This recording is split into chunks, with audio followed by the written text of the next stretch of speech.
Good day, ladies and gentlemen. I am the Ephemeral One, and welcome back.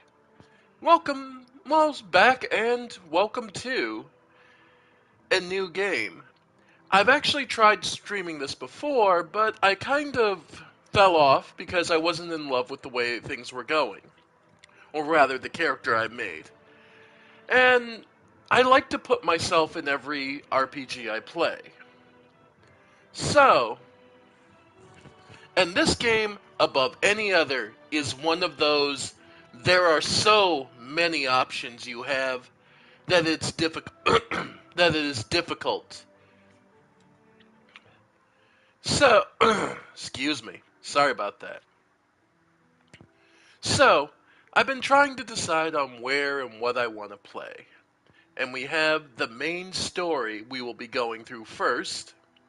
Join the struggle against the World Wound. The epic war between Golarion and the Abyss has raged for more than 100 years. Up to now, the Crusader armies have barely managed to curb the overwhelming enemy forces, but not for much longer. The Demon Lords are preparing to strike a decisive blow. You will have to harness mythic powers, take command of the Fifth Crusade, and lead it against the demonic hordes.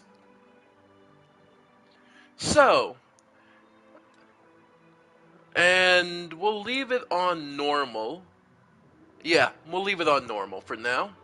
Because trust me, this game can get brutal. Critical hits. Yeah, like this can get. This game can get really cruel on how bad the RNG can go against you. And for the sake of this never just taking all my time, I don't plan to finish this anytime soon, but just, yeah.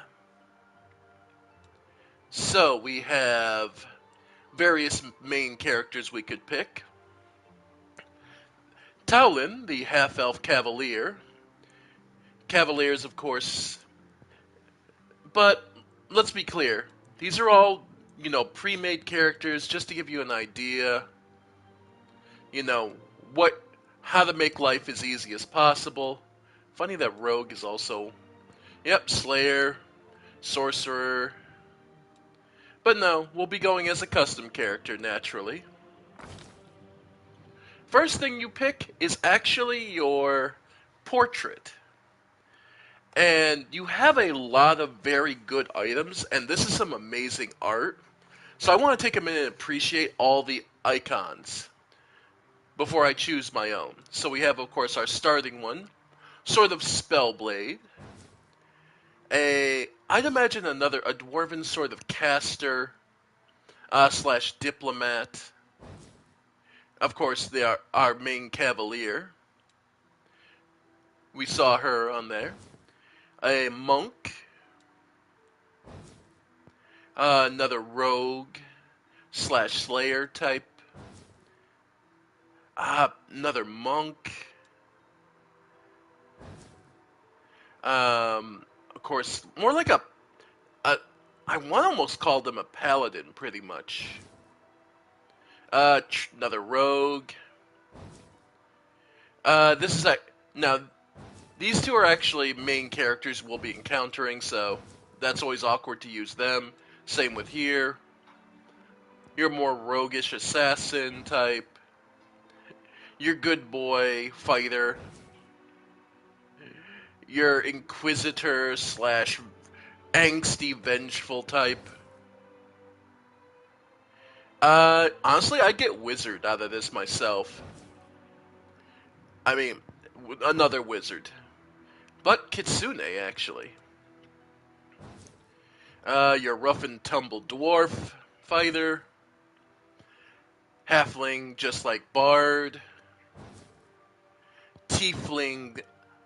I get druid. I get druid off of this. Bard, again, far more Eastern styled. Again, Bard. Certain kind of necromancer almost. Still really cool design. Just love the art. Again, and another bard, honestly. Like 3 back-to-back bards. Sorcerer. Halfling fighter, like, uh, yeah, half orc, generals, fighter, cavalier. You're brutal up front, like dark paladin, berserker. You're, yeah, you're barbarian. You're roguish halfling. Asimar, yeah, Asimar Holy Blade, like war priest. Because for those who don't know, Pathfinder is based more on D&D 3.5, and there's a lot of options. Like, there is a ridiculous number of options we'll be getting into. These are all from the previous game this game had called Kingmaker, where these were all playable. These were all main party characters or villains, and then these were more Kingmaker icons. Again, the art is so good. Your more royal tiefling. Just a generic fighter, dwarven crossbow, halfling rogue.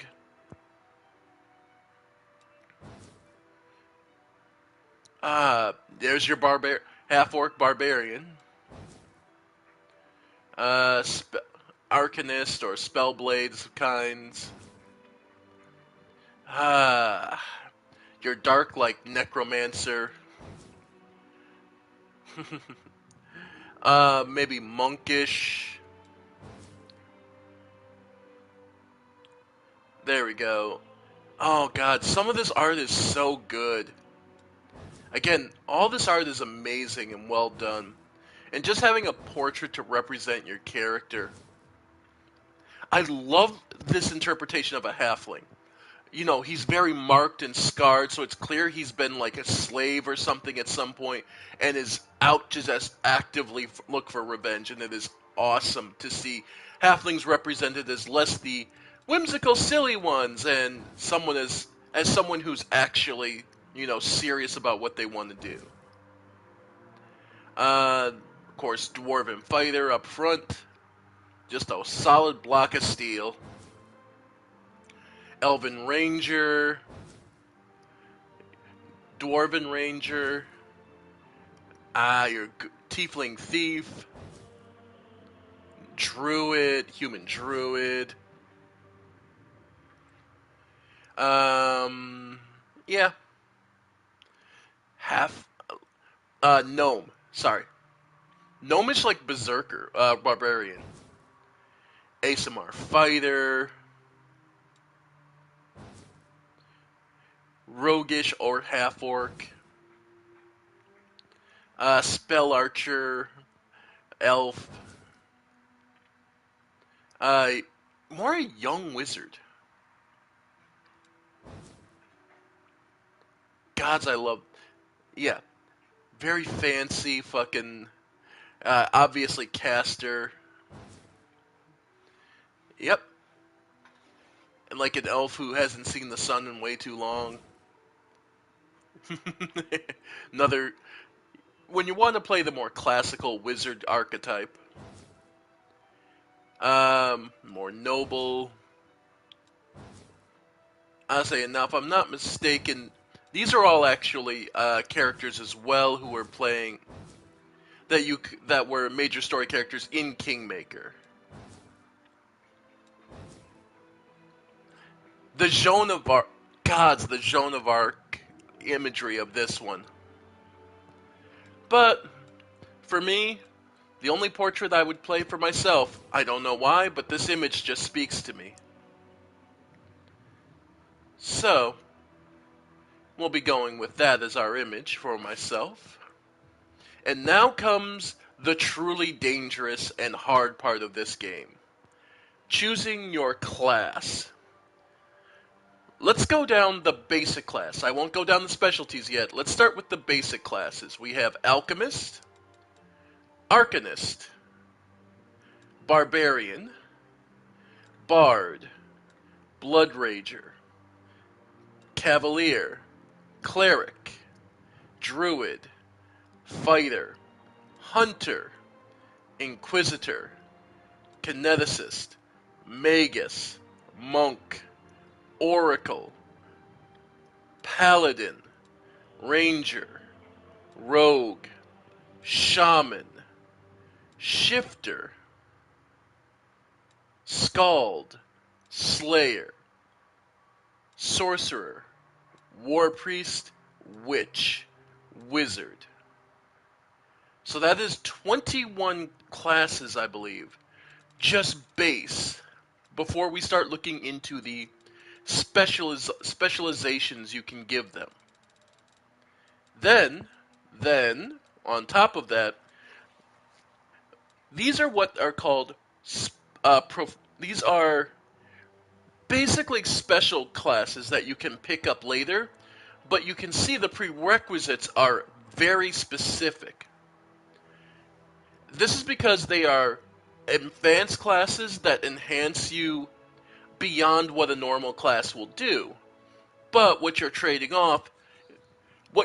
off will be specialization for a specific, like the mastery, because every class in Pathfinder has a final bonus if you dedicate yourself solely to that class. There is a level 20 bonus that just pushes you over the edge. That is one way to do things. There is, however, also prestige classes which can give you some unconventional skills, but you lose the access to the 20th level, but you can get some amazing stuff. So, and just to go over some of these, because this is something a lot of people don't realize is, you can get these access to these secret classes. So, Aldori Swordlord. The Swordlords follow no singular path to dueling mastery. Some of those who take up the blade only dabble in its use, while others explore swordplay with dueling weapons in unconventional ways. So, to go over the prerequisites, you would require to have a skill of 3 in mobility, 5 skill points in persuasion, and 3 in world, as well as 3 in perception. Then, you would also need to have dazzling display feat, as well as weapon finesse. You need to be proficient with the dueling sword, and you need to have the weapon focus feat of dueling sword. However, it gets you some unique things. On the first level, you gain Deft Strike. A Swordlord can add his dexterity bonus to damage rolls, where normally, with weapon finesse, you would only apply your strength to damage. So basically, how strong you are dictates how hard you hit.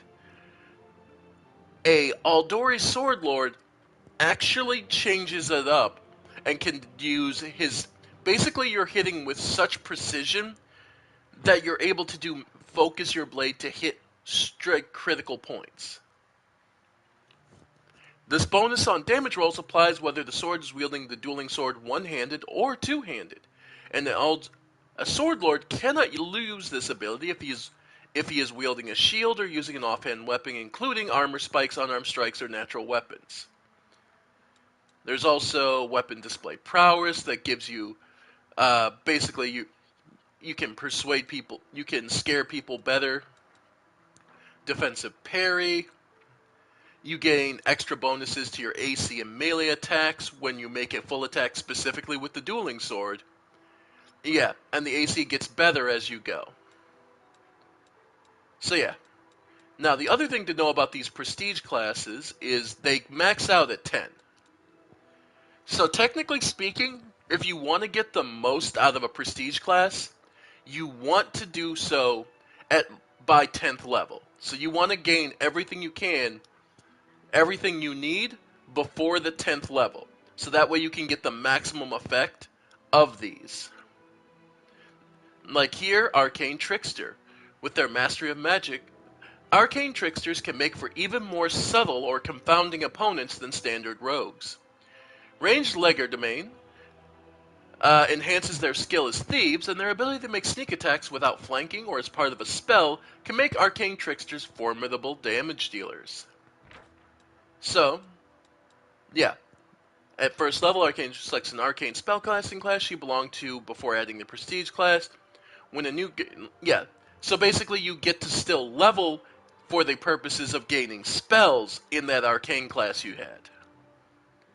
And ranged legerdemain. An arcane trickster can use trickery at a range of 30 feet, meaning you can unlock a lock from 30 feet away in case it goes bad and blows up. Or you could use it to pick someone's pocket from far away. Not in this game, but, if you were playing the actual Pathfinder, tabletop game, that is something that you would more than easily be able to do, and there's 100 ways you could use being able to magically pick people's pockets. You know what I mean? Impromptu sneak attacks, improving it. And then everything else is adding on. Yeah. At beginning at 3rd level, an arcane trickster can enter a special stance that allows him to improvise a way to sneak attack targets regardless of their awareness. Whoops. An arcane trickster can maintain the stance for 1 round per day, and then for every level beyond 3rd, and into stance for 1 additional round. The target of the impromptu sneak attack loses any dexterity to AC, but only against those attacks. This power can be used against any target, but creatures that are not subject to critical hits take no extra damage, though they do still lose any dexterity bonus to the AC against the attack. Basically, if you're able to just freely go, and I get you from there, and I get a cheap attack in. At 9th level, an arcane trickster can become invisible as if under the effects of invisibility, greater as a free action.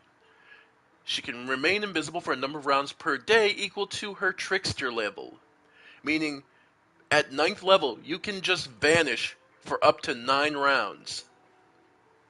And they don't need to be consecutive, so you can basically blink around the battlefield to avoid damage.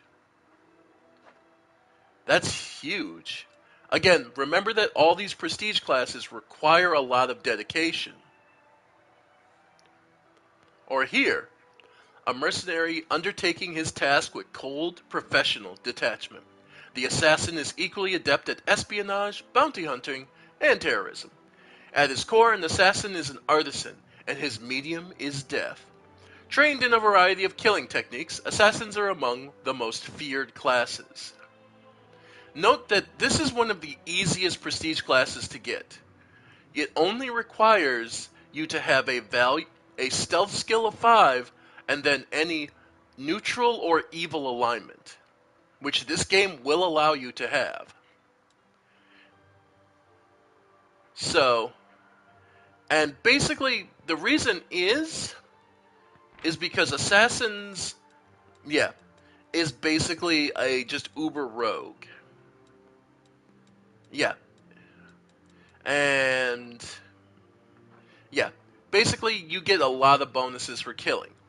So that is, but you're not always going to end up in situations where sneak attacks are going to be useful. So that's where this is good. This is easy to access, but the reason is it's not always applicable. Dragon Disciple. Able to spontaneously cast arcane spells at 1st level spells. So basically you have to have at least one class you need to have one class that allows you to spontaneously cast spells like Sorcerer. Then you need 5 points in Arcana knowledge. Understand that you can only gain a number of points equal to the level that you are. So in other words, this requires you to only have 5. Yeah, 5. You need to be at least 5th level before you can take this. Dragon Disciple. With the magic of a spellcasting class at their disposal, Dragon Disciples can assume the typical role of a magic user, hampering the movement of enemy and hurling damage-dealing spells at their opponents. Dragon Disciples' draconic abilities, however, make these versatile spellcasters even more formidable formidable, blah, blah, blah, as they use their breath weapons and flight to destroy foes directly. So yeah, basically so long as you don't have any draconic blood in you, you can become this with that ability, and you gain attributes of the dragon. So it's a good for general casters. Again, note that it's not unlike like the Sword Lord here. It doesn't require high requirements, but it's also a case of yeah. Note that you lose a level of your spellcasting, and you only at second level start picking it back up. Yeah. Duelist. The abilities of duelists complement those of rogues or bards who wish to accentuate their fighting prowess, but, because of their lack of heavy armor, are afraid to leap into combat. Duelists fight in the forefront alongside fighters, barbarians, and other melee combatants, deftly avoiding the blades of their opponents while expertly targeting their vulnerabilities. It's a little feat heavy, but the biggest restriction is the base attack bonus. This is basically what a lot you would know this is like the ability modifier in normal D&D, and the base attack being +6. Just to give you an idea, let's see, your basic fighter doesn't hit +6 until let's see,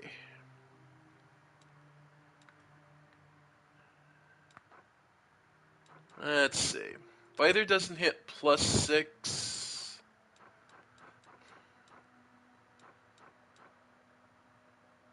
Yeah.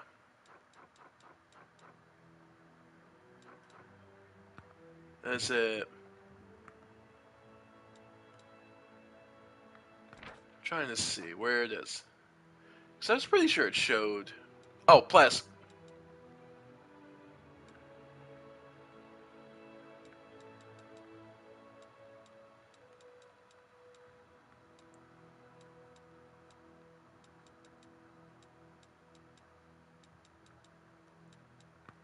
Here we go. Yeah, it doesn't hit +6 till 6th level, yeah. So, still. So, Dualistic requires at least 6th level, and again, you'd have to. And you get. How many? 5 levels? Yeah, so 6, so 16 before you'd max it out. But there's some real useful supporting abilities. I'll say Canny Defense is one of the real nice ones. When wearing light or no armor and not using a shield, the duelist adds 1 point of intelligence bonus, if any, per duelist class level as a dodge bonus to her armor class, while wielding a melee weapon. If a duelist is caught flat-footed or otherwise denied dexterity bonus, she also loses this. So in other words, fighting smartly. And that's where this is ideal for bards. Yeah, obviously, bards make some of the best duelists. Eldritch Knight, the ability to cast arcane 3rd level spells, and then you need a martial weapons proficiency. So, like Witch or Wizard, and then you need like at least 1 level, or you need to dedicate a feat to that ability. And then that would give you, yeah, basically you're a more frontline caster. So this is really good if you're going to do lots of basic support stuff for yourself, where if you're not looking for direct damage and you're looking to use your own weapons, this is one way to go about it while still remaining arcane casting. Because remember, in Pathfinder and D&D, there are two basic, well, there's several schools, but two basic divisions are the source of magic is you're either casting from a divine or arcane. This is, typically speaking, you have classes like War Priest if you want to be a War Priest and Oracle are fantastic for your front lines, for your frontliners, if you build them right. Eldritch Knight is one of the few options that arcane casters would have to be able to really mix it up.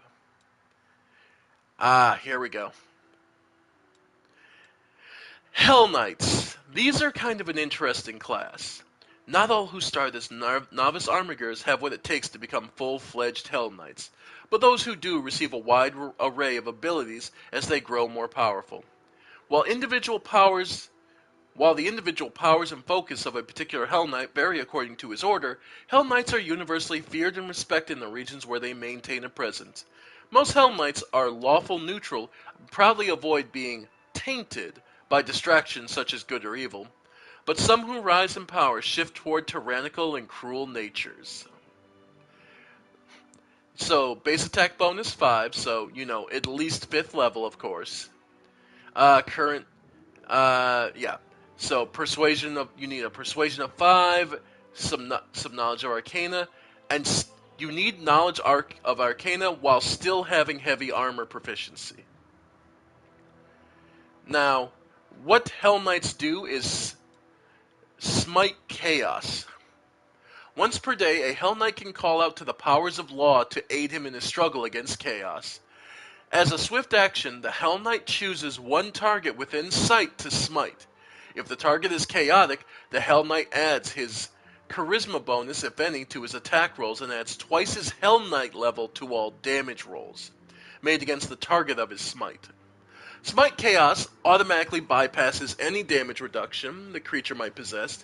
In addition, while Smite Chaos is in effect, the Hell Knight gains a deflection bonus to his AC. Basically, you pick one chaotic creature, point at them, and go, "You, me, now."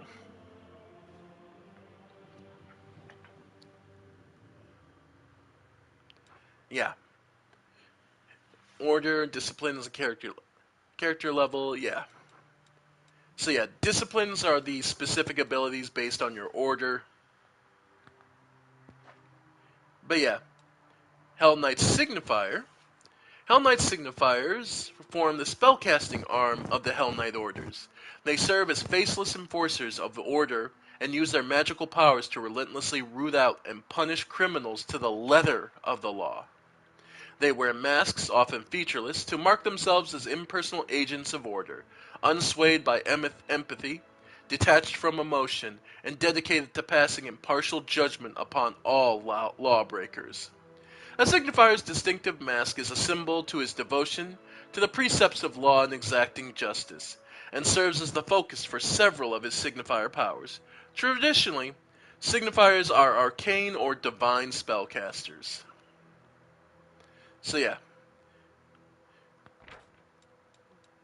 Hell Knight's big. Yep, that's where you get your spells still. The biggest thing is Assiduous Gaze. Assiduous Gaze ability, he can use it for a number of rounds. And just so you can see, Assiduous Gaze, he can use it for a number of rounds. He gains the benefits of true seeing during the duration. So basically, you can't hide from them. Lore Master. The Lore Master is a gatherer and keeper of secrets. He is often obsessed by the written word, with cryptic and arcane lore serving as his devoted mistress. Holding to the adage that knowledge is power, the Lore Master often forsakes material wealth and personal glory for rare or unusual information. An endless quest that bring him ever closer to his unobtainable goal, perfection, through edification. Often rejecting what he views as the pointless affectations and transitory pleasures of his short-sighted neighbors, the Lore Master believes that the only worthwhile goal in life is the acquisition of intellectual might. After all, wealth is spent, passions fade, and the power of the body is limited by age, while the mind's capacity to grow greater with time is infinite. So, you need at least one meta magic feat to alter spells. You need to have the skill focuses in knowledge and arcana. You cannot be a magic deceiver. You have to be able to cast third level divine or arcane spells. But the biggest thing you get from this one, spellbook selection, new spells per day as if you gain those spell casting. Yep. And secrets. Yeah. You get basically you gain access to secrets which are you basically learn how other classes work. You get a little splash of other classes. The Mystic Theurge. Mystic Theurges place no boundaries on their magical abilities and find no irreconcilable paradox in devotion to the arcane as well as the divine. They seek magic in all its forms, finding no reason or law. Many are simply hungry for limitless power. The Mystic Theurge is a powerful component for any party, supplying magic for attack, defense, and healing. Mystic Theurges travel or divine revelations, and most have no qualms about teaming up with groups of adventurers as long as that group's goals do not directly conflict with their own. So you need 3 arcane or lore religion, both, and the ability to cast second level spells of divine and arcane. So for example, a witch learns the second tier at level 3, and then say, the classic cleric, same thing, level 3. So you need at least level 6. Then there's the Stalwart Defender. Stalwart Defenders are masters of melee combat, striving to prove that the best offense is a good defense. Stalwart Defenders are normally found on the front lines of battle, holding a position to cover their allies, leaping into breaches of opposing formations, and holding them open for others. Guarding more vulnerable allies by acting as mobile fortifications, stable points in the ever-changing chaos of battle. And we also have the Student of War. So this is if you really want to just hold the line. They get great, basically you're the Iron Wall. The Student of War. The path of the Student of War is particularly enticing to martially minded characters who seek to enhance and expand their mastery of skills. Students of War often pride themselves in studying topics that combo-focused types might normally find value in, and their ability to draw upon unexpected lore and information has become something of a legend of their kind.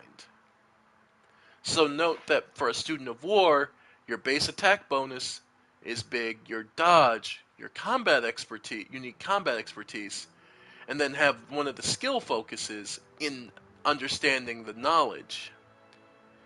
But the bonus you get, as a move action, a Student of War can study a foe she can see and attempt a knowledge check to appropriate the creature's type. Success grants her +1 insight bonus on the enemy, which can imply to be of one of the following stances: defensive, martial, or tactical. A Student of War can change her stance as a move action, and gives a +2 bonus. Yep. So basically, you're able to switch, alter your stance and react to what your opponent is doing. And finally, the Winter Witch. You need to have 5 points of knowledge arcana.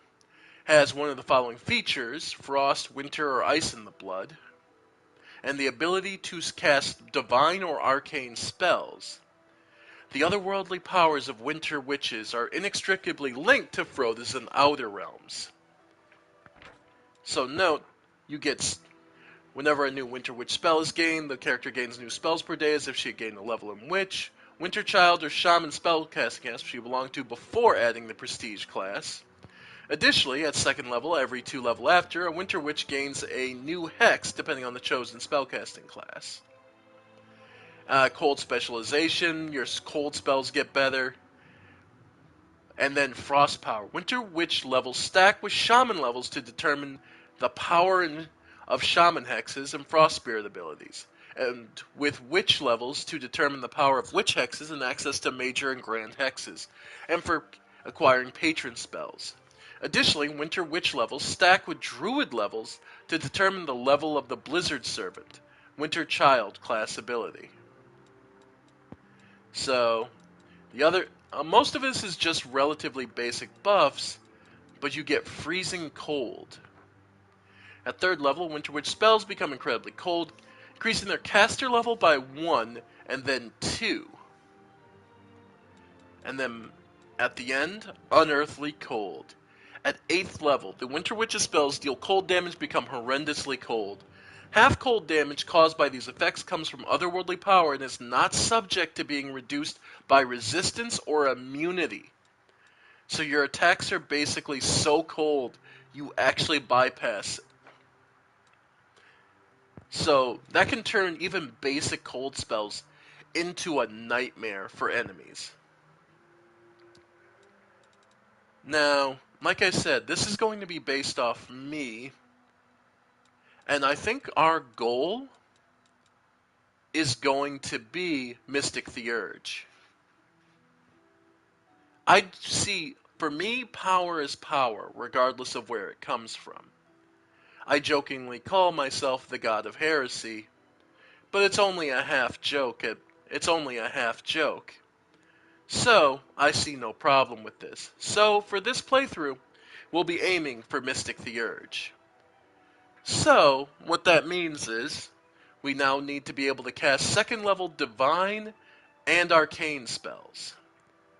And we need to gain both Lore Religion and Knowledge Arcana. Which then gets the question, because I always prefer to play spellcasters. Now the question becomes then, well, what class do I play? There's Wizards. They get their 2nd level at 3rd. Witches get theirs at 3rd. Yep. War Priest gets it at 4. Sorcerer. But we already play. Note that Sorcerer gets their level at 4, though. Slayers don't get spells. Scald. They do.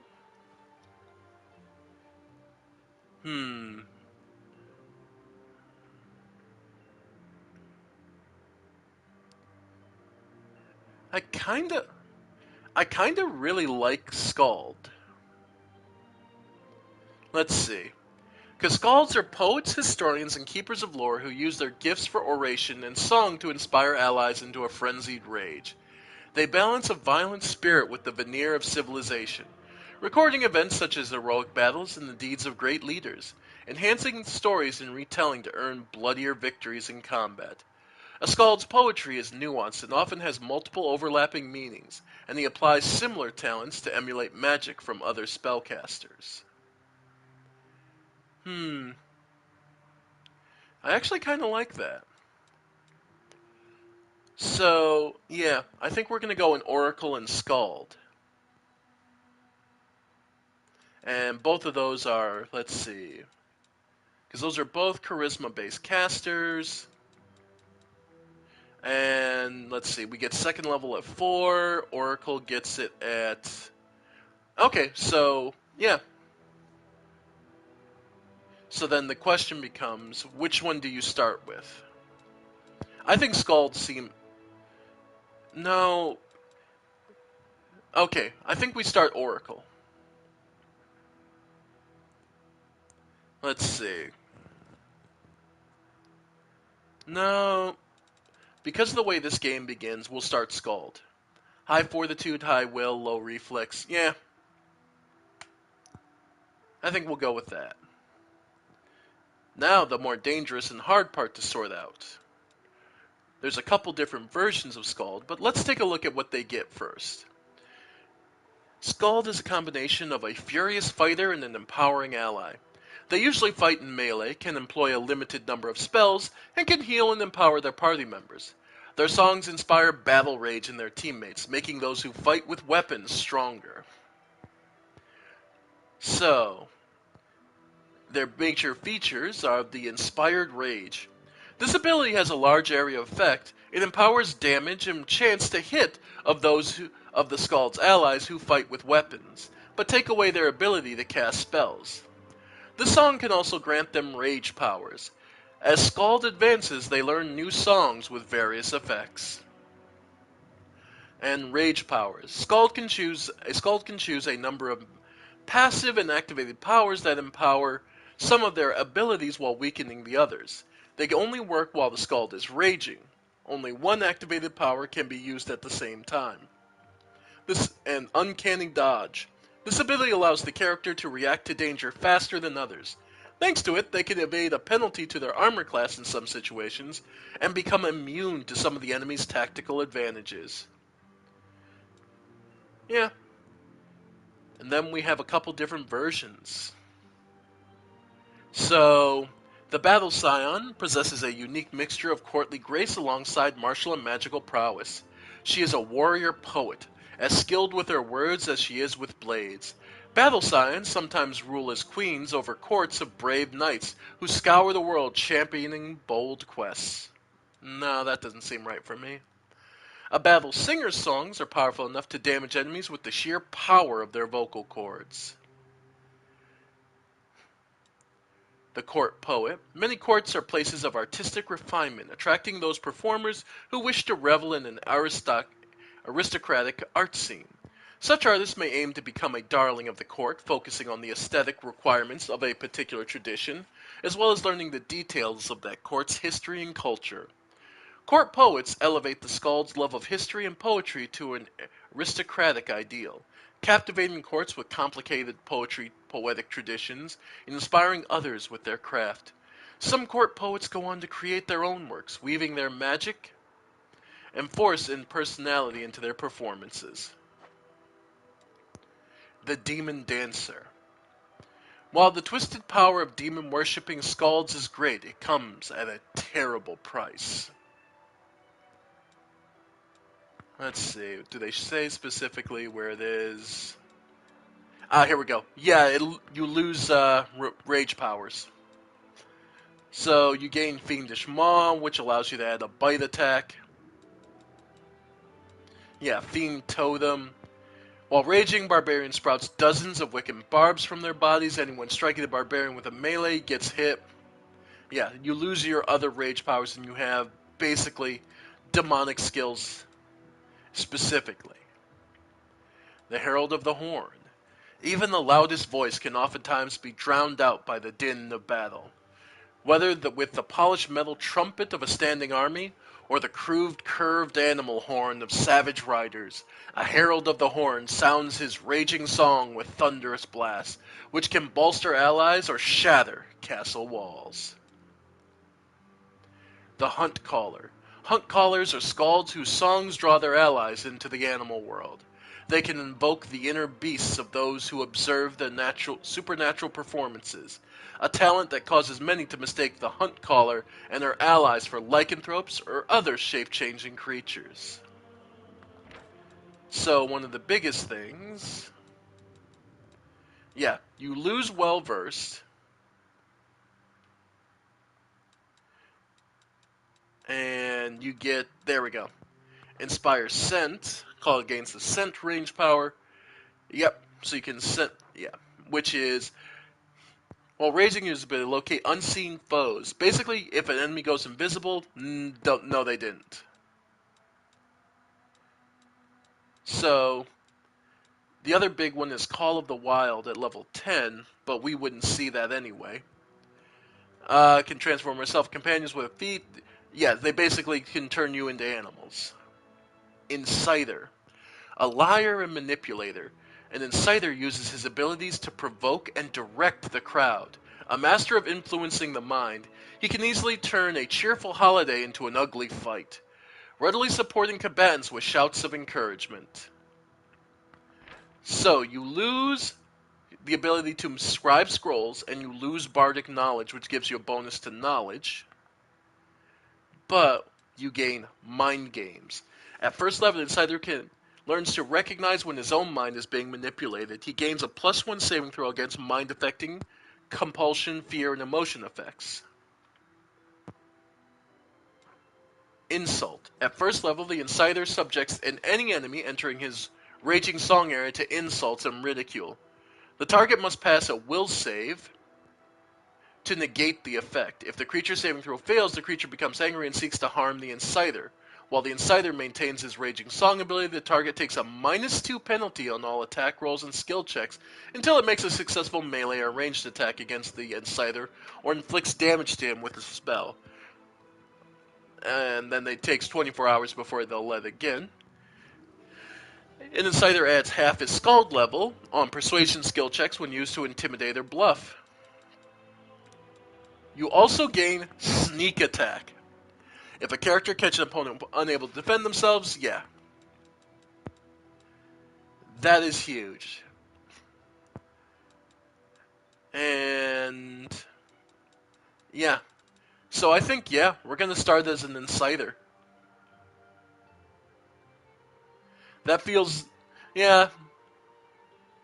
I I always hold I always have to hold back what I want to say so much. This feels right. So yeah, playing mind games with people and yeah, adding insults. I basically get to be just out there. I like that. All right. So now we do get to choose what race we want to start as. Human, of course, you get to choose your a +2 to 1 ability score.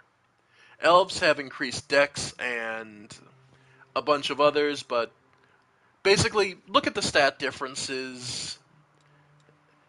I mean, there's a bunch of other, all these characteristics here that are okay. No, okay, there aren't as many races as I thought they had. Okay, I thought they had added a bunch of new ones.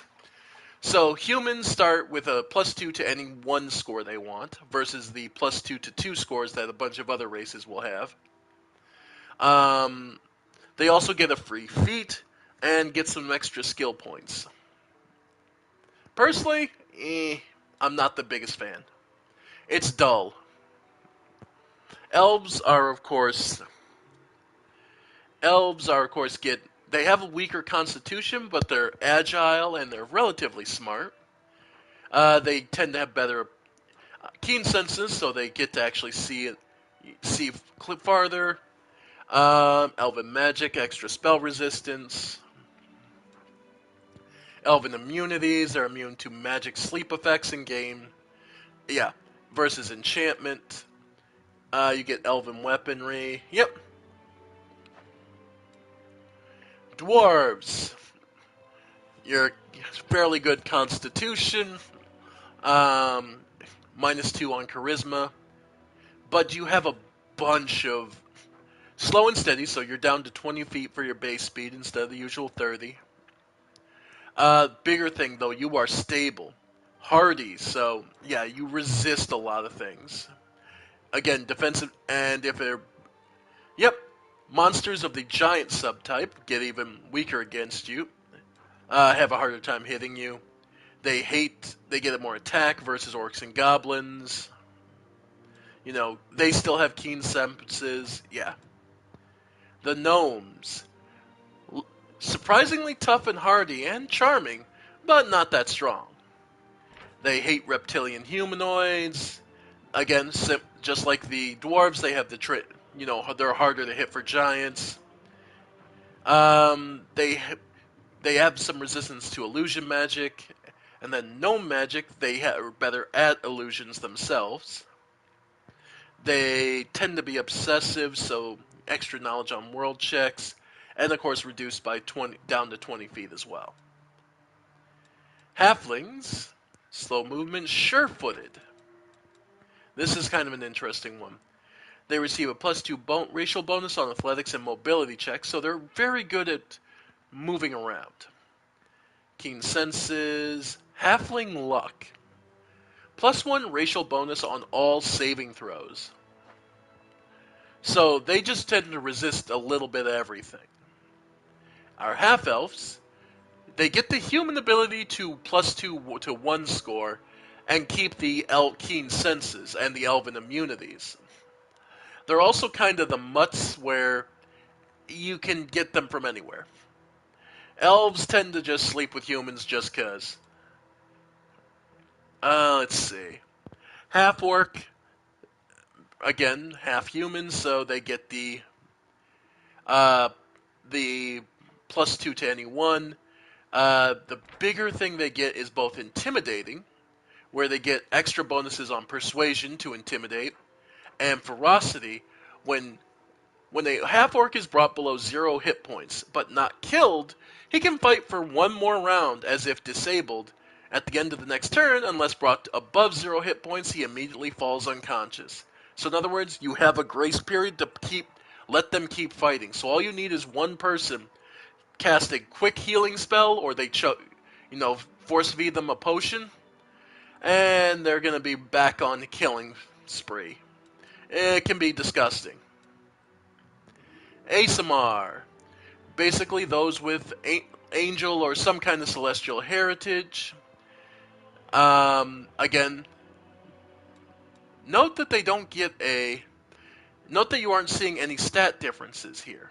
This is because their stat bonuses are played based on what their heritage is. So, they also get a light halo on their head.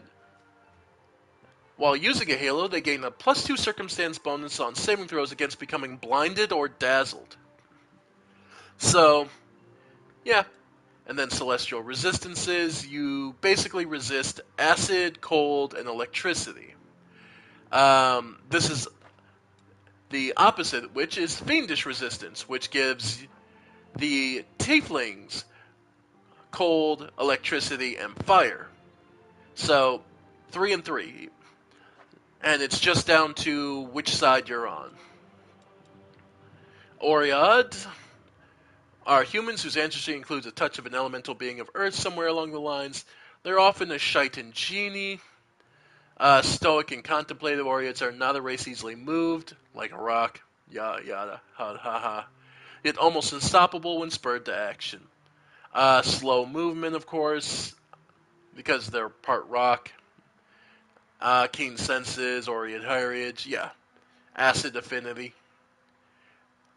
The edgelords, the Dhampir. Again, you'll note that the stat, like the Oread, Tiefling, and Aasimar, you're not seeing any of the stat changes. This is because their heritage dictates which one they get. And of course, Kitsune, but Dhampir, the half-living children of vampires birthed by human females. Dhampir are progenies of both horror and tragedy. The circumstances of a Dhampir's conception are often called into question, but scarcely understood, as few mortal mothers survive the childbirth. Those who do often abandon their monstrous children and refuse to speak of the matter. While some speculate that Dhampirs result when a mortal woman couple with vampires, other claims that they form when a pregnant woman suffers a vampire bite. Some particularly zealous scholars even contest Dhampir's status as a unique race, instead viewing them as humans suffering from an unholy affliction. Indeed, this hypothesis is strengthened by Dhampir's seeming inability to reproduce, their offspring inevitably humans, usually sorcerers with an undead bloodline. And Kitsune. Kitsune, or foxfolk, are Vulpine shapeshifters known for their love of both trickery and art. Kitsune possess two forms, one that of an attractive human of slender build with salient eyes, and their true form of an anthropomorphic fox. Despite an irrepressible penchant for deception, Kitsune prize loyalty and make true companions. They delight in the arts, particularly in riddles and storytelling, and settle in ancestral clans, taking their wisdom from both the living and the spirits. Well, as you might have guessed from my picture, we're going to go with ASMR. Mostly because I love that picture myself. So, like again, of all the arts, I think this one speaks to the most of what I feel I am. Yeah. And yeah, I know, your default thought would be monk, but I view it as sort of a channeling stance. Just a figuring out. Either way. So then from ASMR, it would give you... Most ASMRs do not know exactly where their celestial powers come from, and the similar qualities of many such celestially touched beings hint at a relatively indistinct or all-encompassing heavenly force in their lineage. ASMRs of uncertain heritage have +2 bonus to wisdom and charisma, and then a +2 on persuasion, perception, and can use the Searing Light spell once a day, which is focusing a divine power like a ray of sun. You project a blast, ranged touch attack to do 1d8 divine damage. Okay.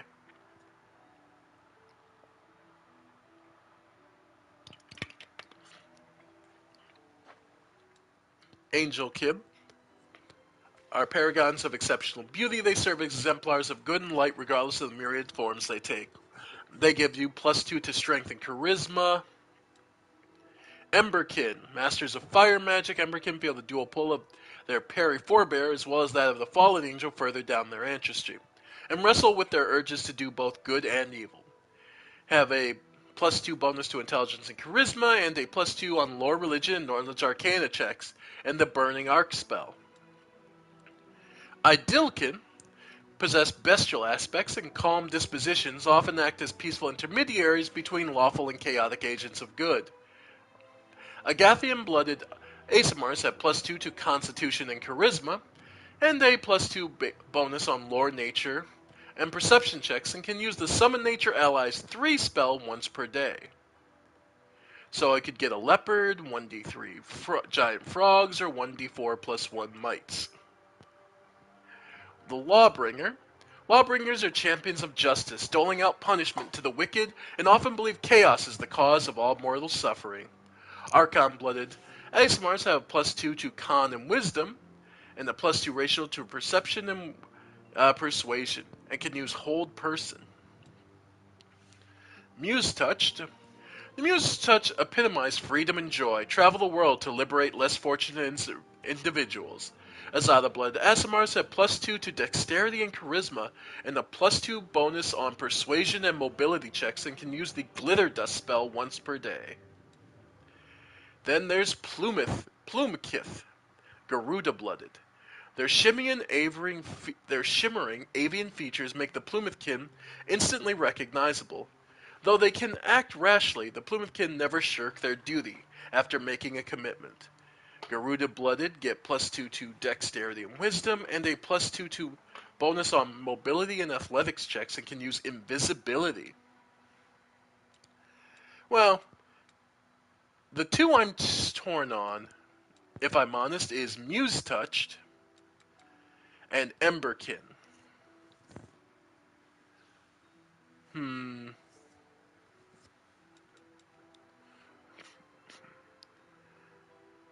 No, it would be yeah. Yeah, no. The Emberkin. To do, yeah, the feeling of the draw to do good or evil.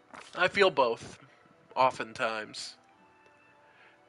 Then, let's see. I'll go Hermit because that's tended to be my kind of lifestyle in the first place. Lord Nature to last, and she also becomes proficient with great clubs, quarterstaffs, and darts. Yeah. So basically, just good.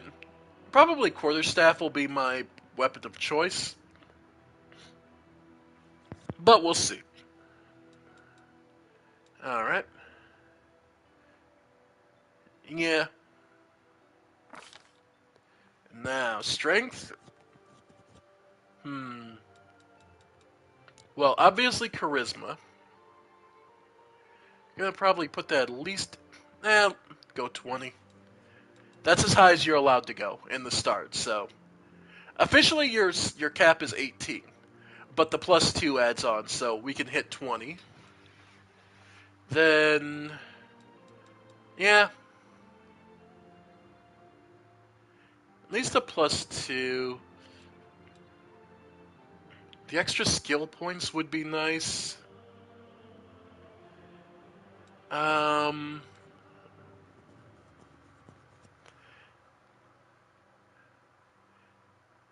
Hmm.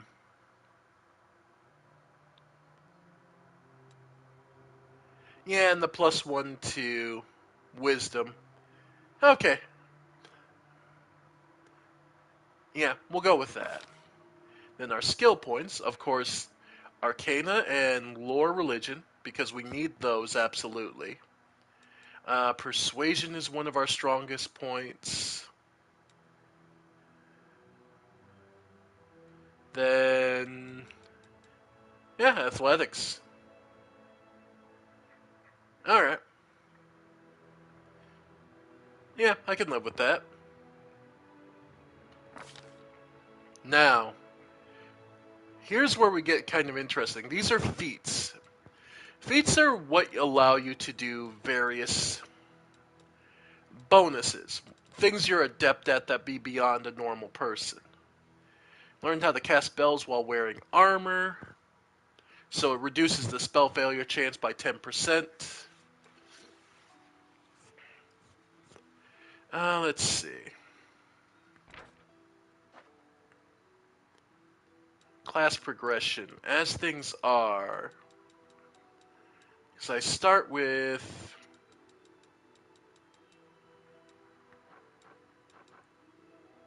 martial and light armor.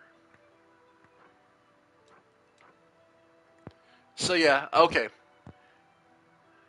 Because then that would allow me, so I could wear light armor with no spell failure. That makes sense. And then, yeah. And our bonus feat, for being a Scald, Ambuscade spell, Arcane Spirits. You can talk to the power of your own. Oh, okay. So ambuscading spell.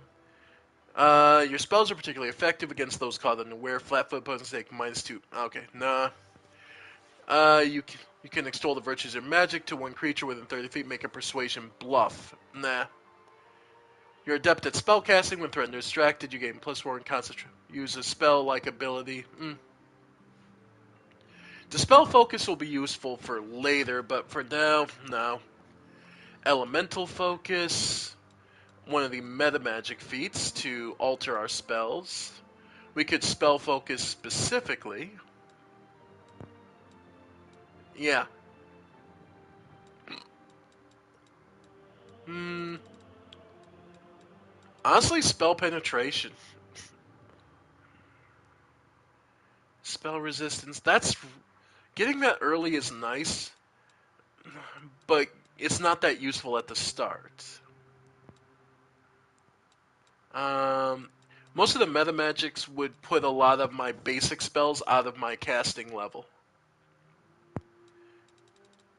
So honestly, probably just go for elemental focus. Yeah, elemental focus or combat casting. So I'm good at casting under any condition. Because I'll be casting in the front line anyway. And now, what two spells do we start with? Scalds gets... You know what? Actually, you know what? Never mind. You know what? I'm going to go for Spell Focus. And I think we'll go Enchantment. Because Enchantment has some of the more fun and manipulative, and, well, we are insiders, so, yeah. So stuff like Haze of Dreams. You fill an enemy's head with waking dreams, reminders of pleasure, delights, and terrors to be found in the dream world. While in this strange dream state, the target moves at half normal speed, multiple Haze of Dreams effects do not stack, nor does the spell's effect stack with slow. So basically you're able to, yeah, force them down. Or Hideous Laughter. Take no action while laughing. We'll Hypnotism. Makes them dazed. Unbreakable Heart. Nah. Sleep. Yeah. Haze of Dreams. Or just straight to sleep. I like that. Yep. Yeah, I can live with that. And now you choose a guiding deity. You can always pick atheism, but there are various deities, and this will have various effects. But let's go down some of the gods of the Pathfinder world. Abadar, the god of cities, law, merchants, and wealth, also called the god of walls and ditches. In the Eastern Dragon Empires, is known to be a patient deity. Maintaining a strong, neutral stance in his actions, he sets forth to expand civilization and order among the peoples of Galarian. His favorite weapon is the light crossbow. Achakik, also known as the Mantis God, Achakik does not actively seek worshippers, but it has them nonetheless. He who walks in blood is a divine patron of the assassins known as the Red Mantis, a group of infamous murderers who use the methods and themes of the Mantis God to strengthen their own notoriety. Apsu is the patron deity of all good and metallic dragons, and one of the oldest gods of the great beyond. According to Draconic creation myth, he was one of the primordial dragons who created the solar system and its inhabitants from the chaos of the universe. He is battling endlessly with his son, the evil god Dahak the Sorrow Maker. Apsu has no oracles, for he believes inflicting a curse on the living creatures a terrible crime against that being, even in exchange for divine power. Artifice, good law, scaly kind, and travel. Favorite weapon, quarterstaff. Asmodeus, also known as the King of Hell, Master of Witches, and Prince of Law, is the most powerful of the 9 archdevils that inhabit Hell, and the only one of Hell's rulers to claim full divinity. It was he who also is credited with penning the contract of creation, within which his followers believe is hidden the means for their patron's eventual rise to supremacy. There's Callistra, also known as the Savored Sting and the Unquenchable Fire, is the goddess of lust and revenge, who takes on many faces and guises. She is held in especially high regard by elves, who often identify with her mercurial moods and changeable nature. A fondness for wasps has earned her this vengeful deity the title of the Savored Sting. Such creatures live on after harming their enemies, a trait Callistra's followers hope to emulate when pursuing their goals. A rapier is her favorite weapon. Caden Callian, the god of alcohol, bravery, and freedom, is one of the Ascended, those mortals who achieve godhood by passing the test of Starstone. Because the legend tells that he passed the test while intoxicated, he is also known as the Lucky Drunk, the Drunken Hero, or the Accidental God. Dahak is the patron deity of evil dragons, and particularly the chromatic dragons. He is a god of destruction, chaos, rage, and draconic greed, the polar opposite of his father Apsu the Waybringer, with whom he wages an endless war. Desna, also known as the Great Dreamer, Lady Luck, and Mother Moon, the goddess of dreams, luck, stars, and travelers, is among the most ancient deities. While her peers are burdened themselves with the task of creating Golarion, she spent her time building the heavens. She knew that there would be plenty of time for her and her followers to explore the many wonders of the world later. She's changed little since those earlier days, and she and her followers delight in exploring the world. Eristil, also known as Old Deadeye and the Stag God, is one of the oldest human gods still worshipped in the Inner Sea region, and is concerned with family, farming, hunting, and trade.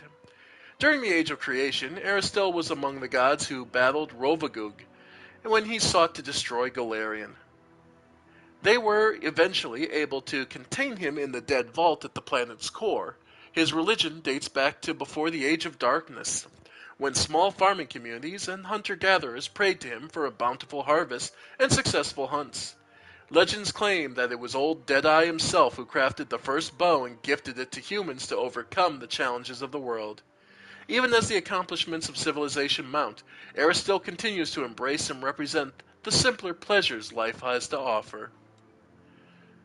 Godclaw. The Hell Knight Order of Godclaw reveres a pantheon of 5 deities.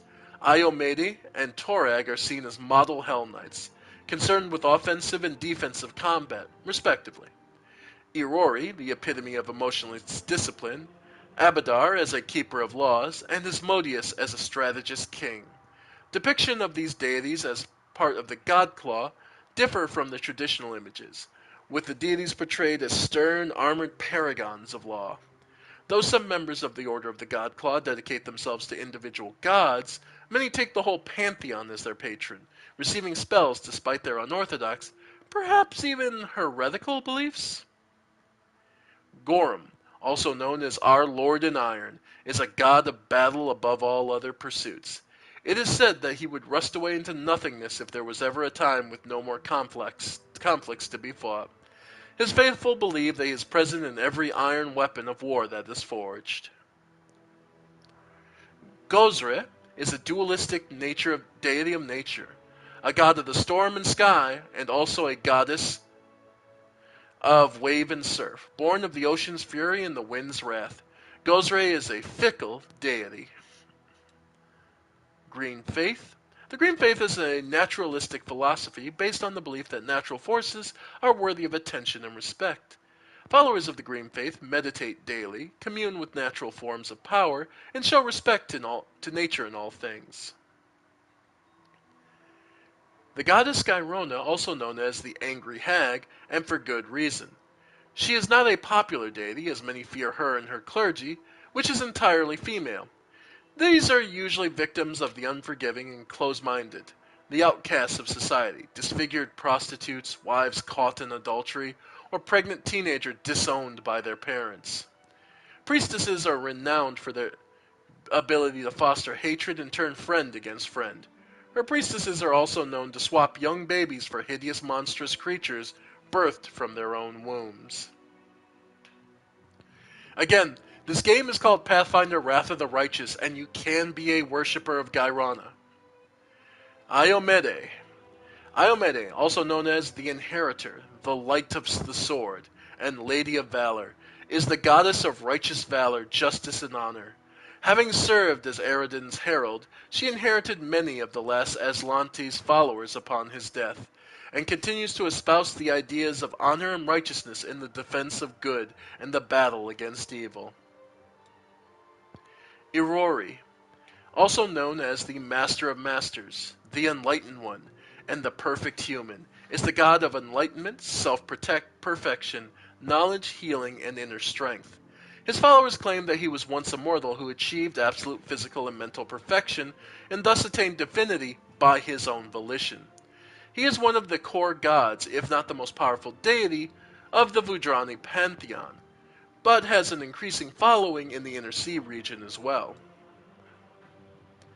Lamashtu is the mother and patroness of many misshapen and malformed creatures that crawl, slither, or flap upon, or above or below the surface of Galarian. Her unholy symbol is a three-eyed jackal head, which may be represented in many ways, and her sacred animal is the jackal. Nethys, also known as the All-Seeing Eye, is a Garundi god who holds knowledge and magic above all things. He gained enough power to witness all things, and it both fueled his divinity and shattered his mind.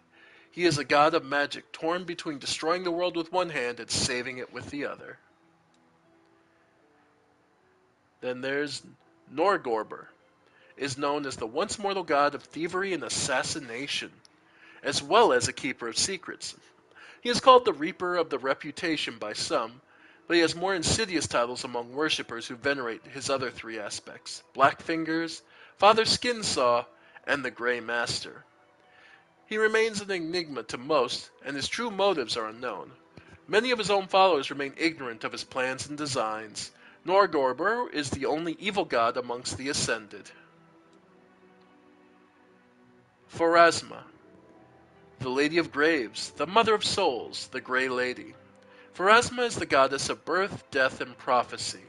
She shepherds Galarian's recently departed souls to their final reward. Upon death, souls migrate via the River of Souls to Pharasma's boneyard in the outer sphere, which sits atop an impossibly tall spire that pierces the astral plane. She is among the most ancient deities in the multiverse, but keeps her knowledge of the fate of all souls closely guarded. Ravagug. Imprisoned since the age of creation, the god Ravagug, also known as the Rough Beast, the Great Destroyer, and the World Breaker, seeks only to destroy creation and the other gods. Believed to be imprisoned in a state of torpor somewhere deep within Galarian, his increasingly restless stirrings are taken by many to be the cause of volcanic activity and earthquakes. His worshippers are known for embodying the god's dominion over destruction, disaster, and wrath. Yeah, there's a ton of them. Sarene, known to her faithful as the Dawnflower, the Healing Light, and the Everlight. Sarene is a goddess who teaches temperance and patience in all things. Compassion and peace are her greatest virtues, and if enemies of the faith can be redeemed, they should be. Worship of this goddess of healing, honesty, redemption, and the sun began far to the east of the Inner Sea, in the vast Padisha empire of Kalesh, but her worshippers can now be found throughout the world. Shaylin, known as the Eternal Rose, the Eternal Maiden, the Incorruptible, is a goddess of art, beauty, love, and music, and the half-sister of Zun Kuthon. Shaylin focuses just as much attention on eternal beauty as external. As aspects of her role as goddess of beauty, Shaylin also promotes the creation of art and the composing and performance of music. Clerics of Shaylin are frequently artists themselves. As the goddess of love, Shaylin encourages proliferation of that feeling in all its forms. She is not a goddess of sexuality, lust, or fertility, and makes a very clear distinction between love and sexuality. Although she does not in any way discourage erotic love, the few paladins who do worship her practice courtly love more so than lust. A good distinction to understand. Torag, also known as the Father of Creation, is a stoic and serious dwarven god of the forge, protection, and strategy who values honor, planning, and well-made steel. He is often a distant deity, lending magical power to his clerics, but leaving his followers to make their own way through life, knowing that this will make them strong and determined. Urgothua, also known as the Pallid Princess and Lady Despair, is the goddess of physical excess, disease, and the undead. She is mostly worshipped by dark necromancers, the undead, and those wishing to become undead. Sometimes those who live gluttonous lifestyles make supplication to her, as do the suffering from serious illness. Her faithful believe that she was the first creature to defy Pharasma and return unnaturally from the boneyard to break free from the cycle of souls. And Zun Kuthon. The deity Zun Kuthon is also known as the Midlight Lord, the Dark Prince, and the Prince of Pain. A god of darkness, envy, loss, and pain, possesses one of the most twisted and evil minds in the great beyond. His position as god of pain is well earned, and he is the root of countless tortures, murders, and worse throughout time. He was once a benevolent demigod by the name of Dao Brawl, but was corrupted when he traveled to the far dark places between the planes and returned in his current form. His half-sister, Shaylin, still holds out hope he can be redeem him, though the Lord of Shadows shows no sign of remorse or compassion. And the reason I've been reading the gods is because I'm trying to get in my head where it would stand with my own faith.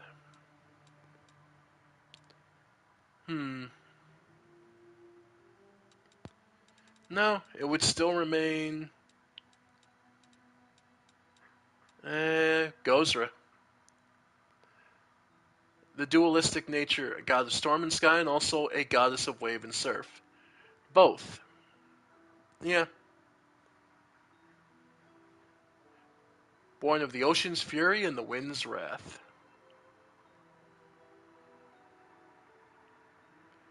I'm just trying to decide.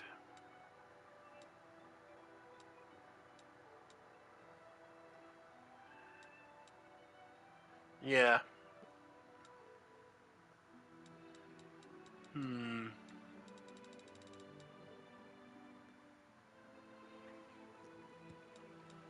Um.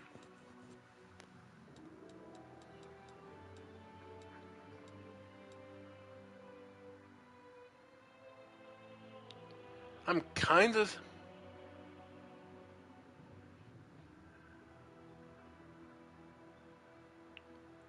Hmm.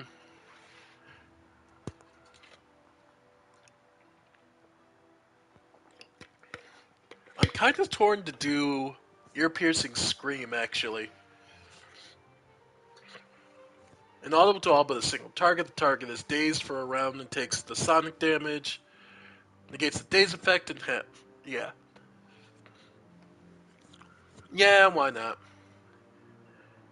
So we either put them to sleep or break their eardrums. Okay. And chaotic neutral. Follow their consciences. Chaotic characters follow their consciences and resent being told what to do, favor new ideas over tradition, and keep their promises only if they feel like it. Yeah, that's about right.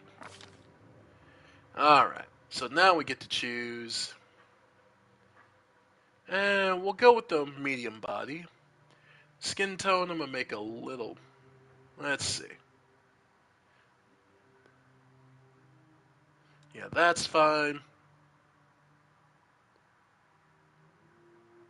Kind of like that. Kind of like 6.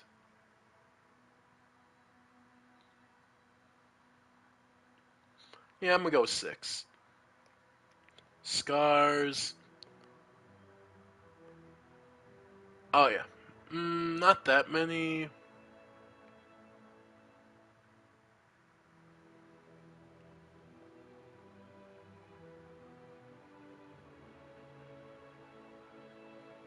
I guess we'll go with that. Eye color. Or my silver eyes. Yeah. Hairstyle. Just short. Upper ponytail. What the Oh, okay. That's, yeah.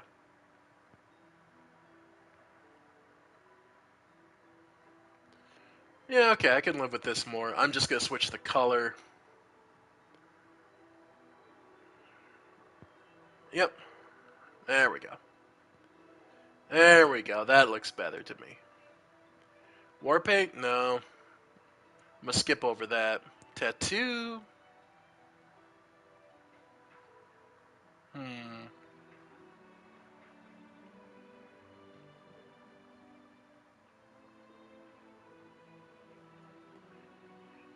Kind of like that. Just want to switch the color up. Yeah, no, I kind of like that. Yeah, that works. Clothes color. Though they'll probably switch based on game, but now darker blue. There we go. 55? Yeah.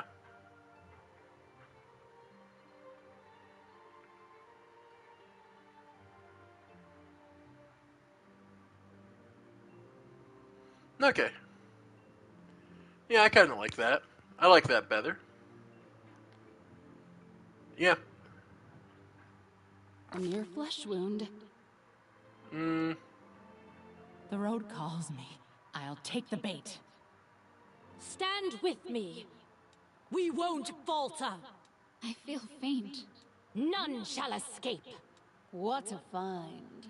The spell's not working. That's mean. Hesitation is a waste of time. I'm wounded. Enemy approaching! Someone else would make better use of this.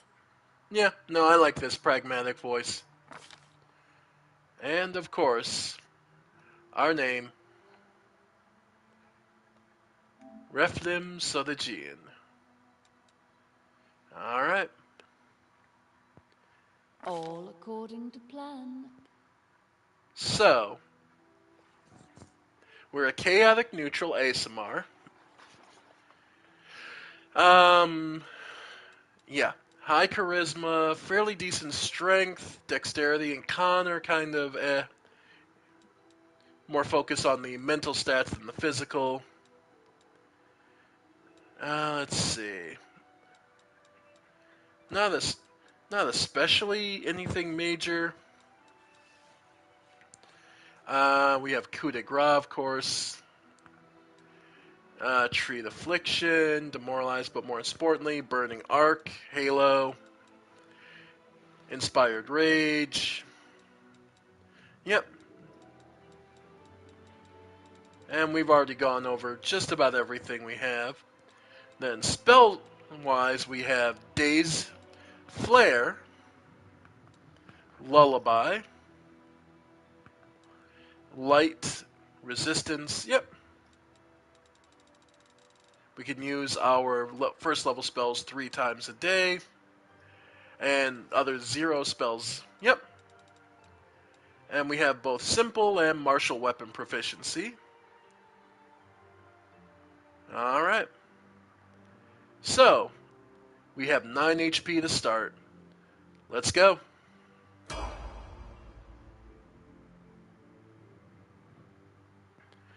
And the journey begins, folks. I'm sure plenty of people are tired of me messing around with the character creation, but it is so much fun. Alright.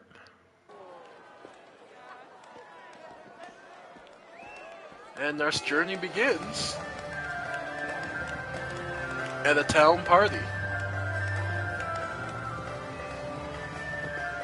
where we're on a stretcher. Make way, come through, fetch a healer, quick!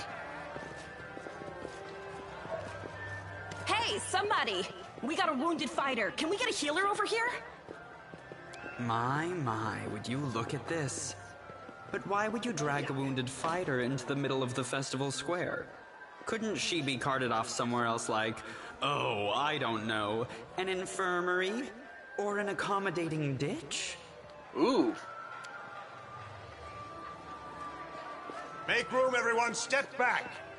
Now, what's the matter? What happened to her?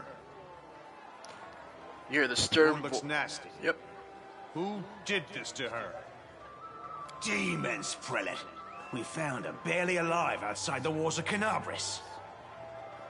The walls, you say? Enemy doesn't usually stray so close to the city. Must fortify the defenses. And you, hold fast. Don't die. We'll see you right. We'll get you patched up now. But first, you there, guard. Take her weapons. Bearing arms is not permitted during the festival. Wounded or not, everyone must abide by the rules. She can get her things back after the festival. Alright, so we've been stripped of our weapons. O Inheritor, leader of our troops, the sharpened edge of our blades and the unyielding strength of our armor. Iomade, I beseech you, grant your mercy. Heal her wounds. The magic envelops you, but your pain lessens only slightly. So, and now we have our first choice of the game. We can ask for water, say we won't give up that easily, just plead to die, or grit our teeth in silence.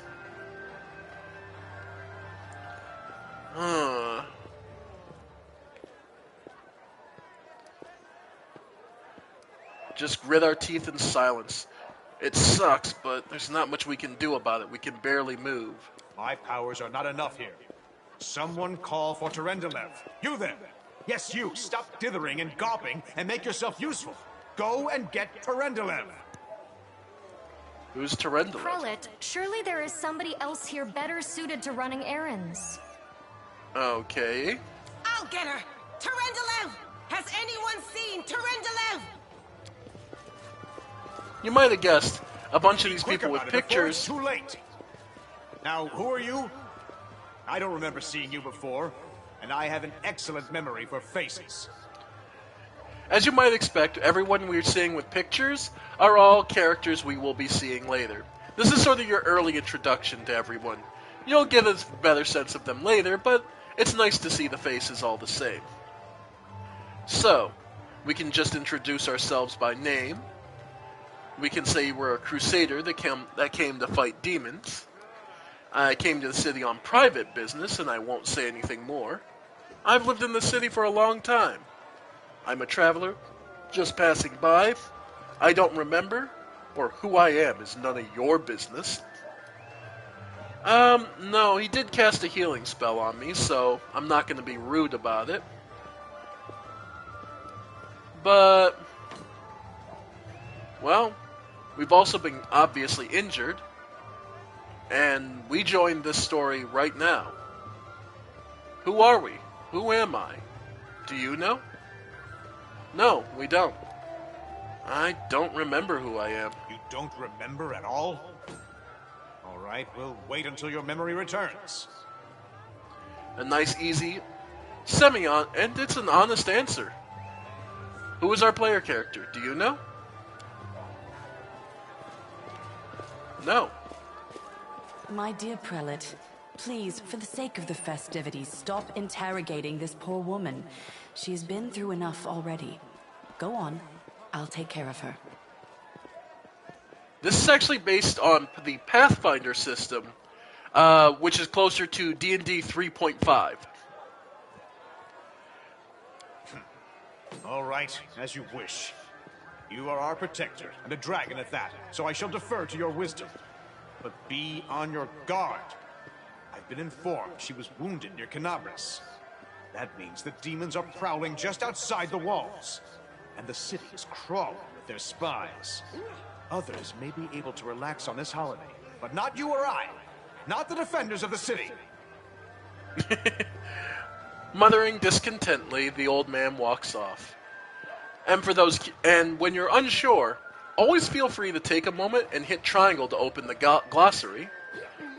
Canabris. Canabris is a city of glory, but not one of spotless virtue. Until the First Mendevian Crusade, it was a small town perched atop a bluff overlooking the West Selen River. During the final days of Sarkoris, historical refugees splashed across the river and sought safety behind the walls of Canabris. At first, these refugees were allowed in, unquestioningly. However, yes, this is happening in Golarion. However, a Liltu demon by the name of Minago entered Canabris magically disguised as a refugee. Once inside the town's walls, she revealed her true form and slaughtered dozens of citizens before vanishing in a cloud of greasy black smoke. After the Red Morning Massacre, as it was called, Canabris refused entrance to any except those who could demonstrate direst need. Individuals who fell under suspicion were turned away or executed on the spot. Canabris became known as a safe but suspicious city. By the time of the Second Crusade, the leaders of Canabris agreed to house one of the wardstones to guard against demonic hordes pouring out from the World Wound. This act assured Canabris' role as a strategically vital city key to the defense of Mendev.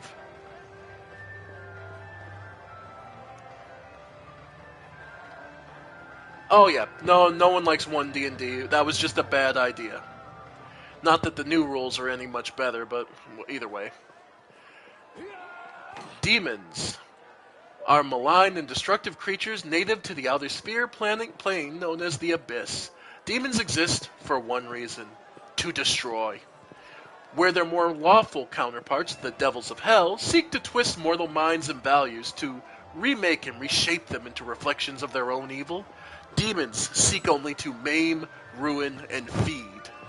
They recruit mortal life only if such cohorts speed along the eventual destruction of hope and goodness. Death is, in some ways, their enemy, for a mortal who dies can often escape a demon's depredations and flee to their just reward in the afterlife.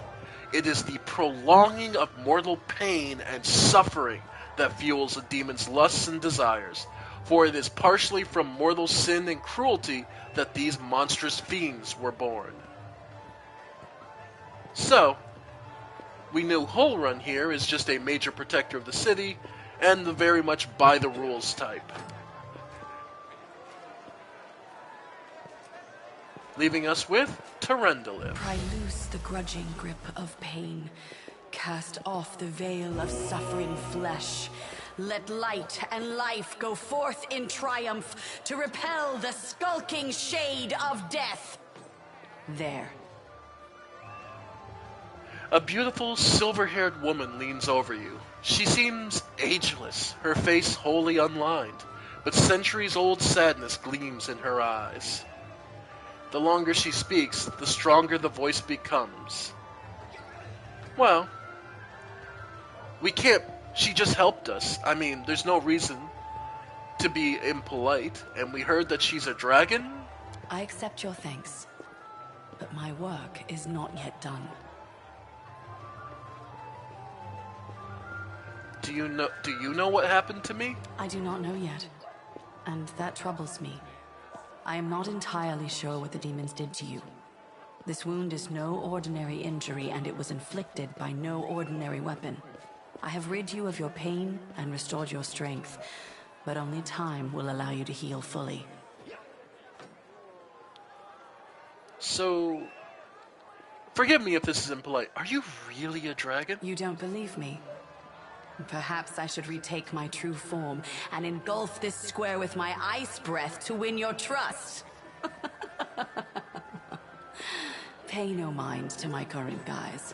I appear this way when I walk among the people.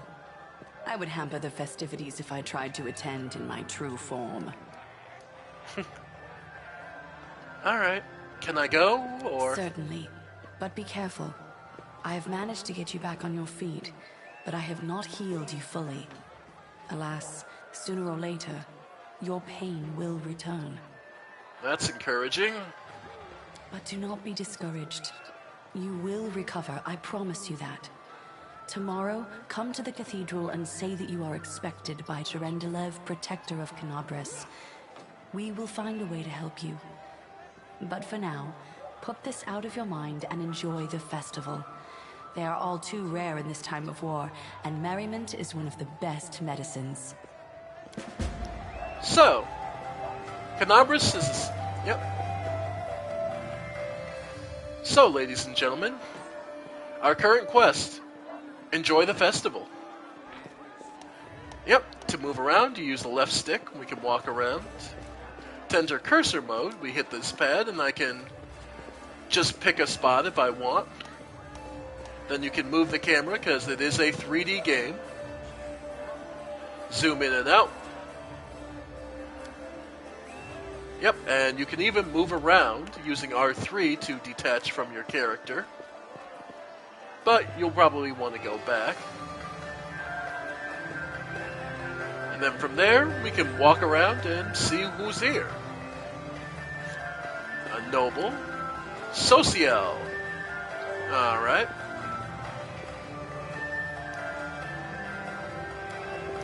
Yeah. Let's see. Citizen. Guard.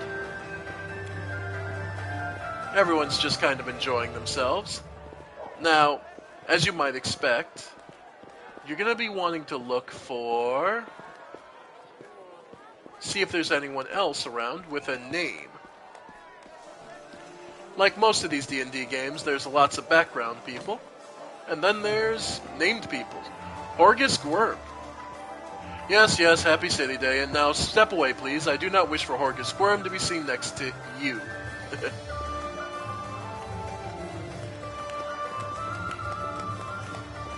Guards.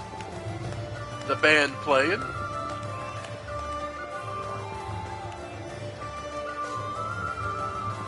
So people just... Hey, Darren! They call this a celebration. This is but a paltry imitation of what goes on in my mansion on a dull Tuesday morning. And of course a bunch of nobles attending to him. Alright. Whoop. You can interact with some objects. While roaching, press X. Okay. So, yeah. If you're ever unsure what's around and who you can talk to, yeah, just click L3 and that'll tell you who's around and who's worth talking to. So like here, Terendelev and Holrun. Curse perhaps? And Aravashno. I'm feeling something terrible is going to happen as usual. And Neva. Everybody's laying their hair down, every good tree. Demon spies never let up, so that means no fun for me. Let's see. Sela. Pour me another one. I make this a day to remember. I do love a festival when we win our victory feast. Alright. She's... Yep. Shana Aldori. You say for 5 whole days already, I love it. The future's going to be grand indeed. And Curl. We often enjoy festivities, and here we can interact.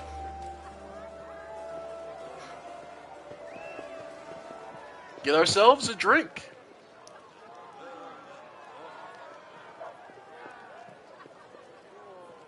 Something to down and hopefully null the pain.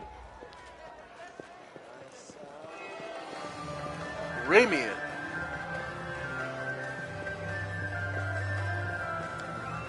And then the other thing we can do, hit the doll, but I think we'll be better off. Well, why not? I say it stood strong for another year for 100 more. Alright. Go ahead, hit the doll.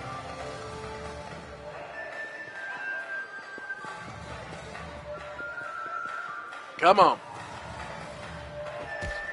There it is. What? Whoa, whoa.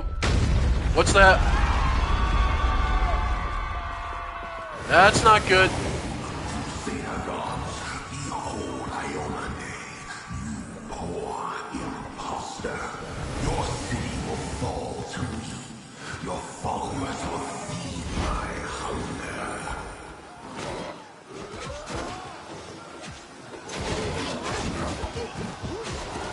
Oof. Well, this is going bad.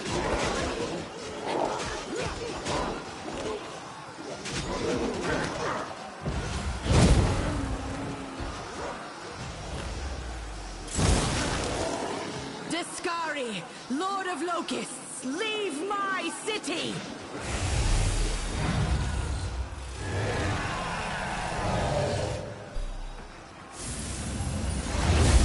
She wasn't bluffing. She is a dragon. But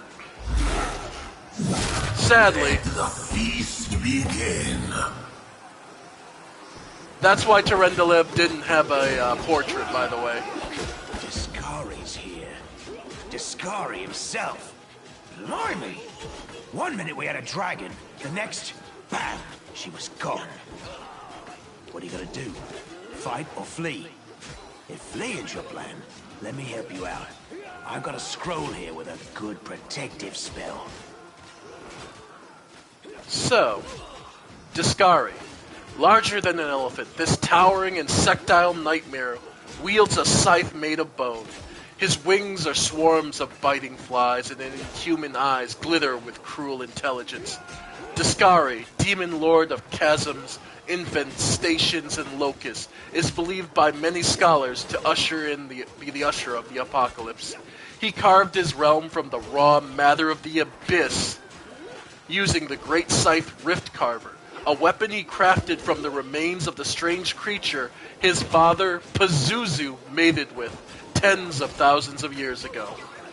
Discari and his cult long plagued the northern nations of Sarkoris, where his cultists were eventually driven into the Lake of Mists and Bales of Arid by Aridin.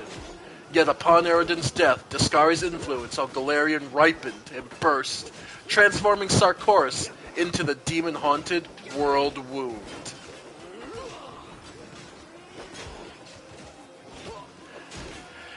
Yeah, well, okay, she's at least an adult dragon. Terendelev was at least an adult dragon. I won't say an ancient. I don't think she was ancient. I think she was just an adult. A fully matured adult dragon. And yeah. Well, Discari... Well, it was also because he caught her off guard. She wasn't expecting a full-on demon to attack Canabras. Remember, Canabras is supposed to be protected from the demons by the Anchor Stone. I just looked it up, but let's see what's... Well, I looked it up, so we won't ask who is Discari. So, we have a choice. Fight or flee. Everything else is kind of fluff at this point. We need to decide. Are we going in? After all, we were stripped of our weapon. Yeah. When it comes to fight or flee, I will always choose fight. Care to lend me a weapon? Sure thing. Here, take this. Best crossbow I've got. The person who made it said it could pierce the hide of a demon lord even. Yeah, sure, an unenchanted crossbow can. Good luck! Try not to get eaten now! The halfling's words are drowned out by a terrible rumbling and the rustling of countless tiny wings.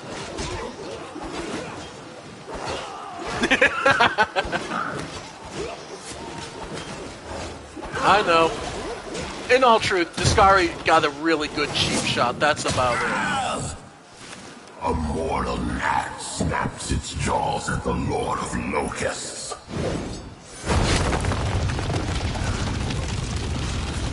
Oh, that's not good. Oh, shit. Shit. Nope. That's gonna... Fuck! And down we go.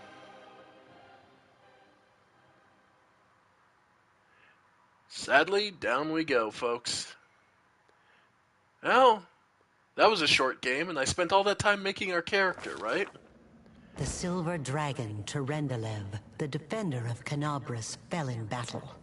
Hardly surprising, as she had to fight the demon lord Discari himself. He willed the land to part and swallow all who dared to stand in his way. But the war was still far from over. Yep. Oh, we survived. Alright. So, we're alive. First thing I'm going to hit is this button up. If you look in the bottom of the screen in the middle where you see... I just want to confirm that, yes, we are doing turn-based combat. Because this game, you can do active, but if I'm honest, it's so... Outside of a few key points... If CR means anything, an adult dragon has no chance on a demon lord. No, they don't. I believe Terendelev was just an adult, so... It's one of those, nah, she never stood a chance. She could have put up a better fight, but she was caught unaware as well, so... Because the bar down here has most of my basic spells. Dismiss, so if I cast something and I need to get rid of it. Like if you have an oil slick and you want to just get rid of it, that's one way to do it. My sleep spell, ear-piercing scream. I can charge, and inspired rage.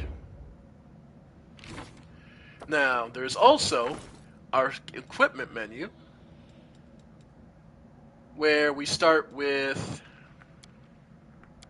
our hide armor, and a pair of engraved lucky bracers.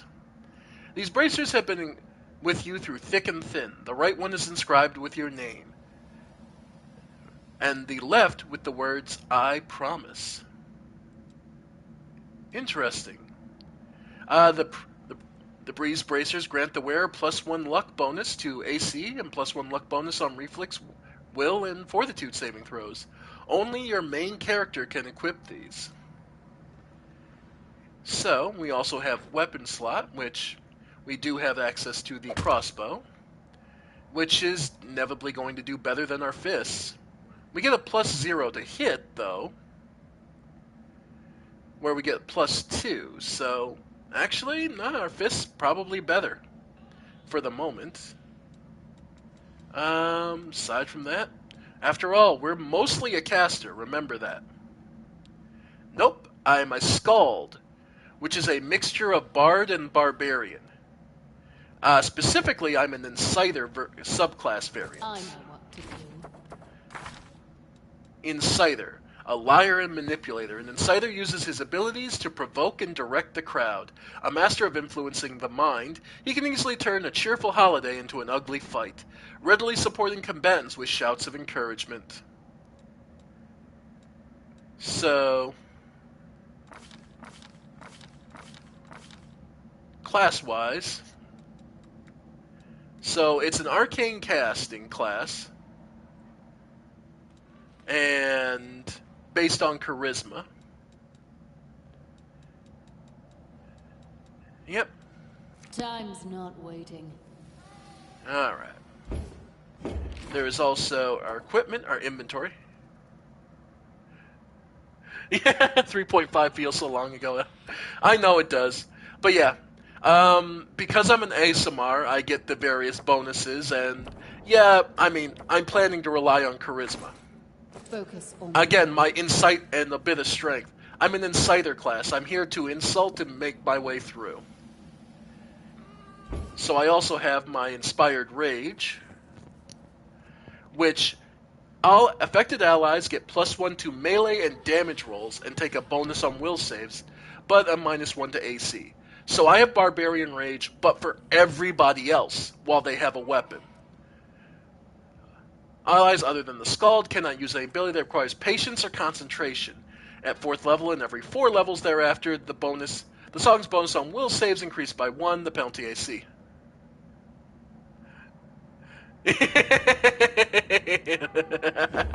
Yeah, there's a couple ways that this is a nightmare, but this class feels the most natural to me. Oh, holy mother of... Ooh. A small woman with messy brown hair winces in pain, uttering a stream of curses through clenched teeth. She is pinned to the ground by a couple of weighty boulders. Hey, stay with me. You actually got pretty lucky. You fell down into a black hole. But at least you're not on your own. You've got a great companion.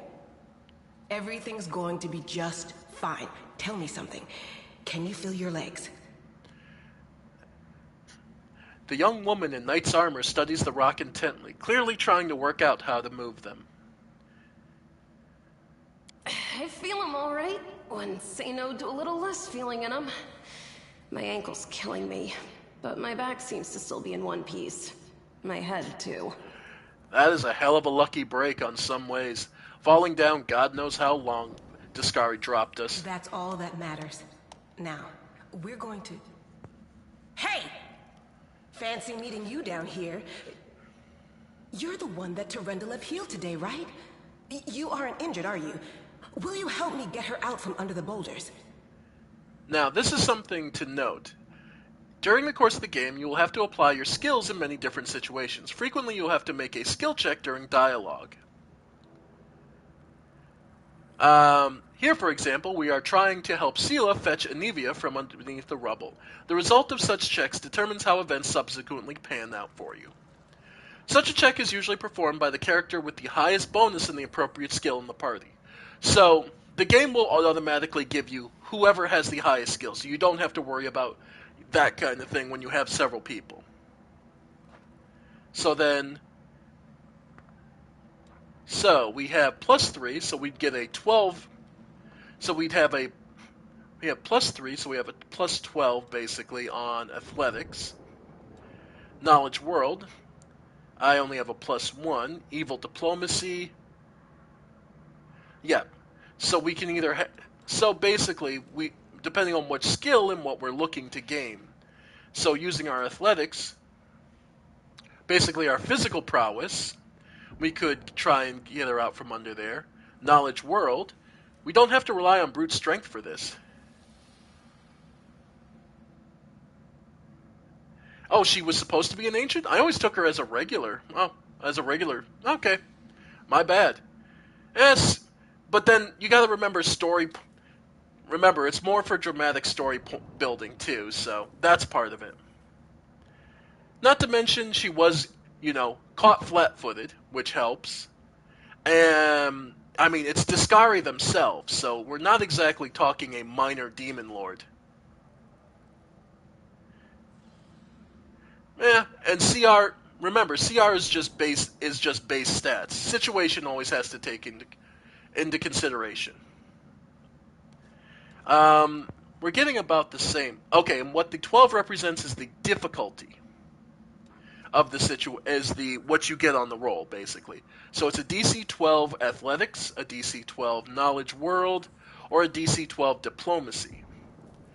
But bear in mind that it is an evil diplomacy, that it's an evil act, so that will alter your alignment a bit. So just bear that in mind, because your alignment does shift a bit as the game goes on, and depending on your alignment, some spells can take more effective against you than others. I don't help anyone, but I mean, it is my strongest skill is diplomacy of all things.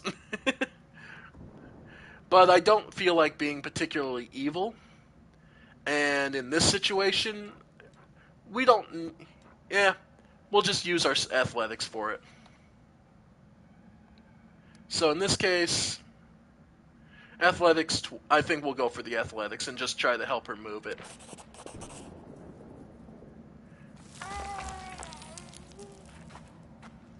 Succeeded. Summoning all your strength, you managed to lift the rocks up enough to free the wounded woman from the rubble. Damn it all. I think it's broken. Oh well, I've had worse. I'll just make myself a splint out of something. Thanks for the help. I wouldn't have lasted long on my own stuck under there. I'm Inevia Tirabade, of the Eagle Watch. I was overseeing security at the festival square. I thought maybe spies or demon worshippers might have something nasty planned. What actually happened, though, now that I did not see coming. I don't think anyone could have been prepared for that. Well, you also have to remember that pit fiends and devils typically have that fiendish resistance where they tend to resist like fire damage to some degree and have some resistance to it, so it's one of those cases where it's just a bad matchup for the red dragon. Though the red dragon would typically just start to rip them physically apart, but it's still one of those, it can go back and forth. D&D is one of those things where, Goliath, David can slay Goliath with all it takes is a lucky shot. Rolls of the dice, after all. Well, I'm Sela, paladin by the grace of Iomade. I crossed the whole continent to come to Mendeb and fight demons. And well, I've been fighting for a while now. Alright, so we have... Look, we don't... Look, there's exploits and then there's what's intended by the game. And that only works if the DM doesn't just smite you for even trying.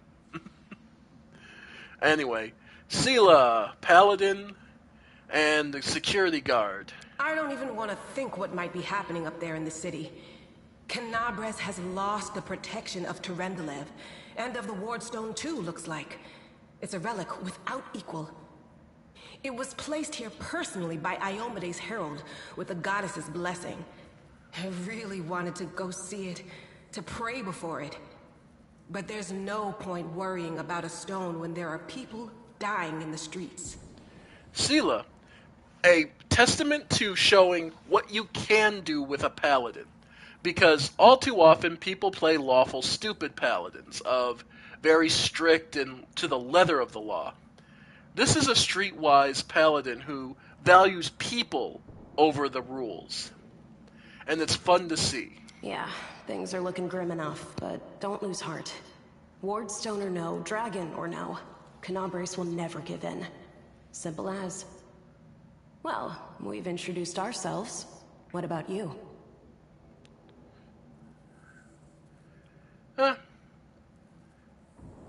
I came here to fight the Abyss. I'm a scholar. I came here to see the world wound with my own eyes. One person's war is another person's opportunity. I'm in the city to seek my fortune. I am led by destiny. I don't know why fate has brought me here, but I feel it was not by chance. I'm a traveler. I just wound up here by chance. or just give my name or who I am is none of your business. They've been polite enough, and there's no point.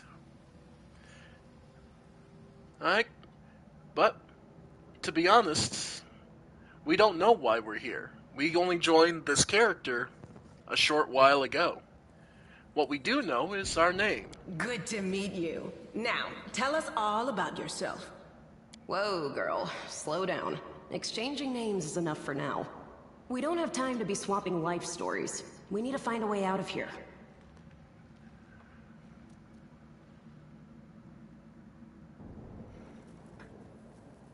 Yeah, everyone...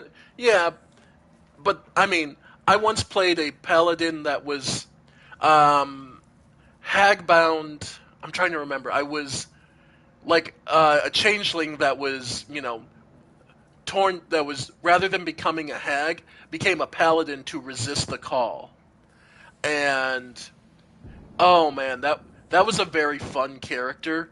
She didn't last very long, but I will admit I did get one of the times I got to go out in a blaze of glory where we got jumped by a phase beast basically very early on. We were only like level 3. And basically she has everyone else run out and I hold the phase beast to get everyone else to escape. Because basically the DM got some really lucky rolls and basically damn near one-shotted half the team. So we were in no condition to win, so I made the call and like a paladin would, made sure it covered everyone else's retreat. She didn't last very long, but that was a fun character to play. Yeah. Either way, back to who we are now.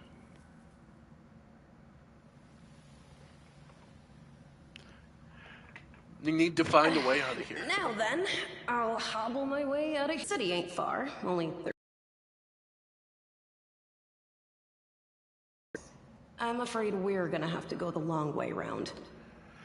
Yeah, wall climb is a spell early game people don't have access to. To summarize, there are 3 of us with 5 working legs, 3 pairs of decent hands, 2 clear heads, and 1 made of wood. That's mine. Underground monsters beware! Anevia, you stay behind us. You're in no fit state to fight.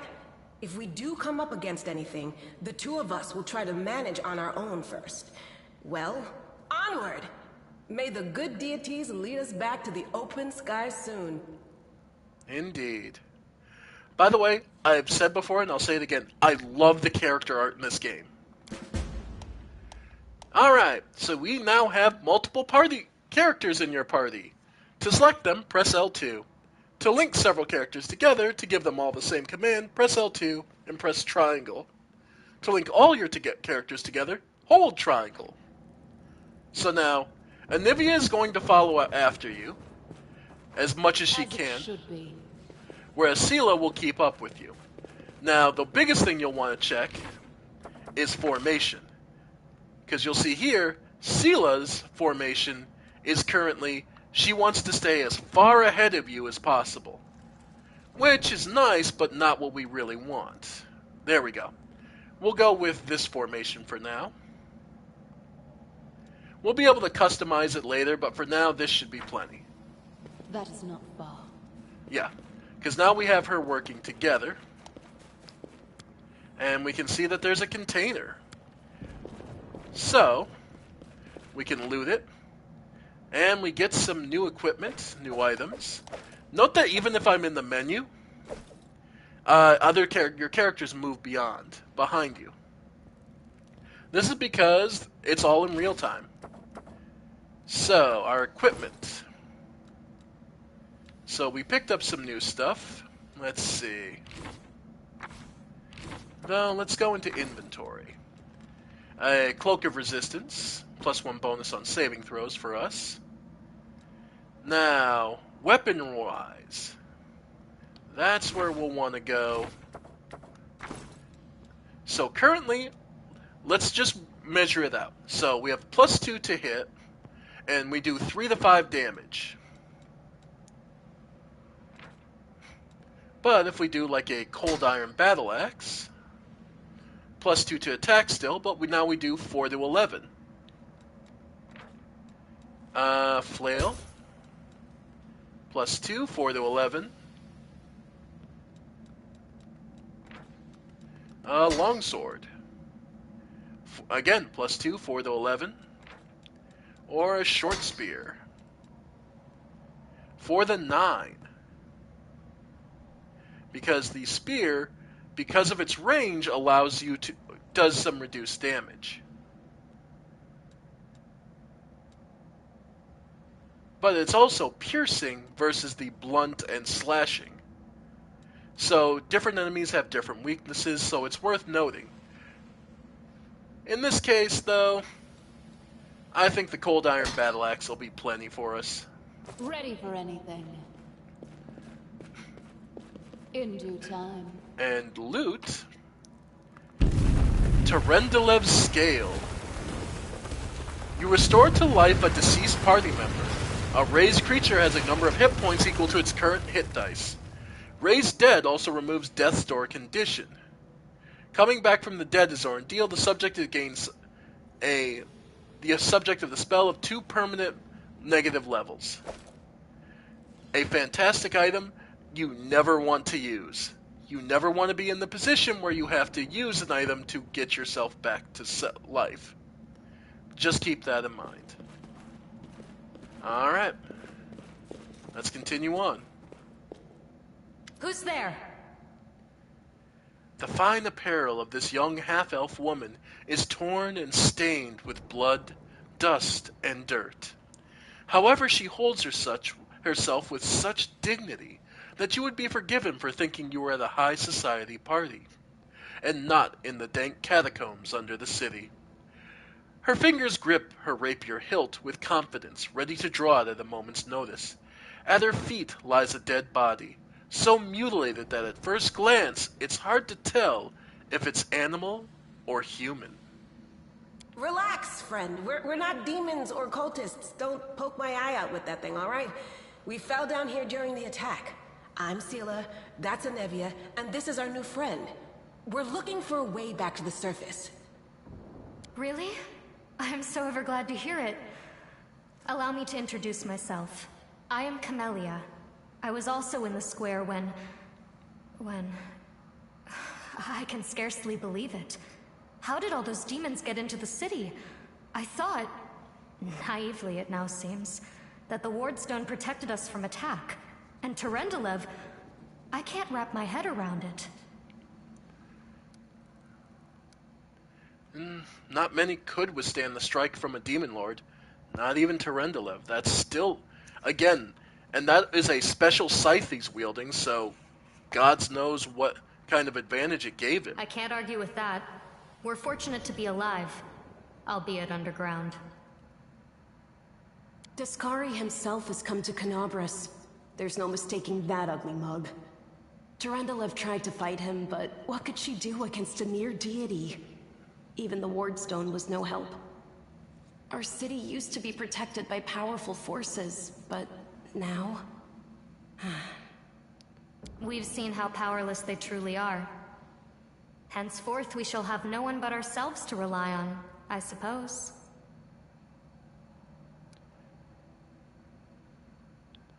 It seems in poor taste to ask about the corpse.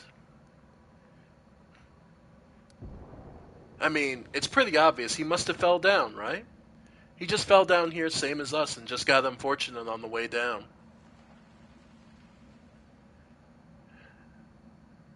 And do you want to join us? Certainly. Survivors should stick together. It's only sensible. Who knows what else could be prowling about in these caves?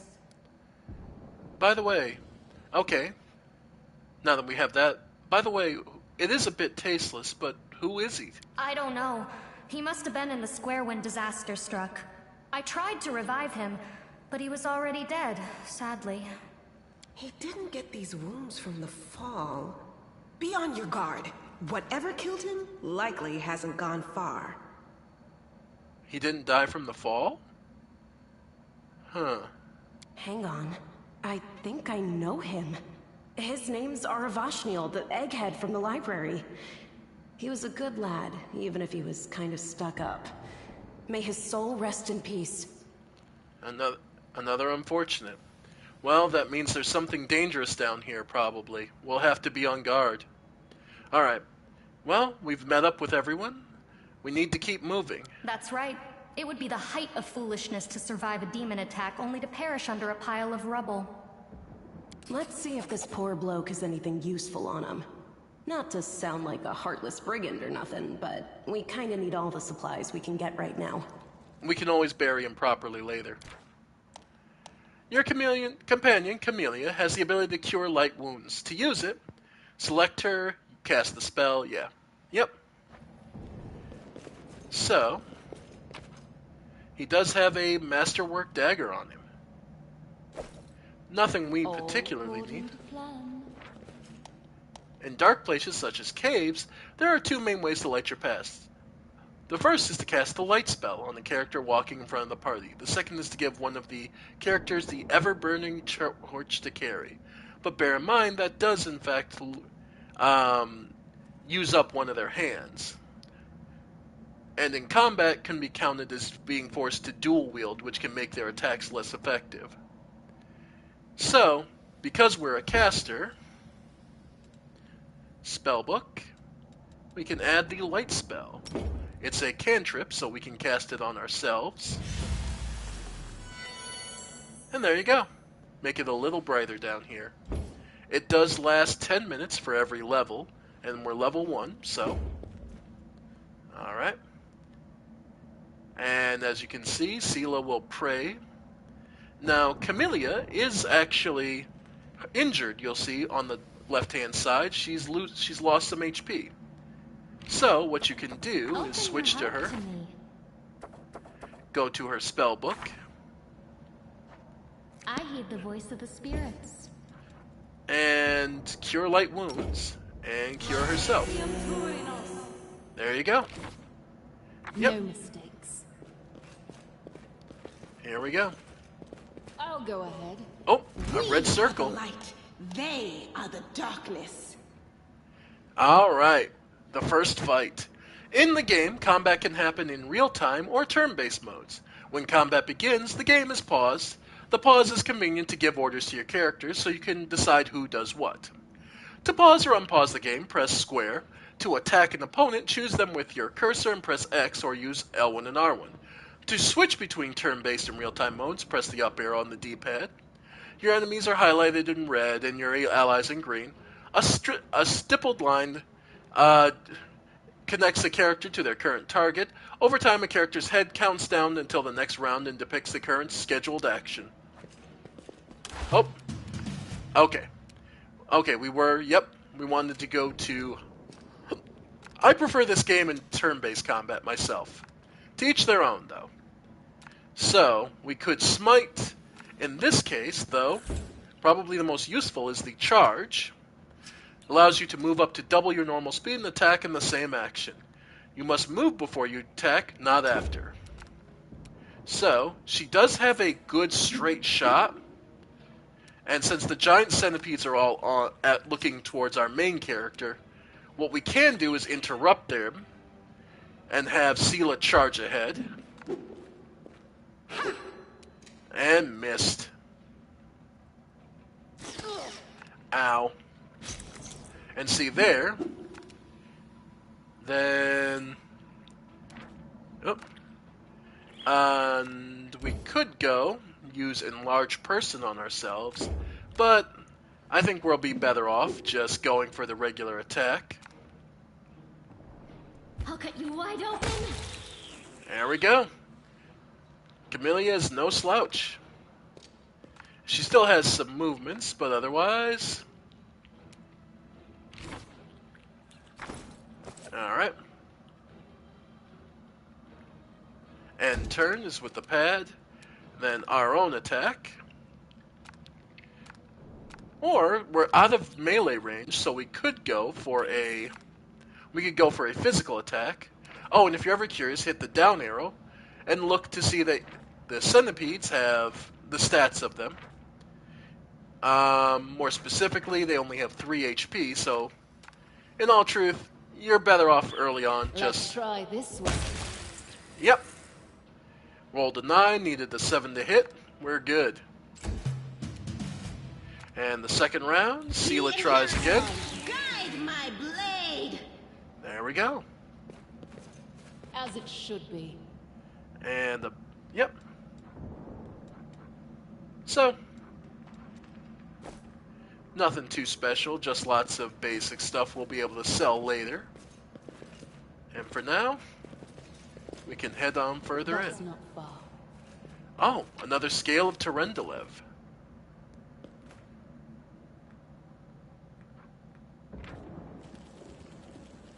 Yep.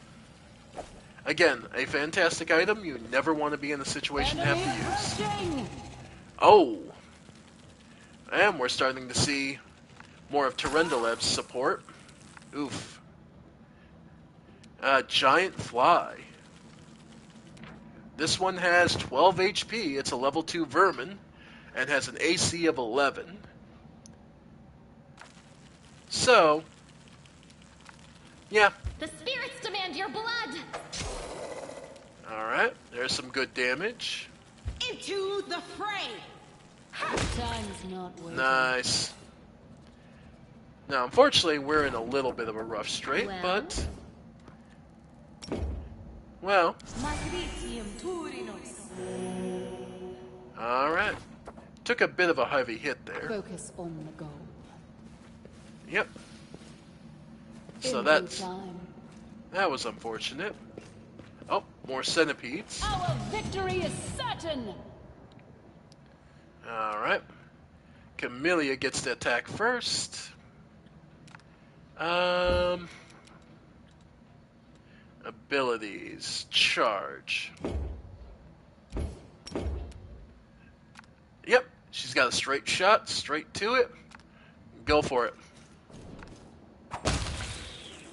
Nice. Now, unfortunately, it looks like there's a centipede that's a little too far away.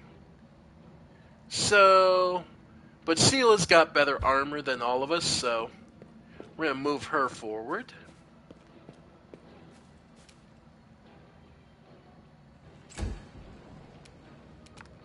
And let's see. I don't think there's... Yeah, no, it's not far. It's not close enough. Okay. So, nothing more we can do there. Ah!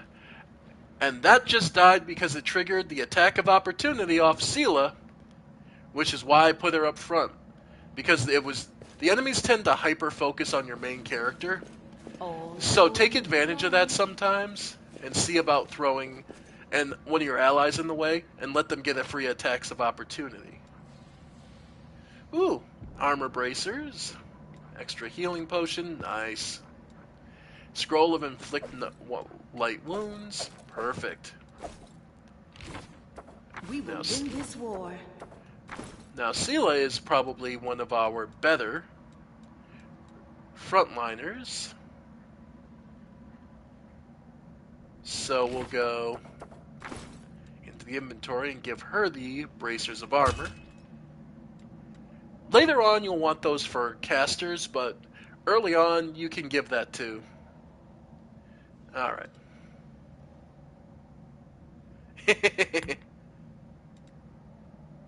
Yeah. Oh yeah. And I'll just equip us with that. I'll say the mace won't A bright future awaits us. Ready for anything. Rely on me.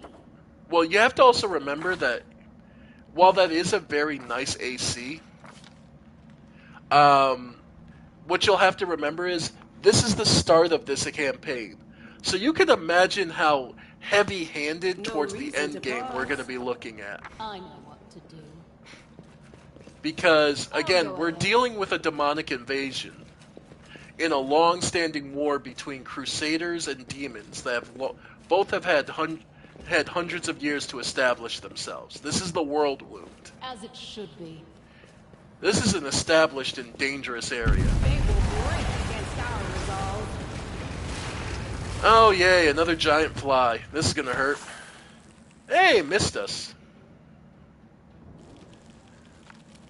Alright. Let's get rid of the... Damn. Alright. 5-foot step. Because now in Pathfinder, the 5-foot step is immune from getting you targeted by attacks of opportunity. So, yeah, 5-foot stepping out. And Sela. Okay, we'll move her up. And then... yeah. Okay. From there... yeah, we'll just have Camellia. Today's sacrifice. Alright, 5 damage. Ooh, and Nivea's gotten close enough. And, yeah, sneak attack bonus. It's lovely like that. Yeah, if you go slow.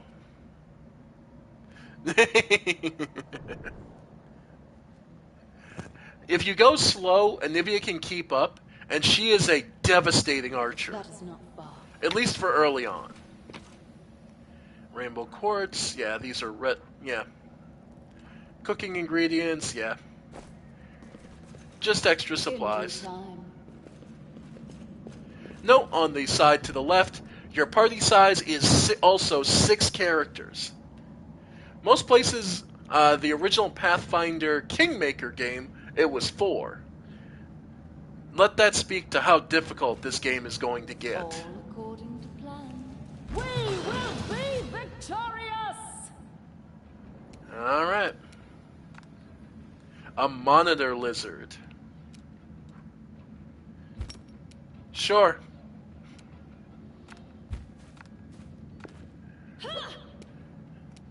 Oh well. Alright. Not much more we can do. So we'll just move up. Lizard gets its attack and missed. Just by 1, but it still missed. Alright. And we'll go one more swing. Yeah. So that was half of its HP. Camellia, you know what? She has a secondary ability we haven't used yet. Spirit Weapon Enchantment. Lasts for a minute. At first level, the Spirit Hunter can, as a swift action, grant a +1 enhancement bonus for 1 minute to any weapon she's holding. And for every 4 levels beyond first, she gains another +1. So in other words, she can get an additional +1 to damage, to attack, and damage if you want. But I think we'll be fine. Yeah. So, like you see, it can be worth it. Because that would have been 2 damage. But, oh well. Lizard gets another attack. Misses us. And then Nivea gets a shot. Goes wide. Oh, but she got it on the second time. And yeah. Skinning is actually an effect that you can use. Basically, you're testing your nature, knowledge nature of your party and trying to get it, you know, high enough to actually get through. But fortunately, it's not always good. Alright, continuing on. Hey, there's someone here. No, I can't just walk away. It's got to be here somewhere.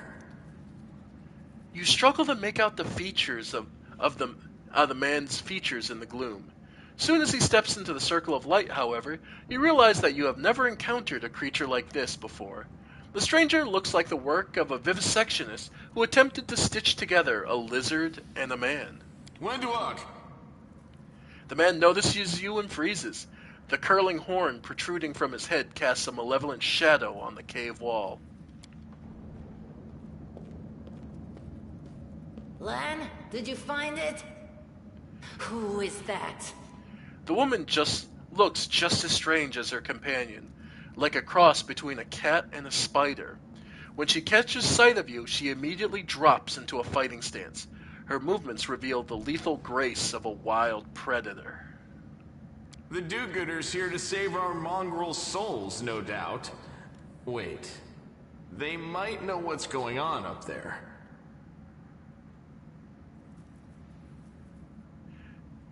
So, we have Lan and Wenduog.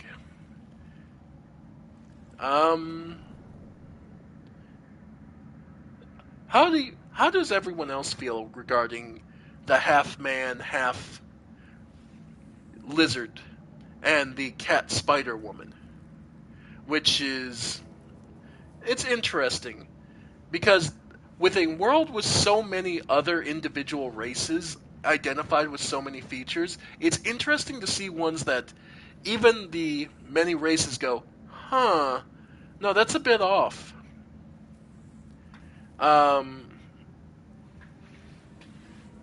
But they're sentient and they're willing to talk. We'll let them know, yeah, demons are laying waste to Canabras upstairs. If things are as bad as you say, then we all have to hurry. You didn't come from the direction of the shield maze. Damn it. I couldn't care less about what's happening on the surface, but the maze... More the maze? I realize that you guys have your own troubles, but we need to be in Canabras. People are dying up there. Please, show us the way out.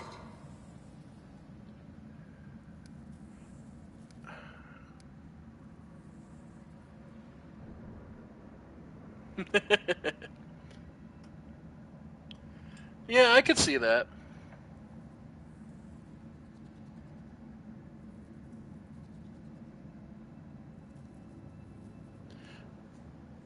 Yeah.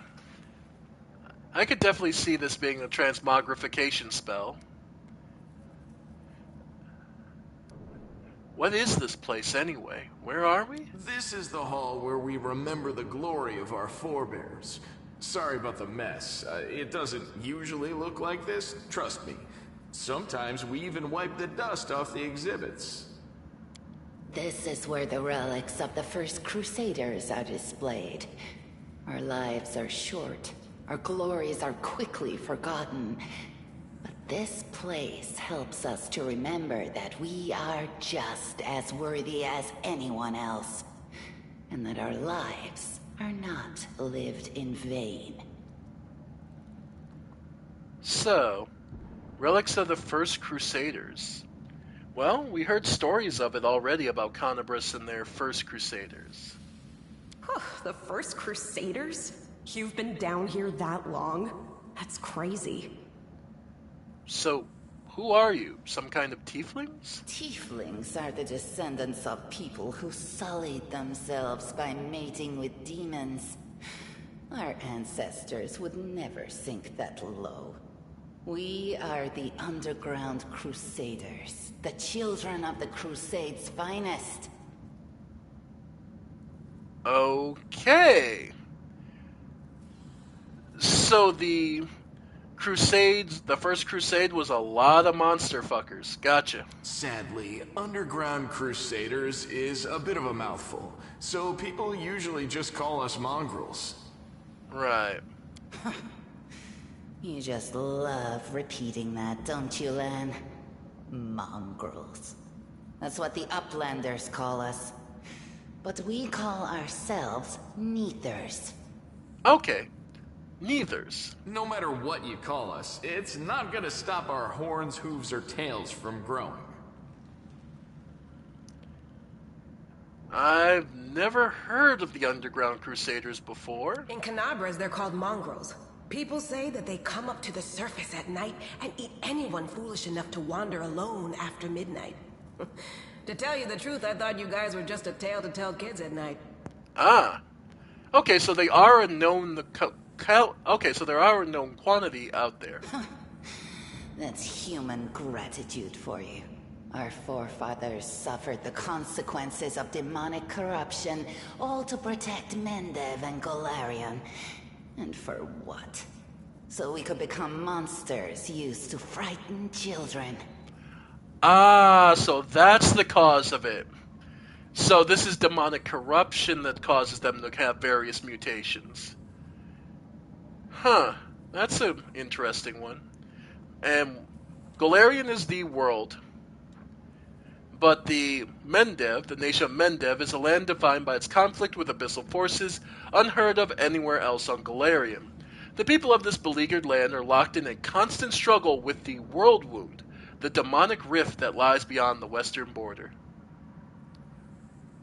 True, Wolf doesn't mind. Okay, you got a point there. Every mongrel has their own take on it. Our chief, for example, thinks of us as something like a reserve military force. He thinks we're standing by until the moment we're needed, and when we emerge on the surface and save the day, all the people will see how good we are, and they'll love us for it. Yeah, he leaves that last part out when he talks about it, of course, but it's easy enough to read between the lines. Right. Okay, so they're supposed to be the cavalry that... Okay, so these guys are supposed to be the cavalry that show up in our darkest hour when the demons come, and we'll just ignore the monstrous aspects and looks of them, because they're so good at fighting the demons. Okay. So, what are you guys doing in here anyway? That's none of your bit. We're looking for a holy sword. It was here, in the center, sticking out of a rock. The sooner we find it, the better. Some kids from our tribe took off for the shield maze. They figured it had collapsed, and now it's their time to go up to the surface, like all the legends foretold. Ah, okay. So they're expecting to go up and rise up in glory. Well, this would be a good time to go fight the demons. Except they don't have a clue what's waiting for them up there. They're not fighters. And Saul, the chief of our tribe, is dead set against it. He says that now isn't the time for the underground crusaders to take up arms. If we get the holy sword, we might be able to change the chief's mind. It's a fool's errand. None of us will be able to hold the sword, let alone use it to save anyone. It's not an ordinary weapon. It's made from righteous heavenly flame, and will burn anyone who touches it. You think you're special, Lan? Okay, that makes sense. So that's why, in a point with demons, you would want the heavenly sword, the holy sword, to... Okay. At least that makes sense why you're here. I'll pick it up with my teeth and tie it to my hand if I have to. It doesn't matter. An angel's sword and a troop of stalwart mongrels will be able to work a minor miracle. Speaking of which, you're still here, Wendu, which means that deep down, you know it's possible. Yeah. Wendu just shrugs and turns away.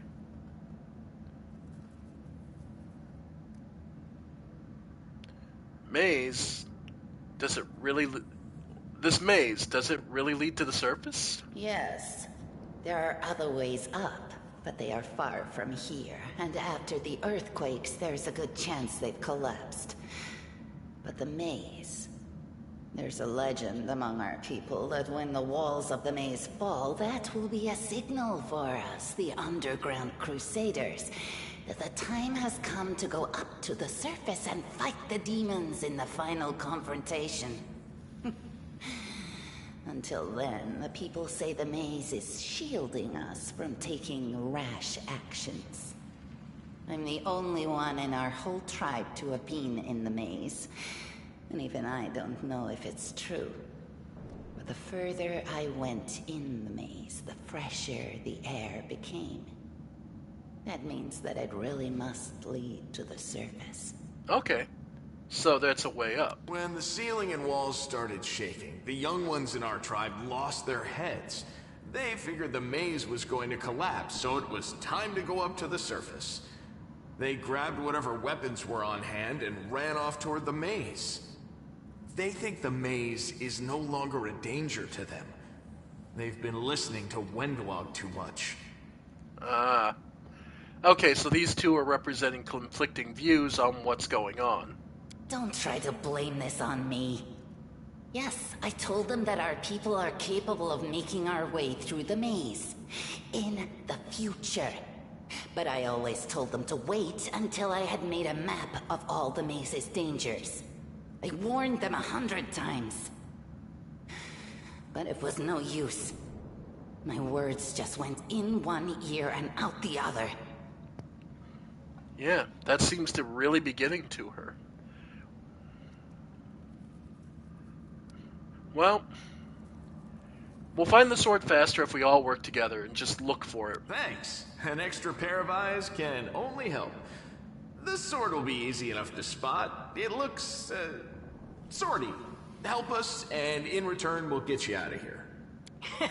Now we're talking. Let's get to work. It's a good thing we all bumped into each other, isn't it? What, you want to find the sword quickly so the underground monsters bring you back to the surface? So be it.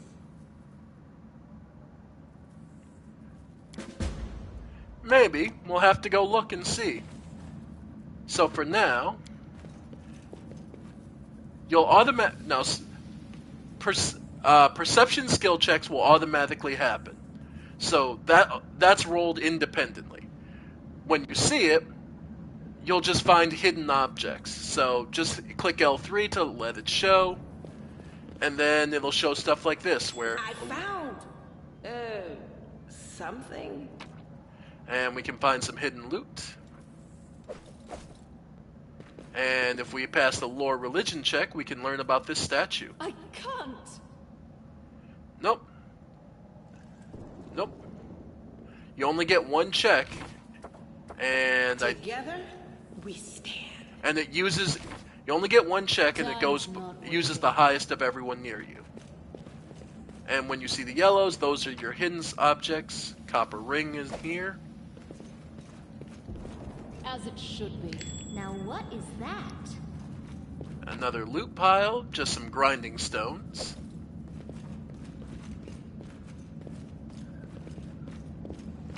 This one, a handful of gems.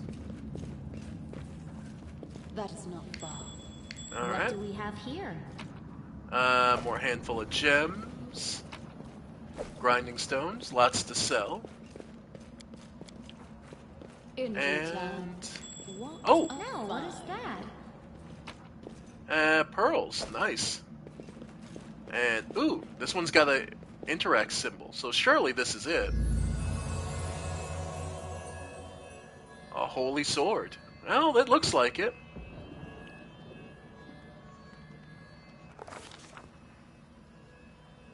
These are special encounters. Day 15, month, yeah. A strange flash pierces the gloom, and Reflim Sorgine feels the drops of searing blood run down her chest. The wound, healed by Terendelev, reopens and weeps scarlet. But there's no pain or weakness. A hazy scene appears in a cave chamber. This one or another one entirely. Reflim Sorgine's heartbeat quickens, and a stream of thoughts suddenly bursts into her minds. Thoughts clearly that belong to another. Treachery. They betrayed me, trapped me, and stabbed me in the back. My trusted allies, my treasured friends, the people I swore to protect, the people from whom I descended from heaven and came to this turbulent mortal world. There they are, up ahead, in the gloom of the cave. What are they waiting for? Are they afraid to draw closer? Do they believe I'm about to die from their traitorous blows? Next to me, a quiet moan. A girl with golden braids lies on the rocks, clutching her slashed side. She refused to join with the traitors and paid dearly for it. I could have tried to run, but I will not. Whilst I still have strength, I must. While recognizing the foreign origin of these thoughts, Reflin Sorgine intuits that she can control them somehow. Let's try to... Do we heal with our... or furiously call out to the traitors? We have strength still in us, and the second pair of hands is always welcome. We'll try and heal her, reward her loyalty. A spark of healing magic illuminates the eerie, murky scene before us. The wounded girl opens her eyes and whispers, Lariel, you said everything was going to change soon. You said you and the other warriors of heaven would be leaving us on a grand mission to stop the demons forever. Is that true? The frenzy of foreign thoughts comes faster and faster, like a rushing river, and images flash by one after another. A priestess in colorful robes observing the stars, a young female paladin praying, clutching her glowing sword, a majestic, golden-winged angel gazing into the distance, his face covered by a helmet, but his voice ringing clear. Only if you're willing and only if you're ready, there is no going back. Then don't waste your strength healing me, the girl whispers. Your mission is more important. You take care. It is near. There, in the vision, the darkness in the cave stirs into motion. Something massive appears from within its depths. A vague shadow, an outline, a nightmare come to life. A wave of odious chirruping and rustling emanates from the shadow. The sound of piercing, like hot irons lancing through flesh and bone. The traitors fall to their knees before the shadow in reverent ecstasy, and the wounded girl thrashes in her death throes. The yawning chest wound burns white hot as Reflum Sorgian's head pounds with pain, and it is no longer clear whose pain it is. The person called Lariel who sent this vision, or the unlucky one unlucky enough to receive it. So, we have a couple options. We can give up and not fight the illusion. We can use our will to... We have a +5 to will, or we have +7 to knowledge arcana. Well, but Reflum Sorja knows how to resist malign influence such as this, no matter the origin. We understand the magic behind this, so we can fend it off. The force of the attack, though originating in a vision, is terrifying. But Reflum Sorgian is stronger. She shakes off the pain and torpor, but alas, the one who sent the vision cannot claim the same. He is broken, exhausted. A monstrous shadow emerges from the murk of the cave. It is not real. It exists only in this strange vision or memory. But the thrill of fear it provokes is more than real. The shadow's features starkly resemble those of Discari, the terrifying demon lord. In a movement as swift as thought itself, the monster's hand is wrapped around the throat of the one they called Lariel. The foolish angel, struggling on the rocks like a fly with its wing torn off, intoned the shadow. Its voice changes as it moves, shifting from a quiet whispering to a sonorous shout, becoming young, then old, and quavering. Where is your goddess, angel? Where is her self-assured herald? How is it that you are dying here alone, so far from the light of heaven?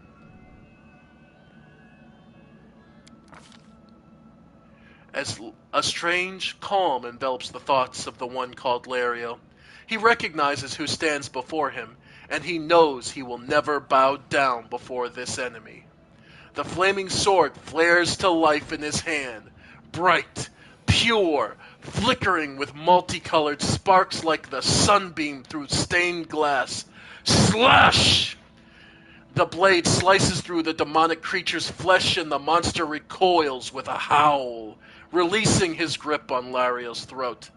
The angel falls back heavily on the rocks. His vitality is ebbing, but his pride remains undiminished. He grips the sword, and with his last burst of strength, plunges it into the rock. Reflum Sorgian, sensing that the vision is fading, the rush of thoughts diminishing like a river, running dry, the last thing she hears is this: You will kill me, monster. This I know. But one day, Someone will come here and raise up my sword. They will raise it up. And do we value punishing evildoers and traitors, or save and protect the innocent? What is the greater calling? To punish those who have wronged, or to protect those who have not?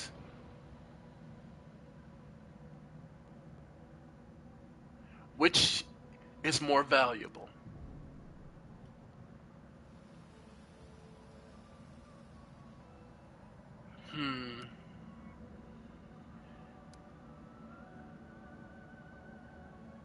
To punish evildoers and traitors is the easier option. But to save and protect the innocent, that is the greater hill and the greatest calling. We will save and protect the innocent, those who have not truly committed to themselves to maliciousness. The vision disappears, vanishing in a burst of colors. Reflum Sorgian does not hear the final words, but she seems to complete the thought, taking it to heart. The words fly from her lips, and with them, something else. The heat blazing in Reflum Sorgian's chest fades away. With the edges of the scarlet wound close, leaving not even a scar behind. Looking down, I see the flaming sword in her hand, or rather, its outline, the memory of what the sword looked like. With a final surge of warm and soothing light, the sword vanishes, and the light is drawn into her hand. Reflum Sorgian does senses that it will return. All she need do is call it.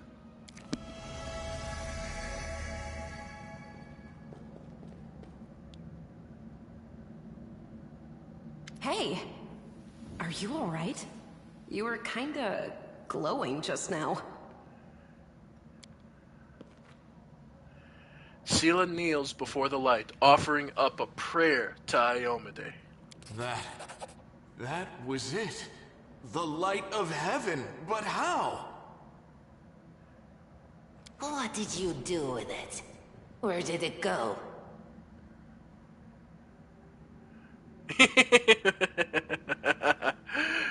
Yeah, it could be Flame Tongue, but it is the sword of the angel Lariel. We know that.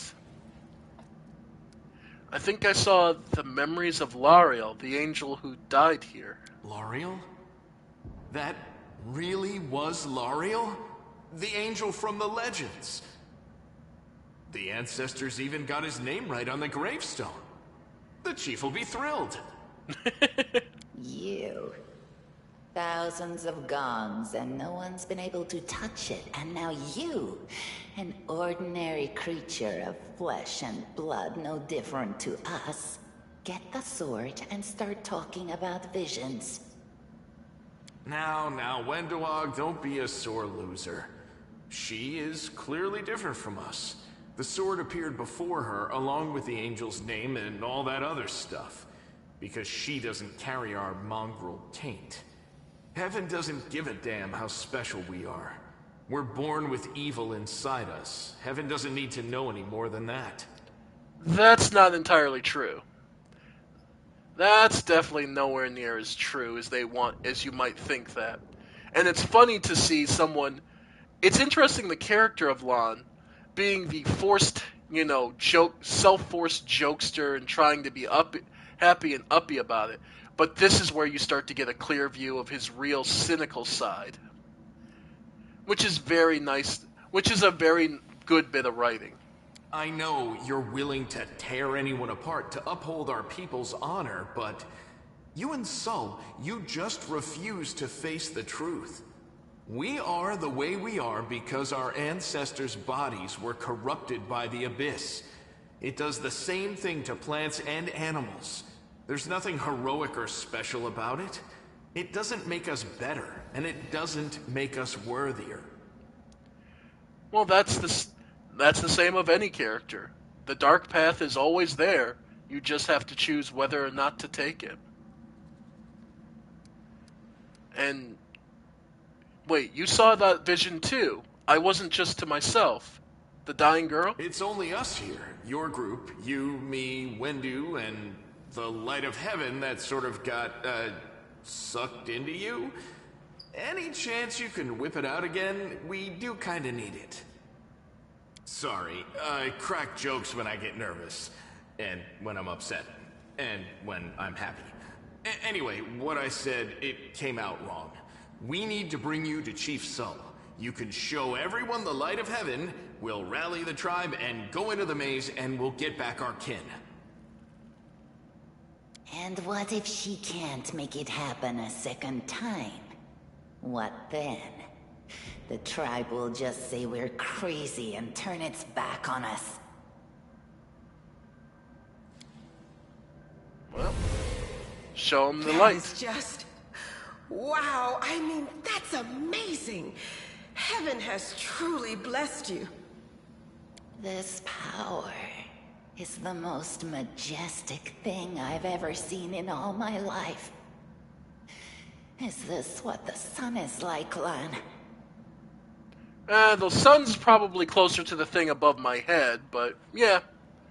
Yes, it's similar. But this light is more... golden? Chief Sull needs to see this. Now that we have the power of angels on our side, he can't say no.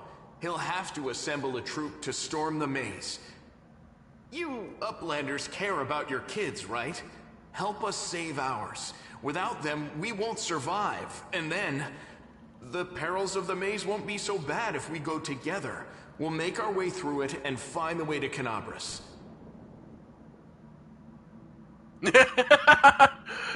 Yeah, but that's a whole other issue with the sun. Alright, well, lead us to the chief and I'll decide if I'm going to help you or not. Let's go. We'll take the short route. Well, the only route, really.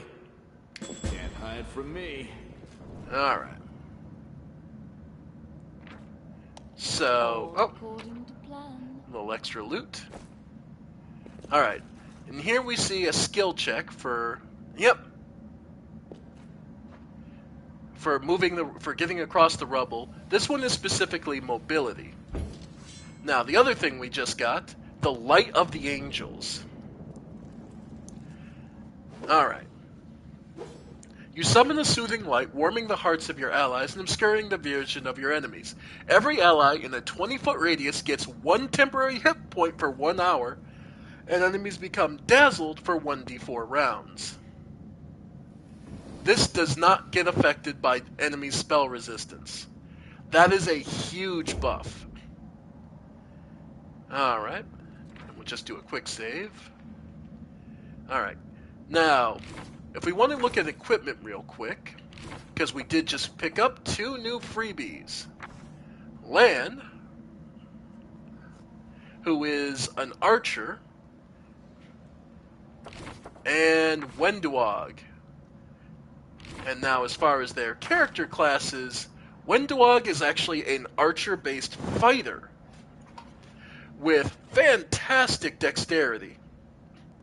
But, of course, because of her appearance, 5 charisma. The woman has no grizz whatsoever. Not the slightest. Lan is actually a Zen archer monk. I love that they give you 2 archers and both of them are completely different classes and work very differently. So yeah. And yeah, so just be aware. And now that we have some actual people, let's actually start looking at our formation a little more closely. Because let's go. Alright. We want to keep it relatively close-knit. So, what I'm thinking is...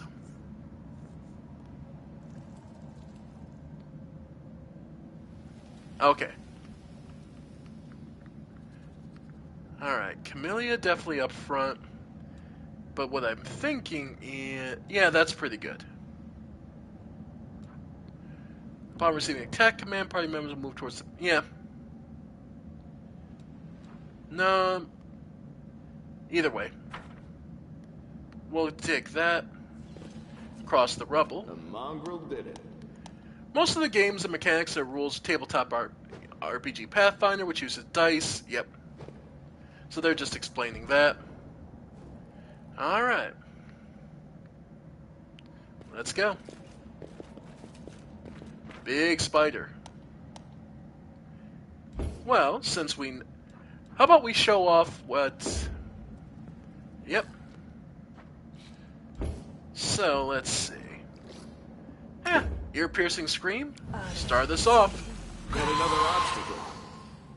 Made the fortitude save, but got us a free early hit. Alright. Camellia. Yep. Because basically we got an ambush, so we're going to move up a bit. And... Yep, get the charge attack in on him. Nice. And land. Yep. You've crossed the wrong mongrel. Alright. I'll rip you apart. They're pretty decent archers. Yep.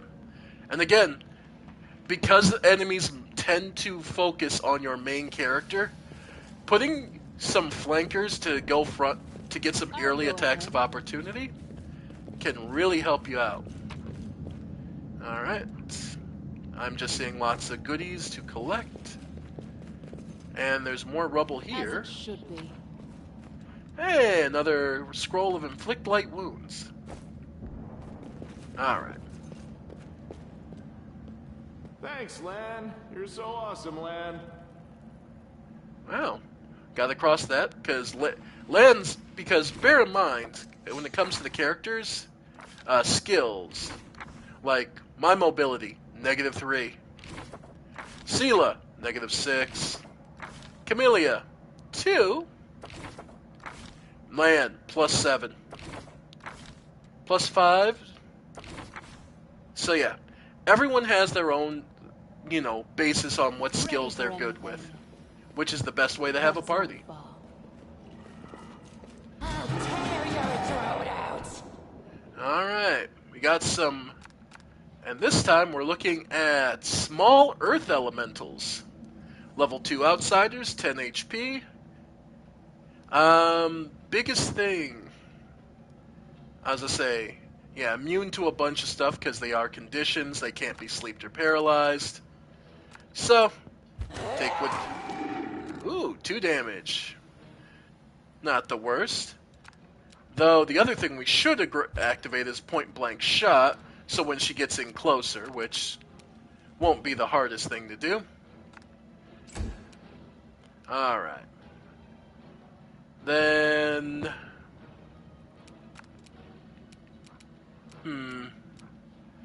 By the way, yes, there is a range limit to Inspire Rage. Let's show it off. So I've insulted, so now they'll come running after me. So, we'll leave that alone. Then... Oh, let's go... Nope, no straight shots. So we'll put Sela right down the middle. What's that there? Oh, she spotted something. Alright. Then Lan. Now he's got, in addition to point blank shot, he's also got perfect strike, but we're not too worried about that at this point. You won't survive me. Yep, and he got 2 attacks.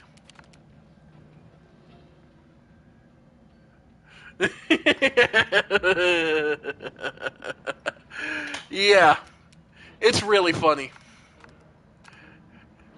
Oh no, that's the word. Yeah. Though the funniest barbarian I ever personally got to play I'll cut you was an wide absolute liar. Like, he constantly lied about how good his hometown was. And No match for me. yep. All right. Yeah, go ahead. Move up. Sela, if you wouldn't be so... No glory without Aw. risk. Alright. Endure this! Nice. Camellia? Spirits demand your blood. Damn. Sometimes the dice just don't love you. I'll rip you apart. Yep. This should do it. Yep. There we go. In due time. Turn off. Yeah. Be sure to turn off the abilities like that rage, because otherwise you'll go through. Hey, a wand of cure light wounds. There we go. According to plan. That'll help us out. So that's some more free healing for us. Do note, you do need to actually equip it to someone to use mid-combat. So, let's see.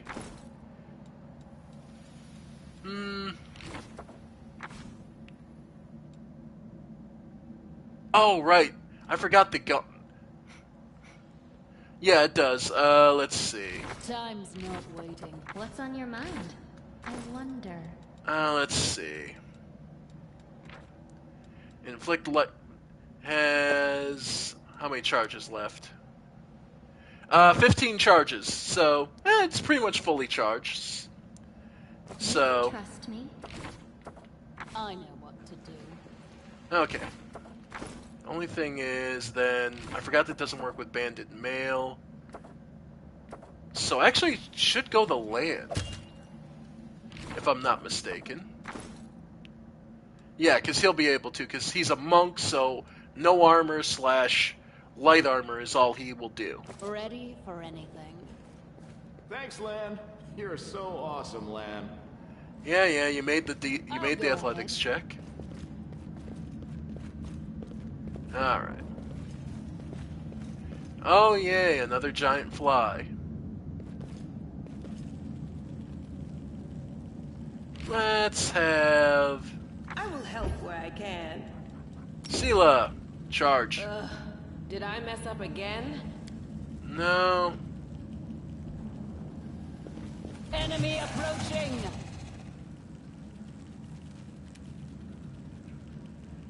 Oh god, yes. If you need to straddle the end of the difference between 0 and 1 HP, Cure Light Wounds is a godsend.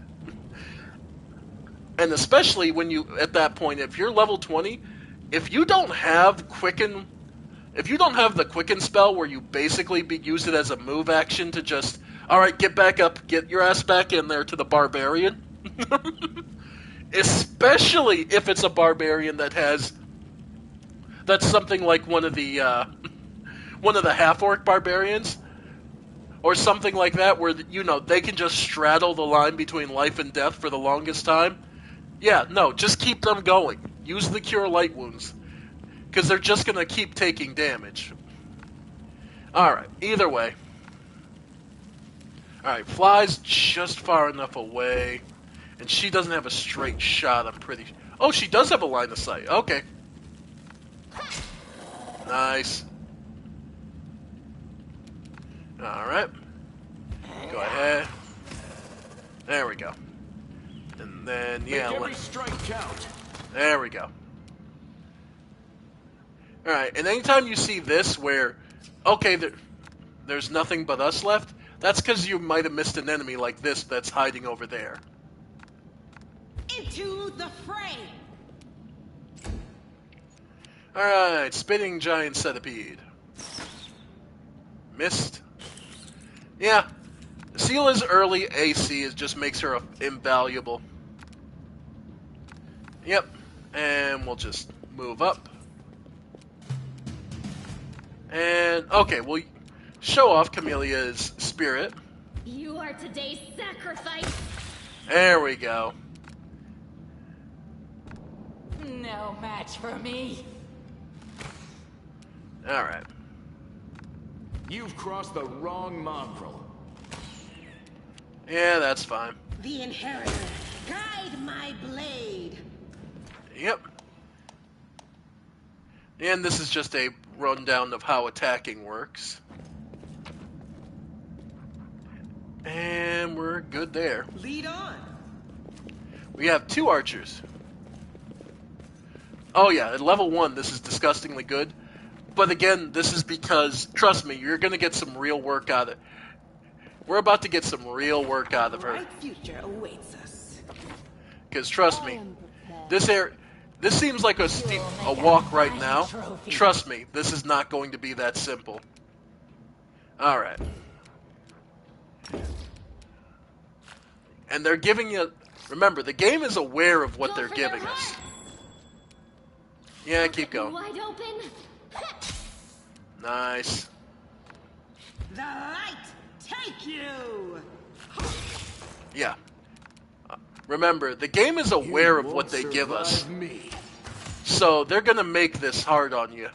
I'll rip you apart! Yeah, like, this is all, remember, tutorial still. Now, the other thing to note, I didn't do myself any favors by giving myself only +0 on my cruise. Ooh. I can't equip the comma, but... Okay. We're about to make Seela go from ridiculously good to disgustingly good. Because we just got a great sword. Now, yes, 22 AC this early on is re-goddamn ridiculous.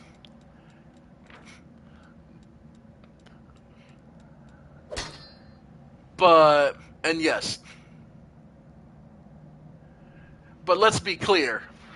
She still has 19 AC with a greatsword. And that greatsword has a +6 to hit versus the +5 on the... and when it does hit, there's very few things that are going to survive 8 to 18 damage this early on. Yes, I'm sacrificing a bit of her survivability. But let's be clear here. They just gave me a masterwork greatsword.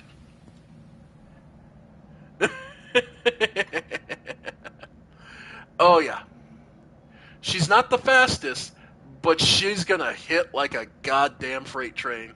No reason to pause. I need to concentrate. Becoming the distracted leads to becoming dismembered. Alright. That's not far. Oh.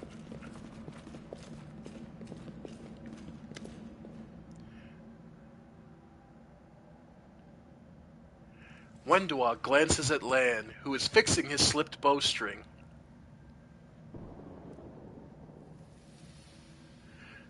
And quickly walks over to you. Her cat-like eyes glow from beneath her hood.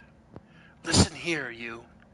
I don't know who you are or where you came from, but you and I are the only 2 people here who see things clearly. That's why I'm asking you. Don't show the light of heaven to Sol.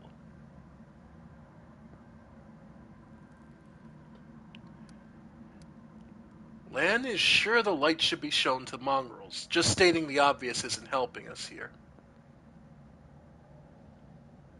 I thought you considered the Mongols to be great warriors. Or don't you want to save the kids lost in the maze? She doesn't want us to show the light. Okay, but Lan is sure the light should be shown to the mongrels. Lan... Wendua grimaces, and a guttural, husky snarl unfurls in her throat. He wants to play the hero. His first idea, if you remember, was to grab the sword and run headlong into the maze. Does that sound like a plan to you? To me it sounds like suicide. The worst part is, the tribe might actually take his words to heart and follow where he leads. Okay, I thought you considered the mongrels to be great warriors. The descendants of great warriors. I believe that my people are worthy of greatness. that we are strong and can do many things. That's why we were chased down here. We scared people. But it's one thing to go hunting in the caves, and another to fight in the shield maze. Wenduog leans in closer, her pupils dilating. I've been in there. I've spent my whole life training so I can make it through all the way to the end. There were more of us trackers at the start. We were young and stupid. What's a couple of monsters when there's a whole world out there just waiting for us? That's what we thought. But we weren't prepared. The maze isn't just a physical challenge. It's cunning and full of traps. It's dark as the primordial night. And if you close your eyes and listen, you hear the whispers right behind you, and soft singing in the distance that seems to rise and fall with the beating of your heart. Wenduog looks away. I had to learn from my friends' mistakes. I had to step over their bodies and go further. I don't want to have to do that again. And it will happen again if a crowd of ill-prepared fighters burst into the maze, with no idea what they're going, all because Lan believes that a glowing sword will solve all our problems. Okay, so she's making the argument that the maze is too dangerous and it's going to just result in more deaths. Which, theoretically, it could.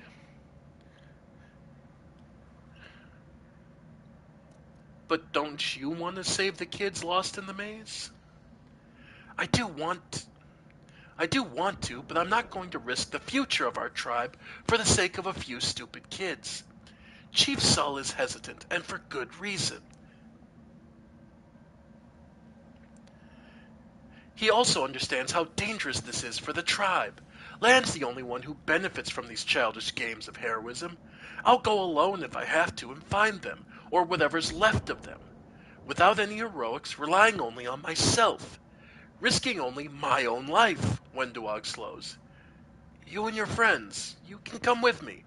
Perhaps we can make it to the end of the maze together and find a way out to the surface. Yeah, that's an idea. We could use her as a scout and we could go with her.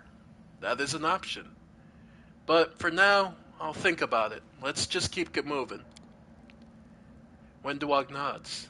Don't show the chief the light, and I'll lead you through the maze to the surface. I swear it.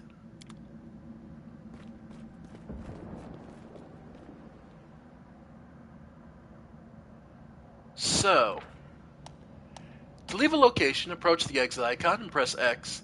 To leave, your entire party must be near the exit. Before leaving a location, you'll be able to review and collect any loot you haven't taken yet. So basically, if you're going to leave an area, they'll give you an option to pick up all the stuff you left on the floor. So keep that in mind. Alright. So we head to Netherholm, home of the Nethers, the mongrel folk. Alright.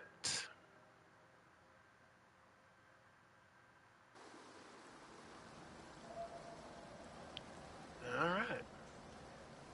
Quiet, peaceful. In due time. And where are we headed? Hey, more of the mongrel folk. Lan and Wenduog are always dragging back trash from the caves. No offense. Okay. Would you look at that, Uplanders? So they do recognize us as... So they know... So they have... They recognize us as not mongrels, basically. Yep. Alright. I'll go ahead. And... Your first impression of the mongrel village is that of a squalid dump, with odors to match. Unblinking, glowing eyes watch from the gloom. Deformed shadows slope between the huts. You see some mongrels gutting a white, eyeless fish, while others are repairing fishing nets. All the signs of normal village life, but tense expectation hangs in the air. A heavyset, aged mongrel slowly shuffles his way towards you, The hair on his head grows in limp, wispy strands.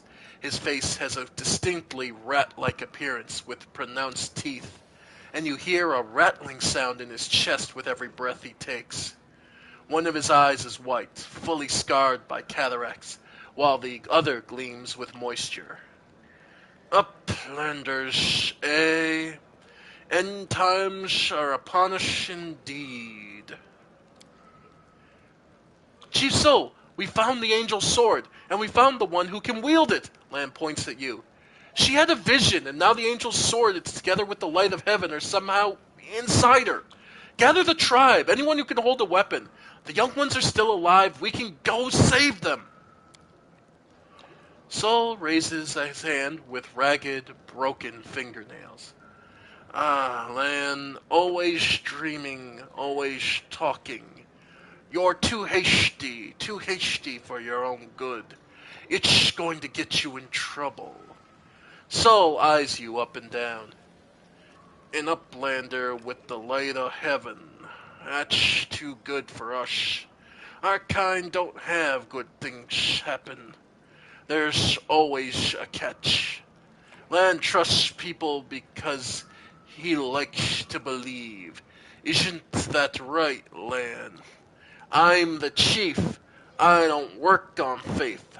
Show me the light. Wendawag stares at you intently, like a cat watching a bird, shakes her head in warning. Throughout the game, you will occasionally encounter options marked with an associated mythic path. These are dialogue branches that embody the spirit of a particular manifestation of mythic powers. In the earlier stages of the game, these options must be selected in order to gain an opportunity to set out on the corresponding mythic path. Once your mythic path is set, however, unique alternatives inaccessible to other mythic paths will become available to me.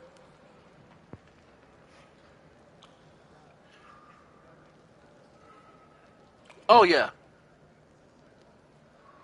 Make no mistake, I'm going to show the path.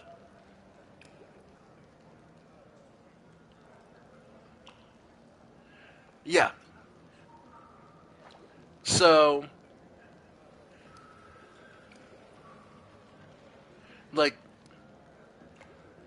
so we could take the chaotic path. Now, I'm going to be perfectly honest. I don't trust Wendawag. There's a lot of X factors she's skipping over because she says she treats herself like she's the logical choice. But she's leaving a lot of gaps in her logic, and there's a lot of misunderstanding that seems like there's something else going on with her. We can do lawful to reveal the light of heaven. No matter what, you will have to... Basically, you are forced to choose whether or not to show. I remember that much. So, yeah. We'll reveal it.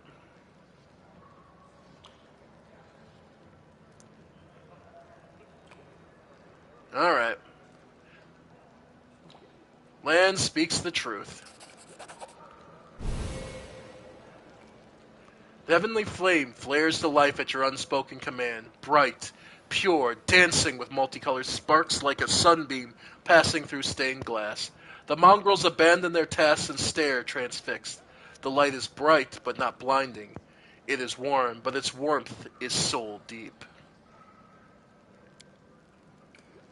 Sol is silent for a while. Tears are streaming down his wide, pale face. But the old man doesn't even care to wipe them away. So it's true. The angel did not forsake us. No, he came. Back from the dead he came. To save our children. Lan gives you a nod of thanks. The scaled half of his face is indifferent, but the human half is visibly relieved, as if he wasn't sure all this time that you would support him. Wendawag hisses at you like an angry cat. See these fishermen and these hunters, these husks of men and women? Their blood will be on your hands.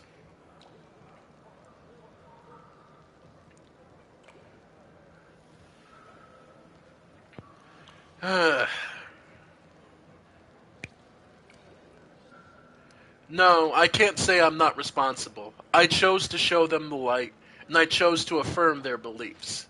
By doing so, I must take responsibility. I won't say anything.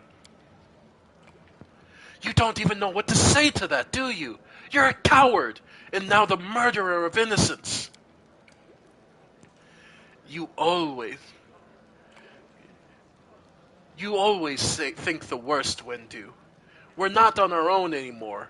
We've got allies. Well, a couple at least, but one good fighter's worth 10 bad ones. You have the right of it, Lan. But we're nethers. We're going to wait. I sent a message to shaman all the tribes. It will take time, yes, but they will come. They will all come for the light. Wait, Lan. Wait, Uplanders. Rest a while in one of our huts. Our home is your home. Lan sighs. Alright, Chief, understood. Let's hope a few hours isn't the difference between life and death for those kids. If they ask me what took us so long, I'll tell them it was your decision. Wendwag only grits her teeth in silence. Alright, and that's enough experience for our first levels.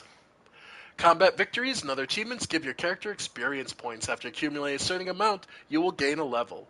This allows you to select a new class or to raise a level in the class you already have, increasing as they have, along with other advantages such as increased hit points. To gain the new level, hold R2 and select it. When the character gains a level, they can also gain new feats, learn new spells and skills, and increase ability scores. Yep. So, that was enough for a level. So, let's save and let's take a look. I know what to do. So, we'll definitely do our second level as Insider, because again, we're looking to... Our ultimate goal, for those who might not have been with me at the start, I went over all of these, is a prestige class. More specifically, we're looking for Mystic Theurge. This allows... Mystic Theurge is a class... I love playing casters, and this is one of my favorite. Just to show it off. Yeah. Mystic Theurge allows you to cast Arcane and Divine spells at the same time. You don't get as high of level spells, but you can get some really effective combos of just heal with one hand and damage with the other. But that's our goal, so we still need to be able to cast second level spells of Arcane, which we won't get till level 4. But for now, back to being an Insider. So Scald, Insider. This also gets us the really, really devastating ability we got, Sneak Attack. Yep. Yeah, Sneak Attack is brutal, and again, we're effectively a Barbarian Bard with Sneak Attack. Alright. So we get 3 points. So we'll do, of course, the Knowledge Arcane, Lore Religion, and actually, let's go with Athletics again. Mobile feet. Yeah, we're going to be... We're like, that's the thing. We're not the most... Yeah, we're not the most... How do I want to put it? When we hit, we're going to hit hard. Alright, and we get another first level spell. The Roguish Rogue. Remember, we're an insulter, so even while we're... And while... Not the most roguish rogue. No, but... Remember, we're also insulting, so... We can actually get some really fun things. And... Let's get... Because we do have Spell Focus Enchantment.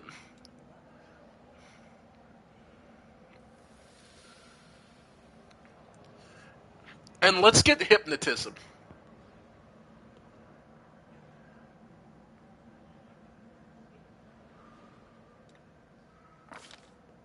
Yeah, let's swap out.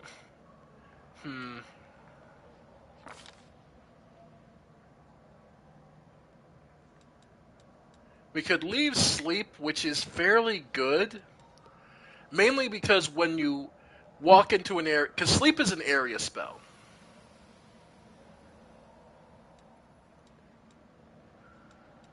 So if we go...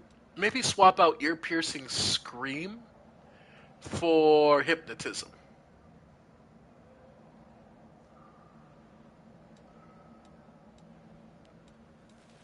Yeah, I guess we add hypnotism. More spells that basically when we're at the center and while enemies are running at us, we can just go, and now you stop. Basically, we use our raging song to draw them in, and then we just have them sit there and go, no, you just sit there. Go fight Ari, man. Okay, point taken. But yeah, we'll take hypnotism. Just a fun, yeah. Roll 2d4 to see how many HD of creatures you affect. Yeah, we'll go with that. Sneak attack and hypnotism. So, while we hypnotize them, then we get the sneak attack. Yeah. Alright. Yeah, I'm gonna call that good. Focus on the goal. Yep.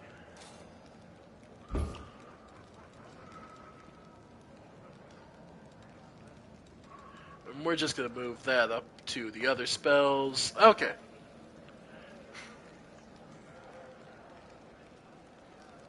Destroying all the laws. Alright. Sela. Now, here's the thing. You are given full control and context to be able to multi-class your allies.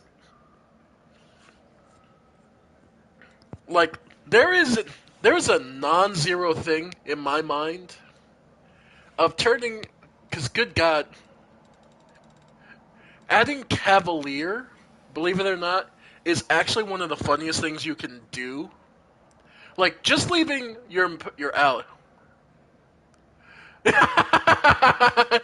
Oh yeah, you weren't here when I was doing all the classes show off. Yeah, let's give a rundown for anyone who wasn't here. These are all the classes. Alchemist, Arcanist, Bard, Blood Rager, Cavalier, Cleric, Fighter, Hunter, Inquisitor, Kineticist, Magus, Monk, Oracle, Paladin, Ranger, Rogue, Shaman, Skald, Slayer, Sorcerer, War Priest, Witch, Wizard, and then a bunch of prestige classes. And more, and the best part is the number of subclasses. The number of subclasses in this game is ridiculous. Okay. Disable automatic. Okay. So I can't really show it off here, but yeah, all of them have like 4 or 5 subclasses. Like, there is ridiculous. Now, that being said, I mean, keeping her as just a paladin is perfectly fine.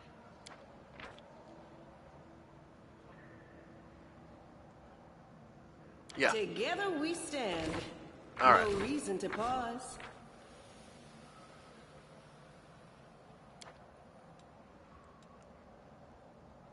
Oh, okay. Yeah. Oh, right, because they automatically pick everything for the secondary for all your party members. So. Yep, they got Magus.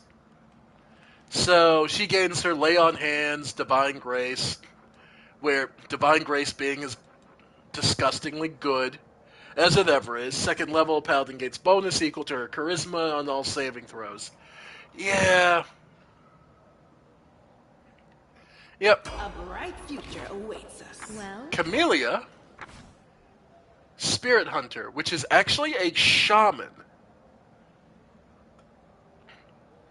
Now, what's funny is she takes Ice Plant to give her 2 additional AC, putting her AC up to 21 at level 2.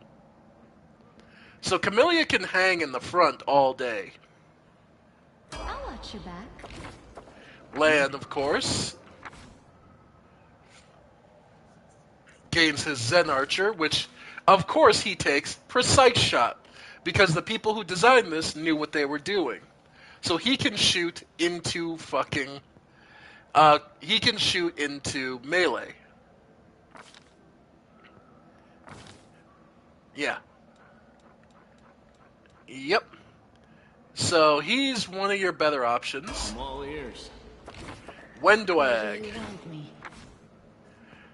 Of course, because she's a fighter, gets more... Yep. Yep. Gets deadly aim. So sacrifices for more damage. Basically, Lan will hit more often. Wendwag will hit harder. So whichever character you and what your priority is personally, that'll be up to you. Good. But yeah. Ready for anything. And now I'm up to 15 HP. As it should be.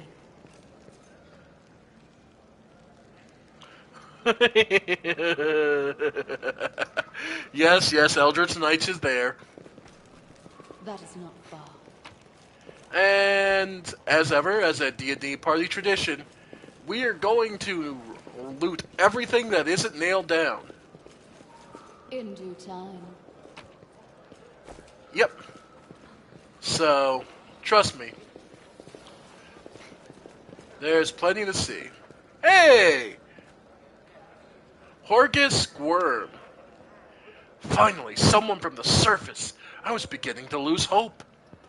An elderly man in expensive, but not ostentatious clothes, approaches you. His face is peppered with several healed cuts and bruises and twisted an expression of extreme discontent. Allow me to introduce myself. My name is Horgus Worm. Yes, that Worm. You no doubt have heard of me if you've spent any time at all in the city. I have a business proposition for me.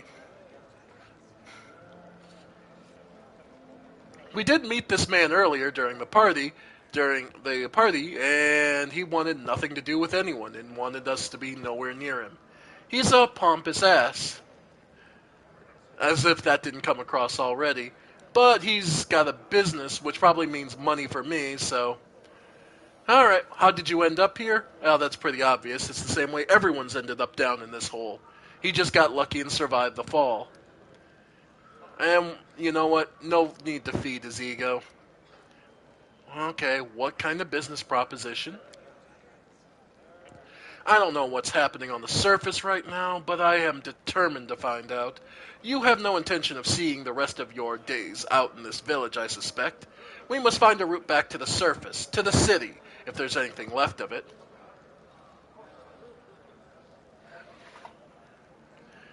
Wizard, Shadowcraft, Mage, Miracle. Don't think so. I don't think the Shadowcraft is in this. I might be mistaken, though.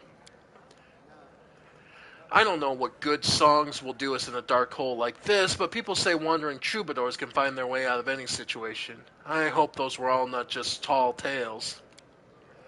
You are strong, it'll be no trouble to you, but alas, I am not as fit as I once was. I can't go crawling through the caves, playing at scouts. Yeah, I'm pretty sure the Shadowcraft isn't there. I shall pay you 1,000 gold coins. Camellia, I suggest we help this man. It's good to have friends among the Canabras elite. Well, diplomacy. I have plus 10. Sure.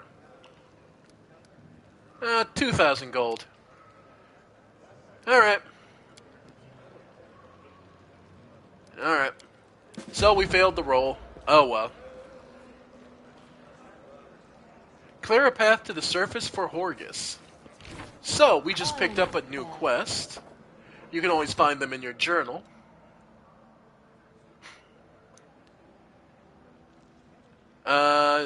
Worm Family Secrets. Power twists and warps all who possess it. Once a person becomes accustomed to a special position in society, they develop a condescending attitude to others. This attitude remains even when society itself crumbles around them. Horgus Worm, a man blessed by noble birth and no small amount of superiority, has found himself in unusual circumstances. He persists in clinging to his riches and power, even as their value dwindles with every passing minute. Time's not waiting. Yep. By the way, if you notice the symbols on our left there, if you're ever curious about what they mean, go ahead to your character page and go to effects and conditions. Protection from evil actually came from when I used the light of heaven, and that just gives us an extra, resistance from evil creatures. Fatigue is, weakens you because you're exhausted. We fell down the pit, fought a lot of bugs, and managed to get home to somewhere quiet. All according to plan. So, yeah. Alright. Go ahead. And if you use the D-pad, you can see a map. You can see a map. The map will help you find all sorts of things. As it should be. Yep. The map will also mark any loot you've managed to spot due to your passive perception. So that's a good way to find out if you're missing anything. Well, it won't show you everything, just what you know about. Hey, and Anivia, how you feeling? This tragedy might not have happened if you spent less time surveilling honest citizens and more time tracking the real spies and demon worshippers. Brilliant idea. How come I didn't think of that? Now if only the cultists would tell us they were cultists.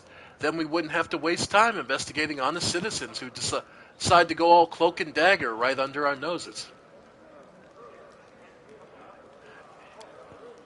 Horgus and Anivia sit at some distance apart, sniping at each other in an idle fashion that testifies to their long acquaintance and mutual dislike. When they notice you, they quickly fall silent. Anivia, how's the leg? Anivia scrunched up her nose. Well, it hasn't fallen off yet, so that's good. They've bandaged me up all nice and smeared some stinking stuff on the wound. Looks like I'm gonna live. They said wait a day and I'll be right as rain, so I'm waiting. What do you think of the mongrels, anyway? I thought they were just a story, the sort of thing drunks in the taverns would come out with. Now I discover it's true. Well, what can I possibly think of them? The poor creatures are the most unfortunate, with their faces and their minds being so deformed. It's a miracle they're even alive. The part that boggles my mind is that they're descendants of the first Crusaders. All these years they've been living underneath our feet in caves in the dirt. If I'd known legends about them were true, I've dedicated my life to getting them out of this place. To what end? The people of Conabras would have stoned them on sight, and Prelate Holrun would have tossed them on the pyre en masse. Whatever the ills of this place, it's their home. How long do you think they would have survived on the surface? And what's with the bad blood between you two? It's an old matter. Miss Tearblade here had the notion of spying on me and then rummaging through my goods. I ask you, do I look like a cultist? Cultists don't tend to look like cultists, you know? And that's kind of the whole problem. And you, Mr. Worm, built a whole secret operation of buying and smuggling into the city. What was it? Oh yeah, magical weapons? How was I supposed to know that all the rigmarole with middlemen was so you could anonymously donate supplies to the crusade? Don't you see? I have a reputation to uphold, one that I value most highly. Horgus Worm is a hard-nosed businessman, not a good fairy from a tale. Yes, I care about my city. Yes, I wish to see that its defenders, my defenders, were well fed, healthy, and well armed. But to make those donations openly was unthinkable. I might as well hang a sign outside my door welcoming every sponger, leech, and parasite in the city. I appreciate your help for the crusade. No jokes, you're an alright bloke. But carrying on in secret dealings in a city that's teeming with cultists is a huge pain in the backside for us lot whose job it is to keep an eye out for that sort of thing. So in other words, they're just sniping back and forth because they got nothing else they can do. Go on then, and don't dilly-dally. The sooner we get out of here, the likelier are we'll find some people still alive up there. Take care of yourself. Alright. In due time. So, yeah. And of course, you can loot just about everything you can get your hands on. But yeah, no, the class in this system in this game is so expansive and it's so fun. And here's the best part. You can make multiple characters. Like, you don't have to use the party they give you. You beyond the basic what you need to do. Alright, Dyra there is our merchant for the area. But first, let's rob everything that's not nailed down, and then... Yep, vendors. Yep. So, let's just make sure we've looted everything so we can make some money. We'll rest shortly. But I want to make sure we have everything we can to sell, make some money. Because trust me, money will... You always want more money in this game. Alright. In due time. Okay. Hey, Dyra.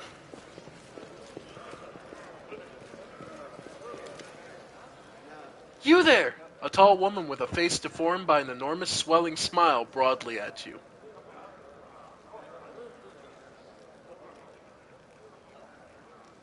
Oh god. Yeah, that's power gaming to an degree to me. I don't care much for power gaming because I don't find that kind of power fantasy that fun. I enjoy the narrow wins, so that's just me. Okay. Swelling broadly at you, showing off her double row of small, sharp teeth. You, from the surface, you must be tough to make it all the way here. Never thought I'd see the day. Call me Dyra, let's trade. Alright. She just said who she is, so why would I ask? Though, why are you so eager to trade with me? Because all the people here are no better than animals now, Dyra yells with surprising anger before being overcome with coughing. Wiping her mouth, she continues. Our forefathers lived in the city, like you.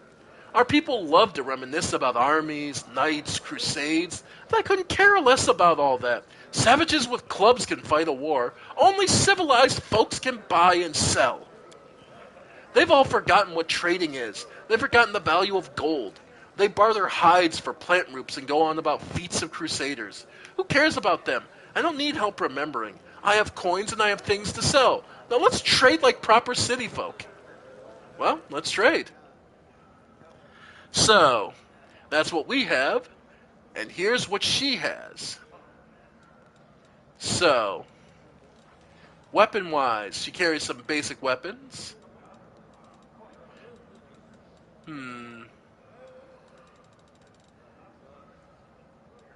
Then there's also armor, thick pads.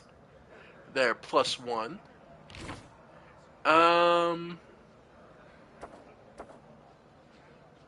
Yeah.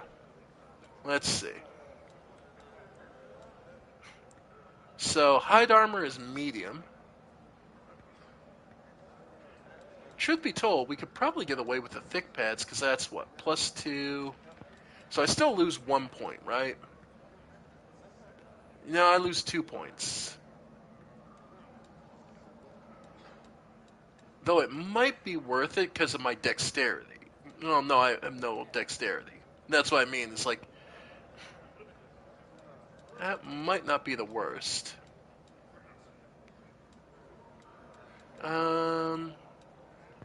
I mean, that's also expensive, but okay. The armor's bracers of armor, purifying solution. She does also have a good number of scrolls. The quiver of cold iron, and a bunch of potions of cure light wounds. Those will always come in handy. Okay. No mistakes. Okay. So, yeah, so, alright. We've pretty much gone through, yeah. Okay. Well, actually, anything that's not going to, like, materials are fine, yeah. Handful of gems, the pearls we can get rid of. That's for potions, potions, potions. Keep that stuff. The mace. Cook, copper ring, yeah. Grinding stone, that's bone meal, coal, potion, potion, potion. Okay. Light crossbow, comma. Heavy shield. We'll set the smaller shield. Wooden mug, yeah. Animal hides, yeah. Silver powder, yeah.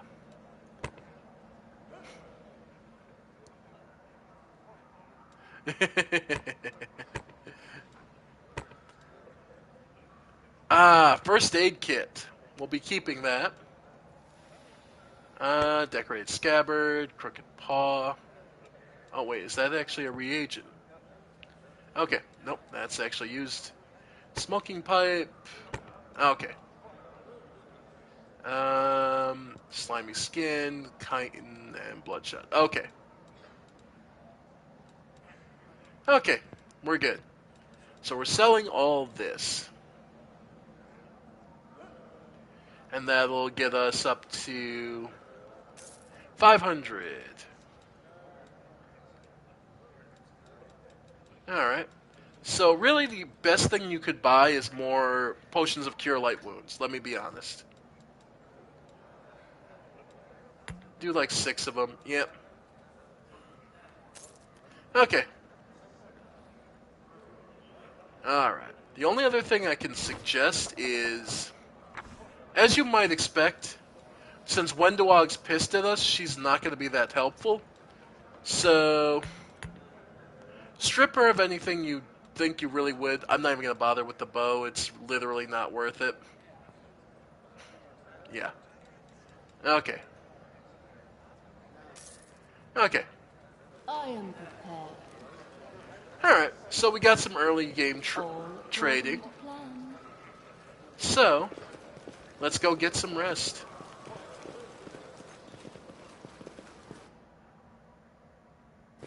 Ready for anything.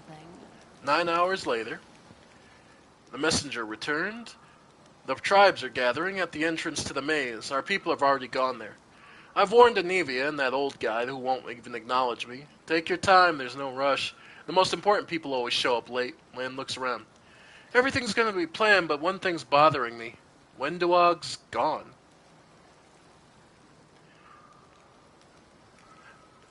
All the tribes, so a whole army is marching on the maze then? By mongrel standards, yes, but don't be too disappointed when you see the reality. There aren't many of us who can hold a weapon, and fewer still who can do any damage with one.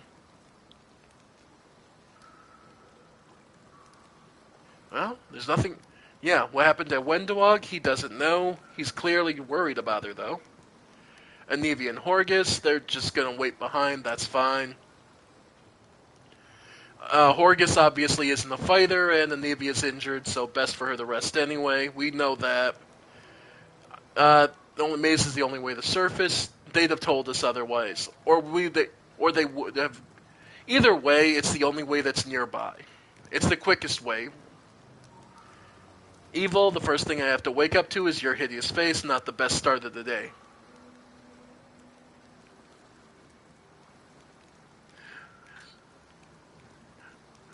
Yeah, that. Oh man, I remember I had a barbarian with a Earthbreaker hammer. That is, if you've never seen it, basically a long stick with a giant earthen spear on the end, with a giant steel sphere on one end that has spikes covering it. And I remember I basically kept one-shotting everything, which was hilarious because it was my braggart barbarian who just kept bullshitting and somehow got lucky enough to keep one-shotting enemies to terrify them. That people started to actually believe his lies. It was hilarious. Yeah. Alright, let's go. There's no time to lose. Let's go, but before we do, thank you. I was so happy I forgot to thank you before, but you've done something no one else has in a long time. You've given the mongrels hope. It's like we're starting to believe that we're worth something. Now that we have the power of the angels on our sides. Lan's face grows sullen. It won't change anything, of course, but at least you'll help us save the young ones, hopefully. Let's go through the main gate. The straight road is the shortest. Alright. So we're down to 4. And trust me, no matter what, you're down to 4. You basically are forced into the choice of either Lan is helping you, or Wenduog is. And... As it should be.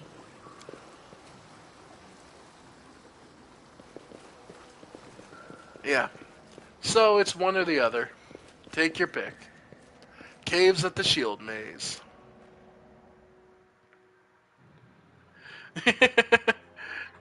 I haven't played Skyrim in so long, I've truly forgotten what that sound is. I truly have. It's been that long. Alright, now they're going to talk about formations. That is not far. Yep. Alright. Oh. Alright. Victory is certain! Alright, who goes first? The lizard. Missed.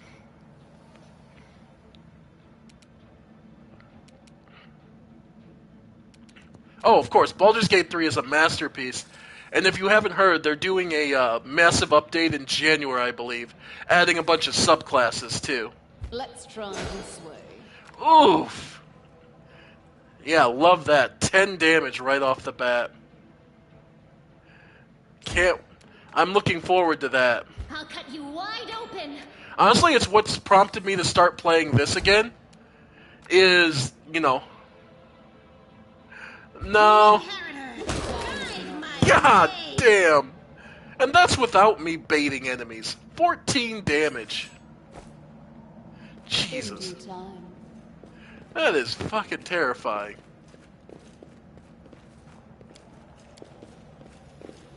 Yep. That is fucking terrifying. 14 damage at level 2. It's not power gaming strong, but it's damn strong regardless. The tribes are gathering. Soon we will attack. How long can we wait? The other tribes haven't turned up yet. We're going to wait for them, just a while longer. Knowing so, the preparations will take the best part of a day. Let's go look in the maze ourselves and see what's what.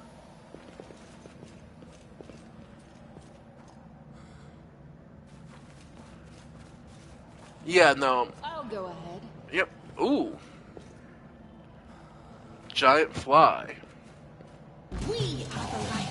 They are the darkness. A good opening paladin line. The spirits demand your blood. Nope. Alright.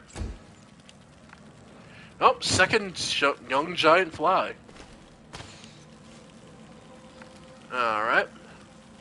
So, let's show off the light of heaven. The light of the angels. That should stun them a little. And buff us. You've crossed the wrong mongrel. Oof. Just bad rolls. God damn, we are getting some bad rolls. Oh, some of the mongrel folk are here to help. Because they're within combat range. Alright. You are today's sacrifice! Wow.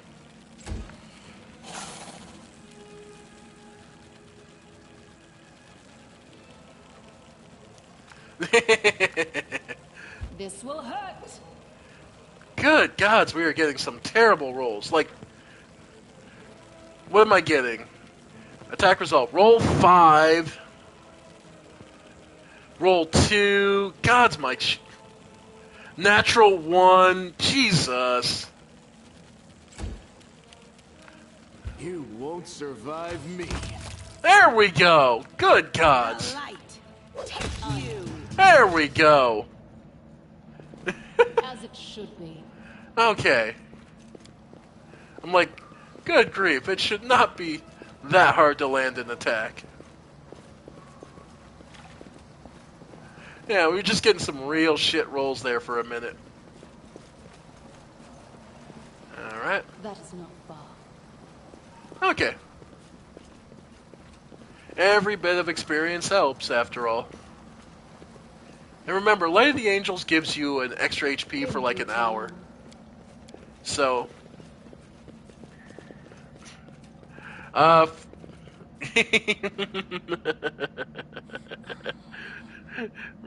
Ranger was 5 Ranger, Gloomstalker, Rogue plus Assassin. Yeah. Okay. I was gonna say, I just went straight Storm. Storm Sorcerer. Stormblood Sorcerer. All according to plan. And being able to just go, and you die, and you die, and you die. Alright, folks, so after much talking about it, we finally reached the shield maze. We've heard that there's traps everywhere. That this place is incredibly dangerous. A trivial matter. A boss relief of Baphomet, Demon Lord and Lord of Minotaurs and Lord of the Labyrinth. So this place was a temple to Baphomet. Strange that it would be here in a Crusader place. Alright. In due time. Well, there's enemies. We will be victorious! Huh. From the description Wendwag have, I was kind of expecting more monstrous and not cultists? Yeah, cultists. Alright. Endure this! Down you go. Camellia. Actually, probably get a charge on you. And Sela. Get a charge on you.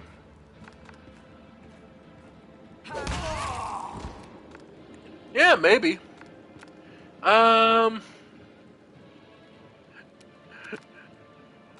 The worst part is I'm kind of tempted to... Okay, you're piercing scream, why not? There we go.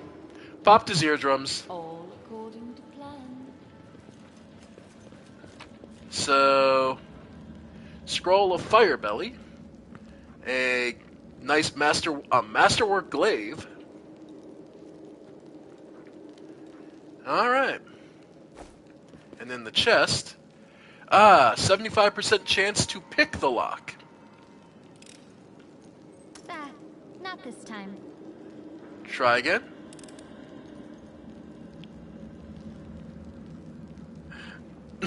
Yeah.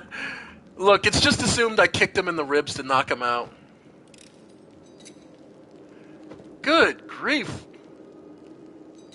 Well, this is why... Alright. Nope. Actually, the successive choices don't actually matter.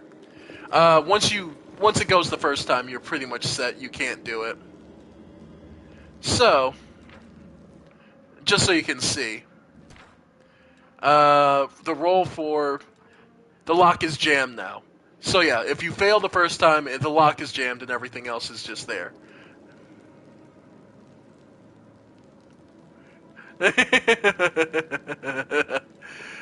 So your best bet from there, break it. Took a minute. Alright.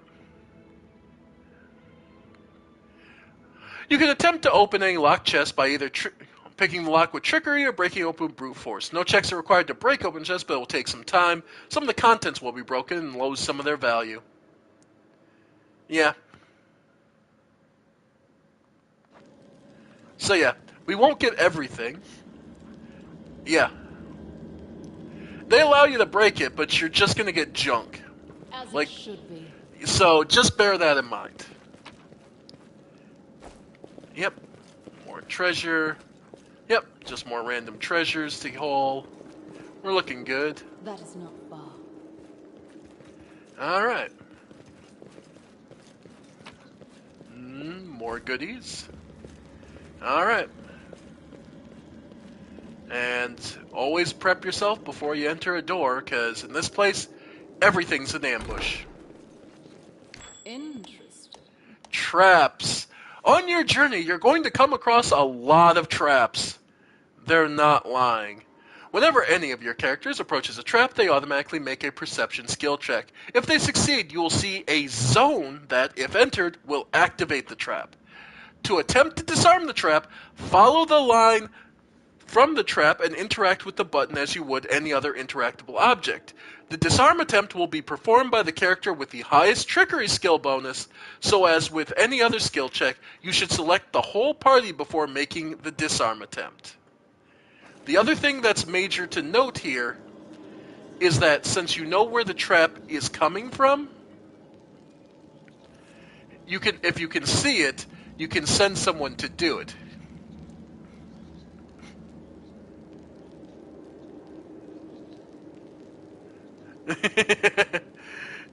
So, the only thing to note about this is you're going to be sending someone moving.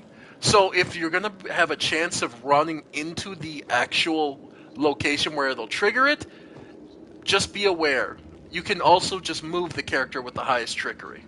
So in this case, I press X, she goes to disarm it. In due time. And note, we all gain experience for this. So, it's another source. Loot, elemental essence, so more reagents, and more doors. This one? Huh. No, what is that? Lots of loot, more doors. Oh, there's someone there. Do not fear. Do not waver. Alright. Ladies and gentlemen, we found another cultist, but this one's not any. This is a Baphomet's Cutthroat. He's level 4 cleric, 1 fighter.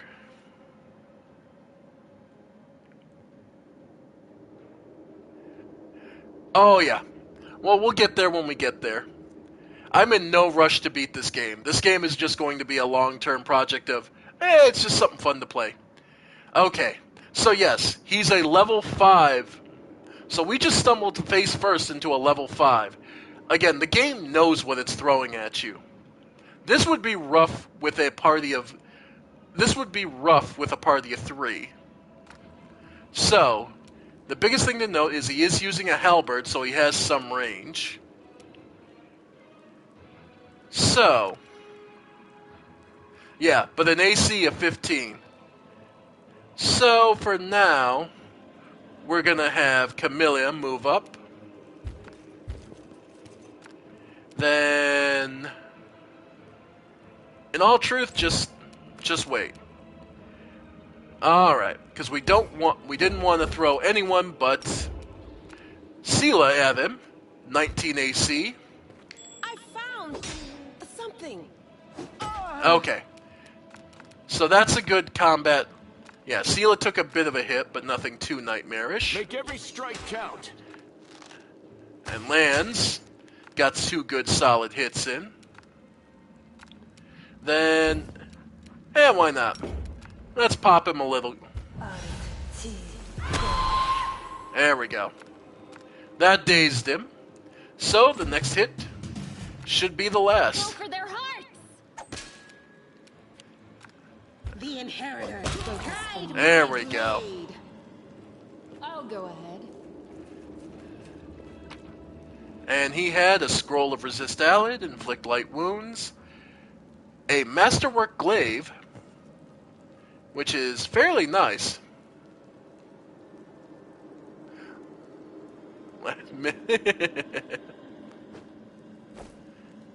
Yeah, he's got some decent stuff. And here we'll find more scrolls and some some extra goodies. As it should be. Let's see. Loot.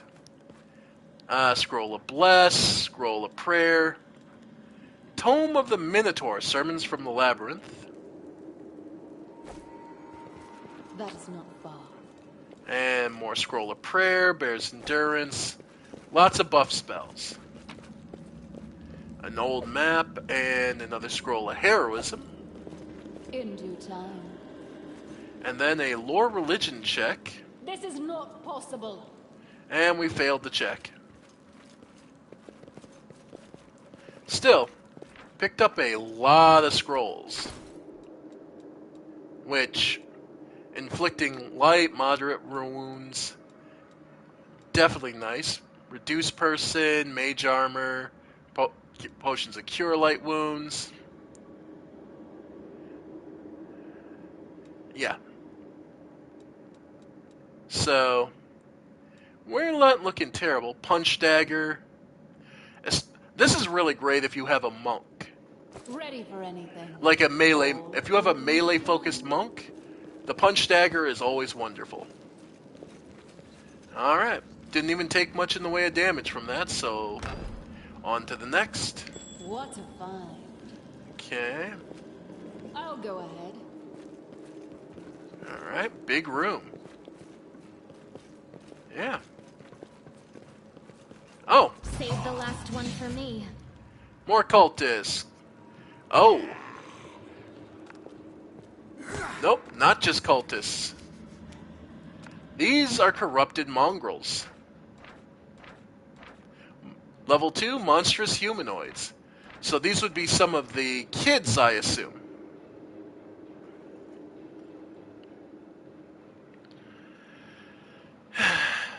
Look, Monk got a bad rap, and I get that it wasn't as optimized as it could be, but Monk is still badass on so many levels. I mean, 5th edition helped a lot too, but that's a whole other discussion to have. All right. So for now, Camellia, go ahead and handle this one. And Sela, go ahead. Oh, crit for 25. God damn.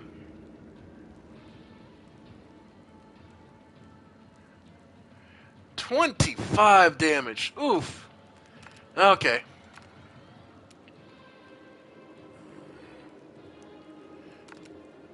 Yeah. A calculated risk. You've crossed the wrong mongrel. Alright. Camellia, finish him off.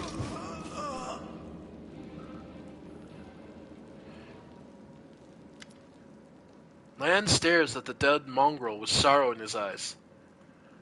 Hovlin. His name was Hovlin.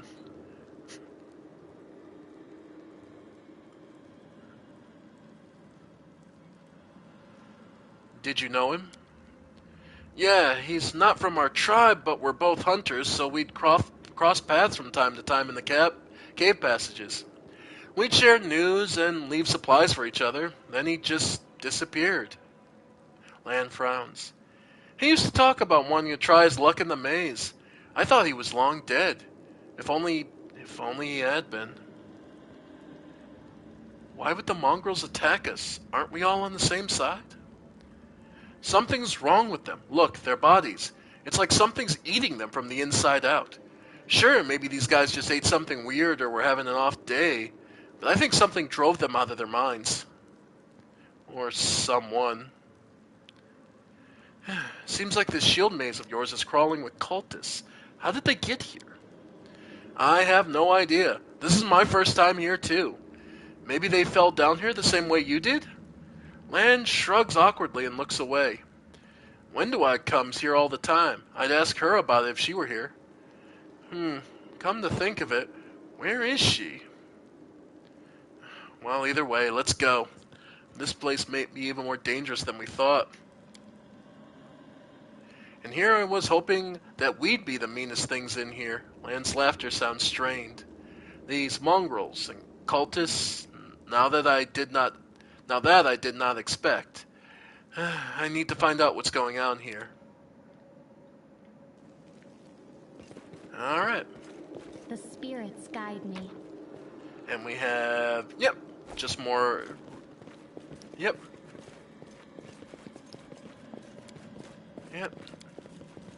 And at your discretion. Alright, Camellia. Redeem yourself. I am helpful, am I not? Yes, you are. Time's not waiting. Alright. As it should be. I did remember seeing a box over here. More loot. Okay. Now, believe it or not, this is easy to miss. Remember this right here. Yellow, blue, red, yellow. Believe it or not, that's a hint for a puzzle for later.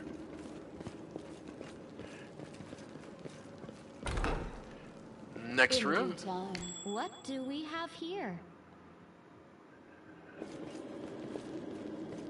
Alright. Break against our resolve. Alright. So, in here we have a cultist champion. A level 5 fighter. 46 hit points and an AC of 20. Alright. Now this is where we get some fun going in. I'm actually going to have Camellia just wait. Try and flank him.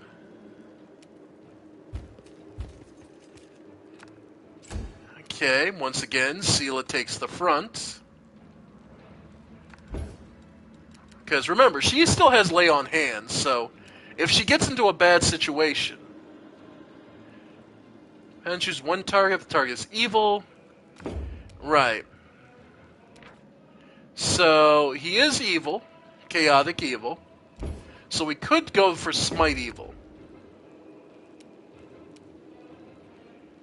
But I think we'll be alright.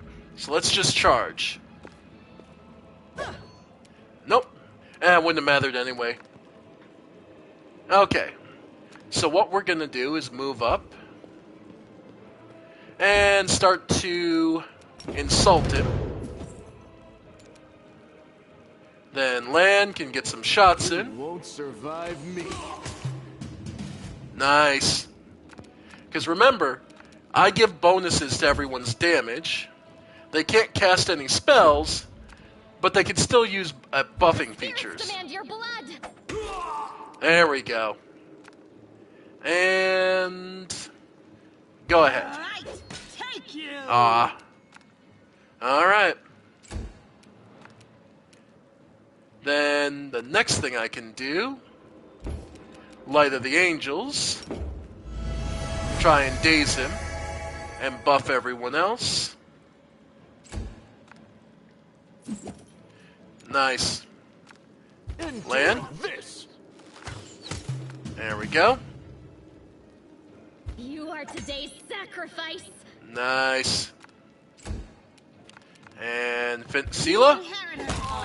There we go. Yep. All according to plan. Yep. Ooh. Baphomet Cultist Heavy Shield. It's just a heavy shield, but I love the design on it. More scale mail.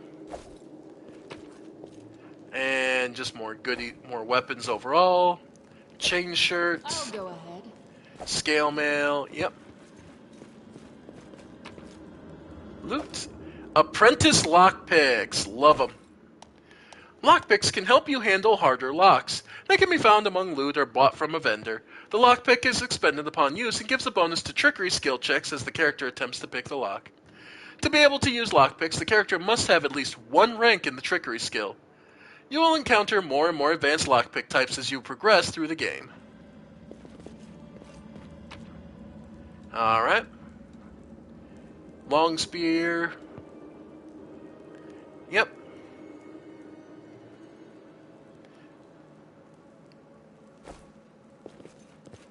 So yeah. As it should be. And there's a trap we can disarm. I am helpful, am I not? Alright. So, yep. We're looting the place blind. But yeah. Hell of a trick, huh? Again, it's where the game goes, where giving the buff to everybody who's able to wield weapons is fantastic. Also, just to show... Oh. Another way we can go. Alright. Oh, there's some enemies over there. Heartbeat quickens. Alright. Well. Make every strike count. Ooh. One down. Oh, and Sela gets the second? Alright, no archers. Nope, third archer. Who did he hit? Okay, hit the main character. Okay. Hit me. Not the worst. Camellia. Alright. Nope, no straight shot. So, just get in his face. Same thing, just get in on him. This should do it. And go for the shots. You've crossed the wrong mongrel. Alright, and Sela can get in. The fray. Okay. I'll go ahead. Neophyte fighter, yeah.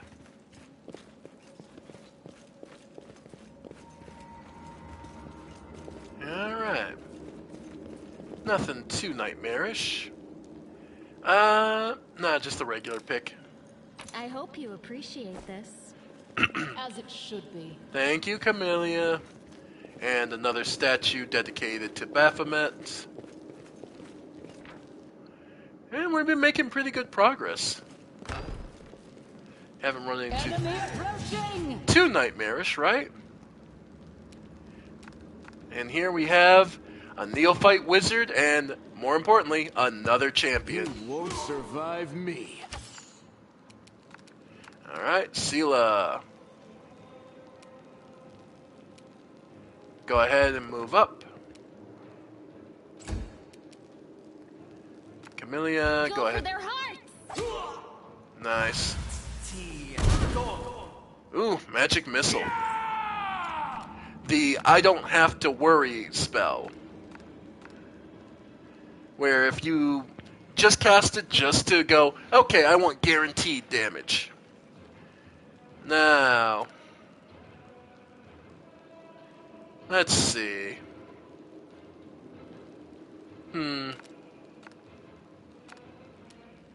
Alright, so what we'll do is just get up close. Alright. Go ahead for the... Try and get rid of the wizard. Nice. No glory without risk. Nice. I'll cut you wide open. Alright. Nice miss. Let's try this way. Alright. Make every strike count. Alright. The light. Take you. Yeah. The spirits demand your blood. Yeah. Just to show off how annoying a champion can get. This will hurt. Yeah. You've crossed the wrong mongrel. There we go. Yeah. The Inheritor, guide my blade. You are today's sacrifice. Yep. Alright. Potion of Cure Light Wounds is a good way to heal in battle. Alright. Let's try and dazzle him a little. And You won't survive me. there we go. Yep. And almost new diary. The diary contains only one entry on the very first page. Life is shit, while my brethren, although what kind of brothers are they really, are having a great time up on the surface. I'm stuck down here with Hosilla the Nightmare and the mongrel scum. To top it all off, a pipe sprung a leak, an elemental is smashing up the kitchen, and Hosilla is sending it to slaughter everyone it meets in the maze's passageways. All I can do is hide around corners, under beds, and in cupboards. I don't want to die. This is how I pictured it, serving Baphomet. This isn't how I pictured it at all. Well, cultist life is rarely glorious or wonderful. But we must endure. They have to endure for their lord, right? In due time. Alright. Now. Alright. That way is further in. All according to plan. Let's go. Oh, you know what? Sela's in kind of a. Sela's needs some extra. This war. Yep, needs some healing, so. Use one. Second one. And one more. There we go. Rely on me. There we go. Focus on the goal.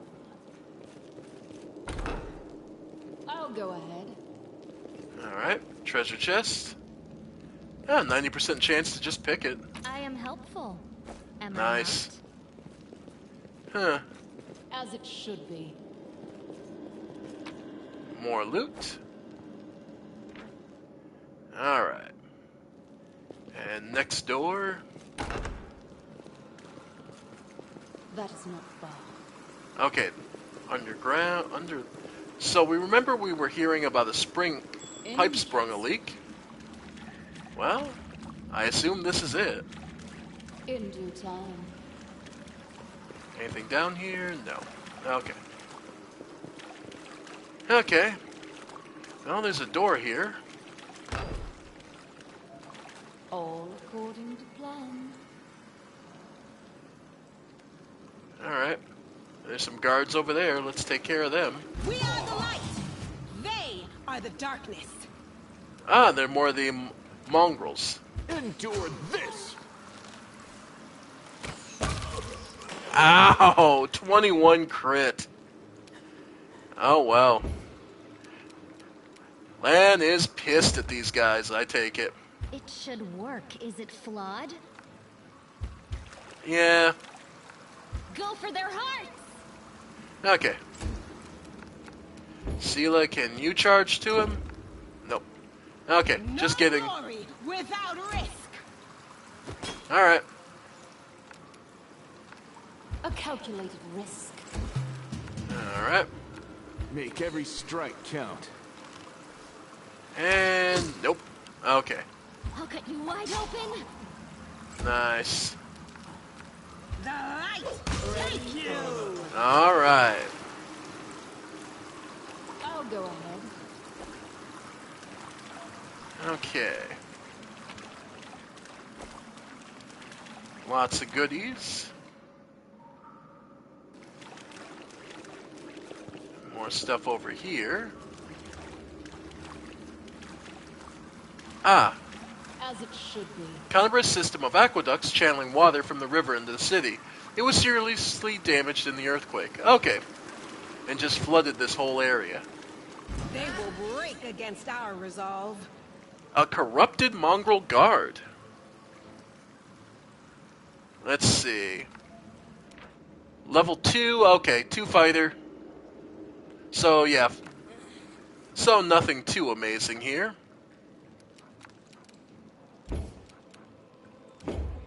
Yep. Well, just let him come to us.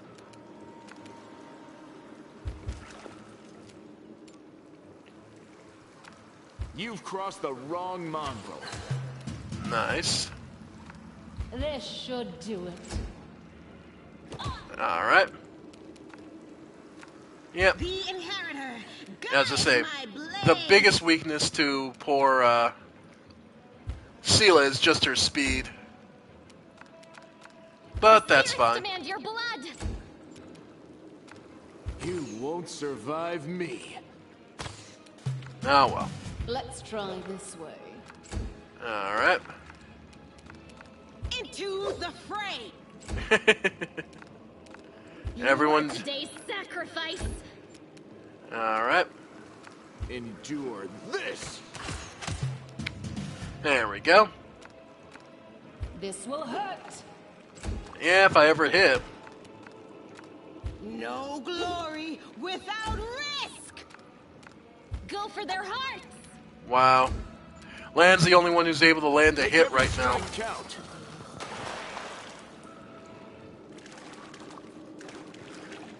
Alright. Well, That is not. but then again, we're also not a melee focused. We're just, the melee is just the icing on the cake for us. Alright. Ooh. Another enemy. Uh-oh.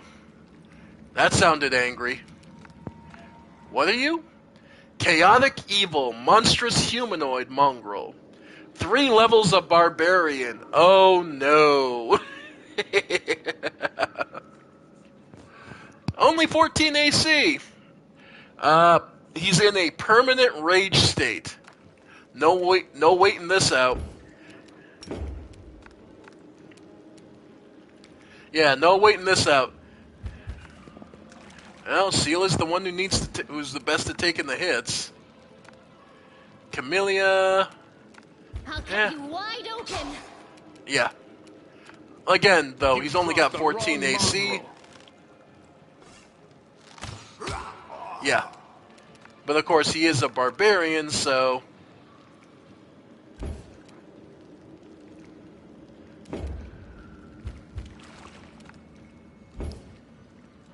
Yeah, let's try a powerful scream. Nice. 5 sonic damage. Yep. The inheritor. Guide my Nice. blade. Go ahead and Spirit Blade. The spirits demand your blood. Alright. You won't survive me. Nice. A calculated risk. Sneak attack. There it is. Oof. But we should have him. 26 crit for the final. Ooh, but he was carrying a ring. And magical rings are awesome. In due time. So, because I'm pretty sure it's a... Yeah, ring of protection +1. So, let's see. 15, I have 15. 19. 21. Sure. Since I'm one of the ones most likely to take damage, yeah. So, only 16 AC, but that's still not horrible either. Especially for having 0 dexterity. No mistakes. Alright. All according to plan. Yep. And apparently I missed some treasure chests around here. And there. Nice. I'll go ahead. Alright. So, we managed to get through there. Looks like most of this eastern half has been cleared out. As it should be. And there's a little bit more to go. Actually, there's a lot more to go. That is not far. Purifying solution? What a find. Ah, a trap. Rats in the food area, of course. In due time. Alright. And a trap to disarm. I am helpful, am I not? But more importantly, hidden wall.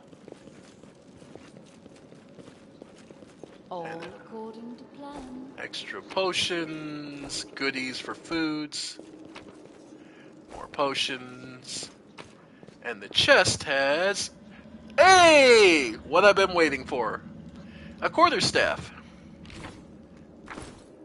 Because if I'm not mistaken, because of our hermit heritage, so +3 to 4 to 11, quarterstaff.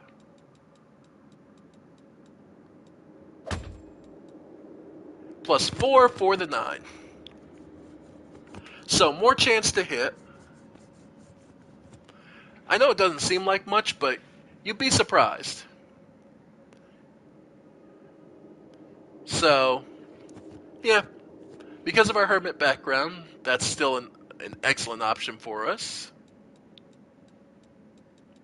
And we will put,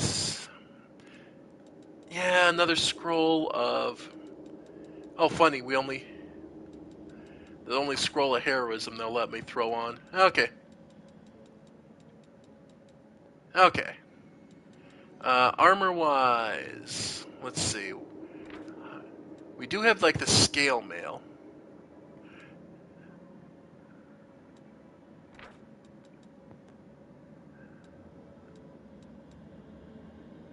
Like, I could go to, like, the chain... Like, the funny part is, chain shirt would be about the same. So, like, 16, if I go to the chain shirt, yeah, 16. Breastplate, 18, but my spell failure jumps up to 15%. It's not the worst, though.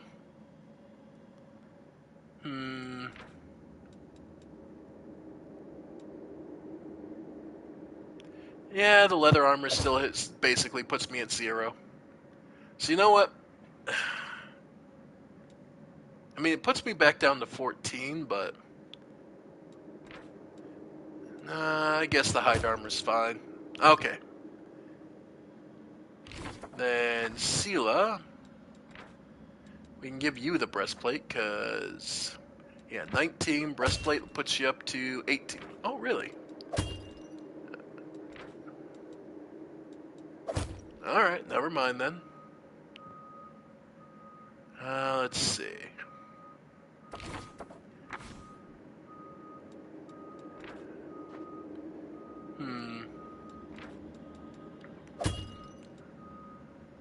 Scale mail, that would put her up to 21. 22. Yeah, 21 on chain shirt's fine. I'm tempted to have...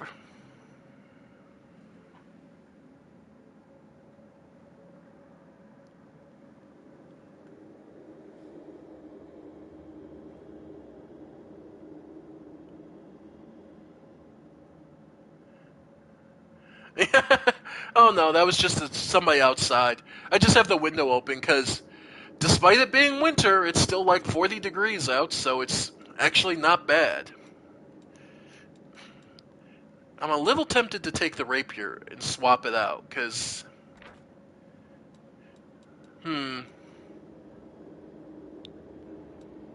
It's like giving her like the long spear.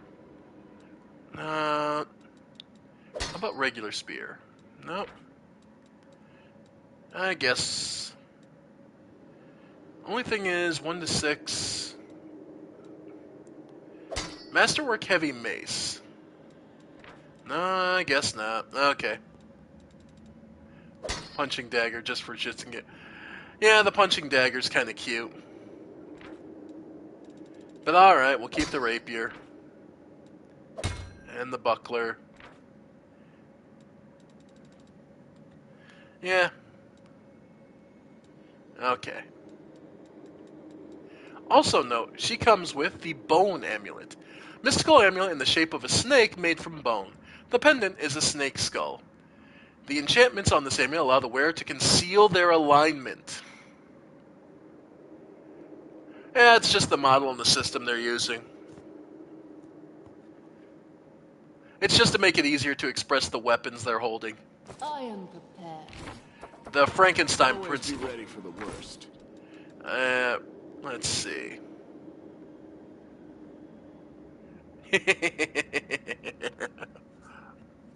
And if you note, it is effective, because if you check her character, you'll see here, lawful neutral. Sela, lawful good. Our own, chaotic neutral. Camellia, undetectable.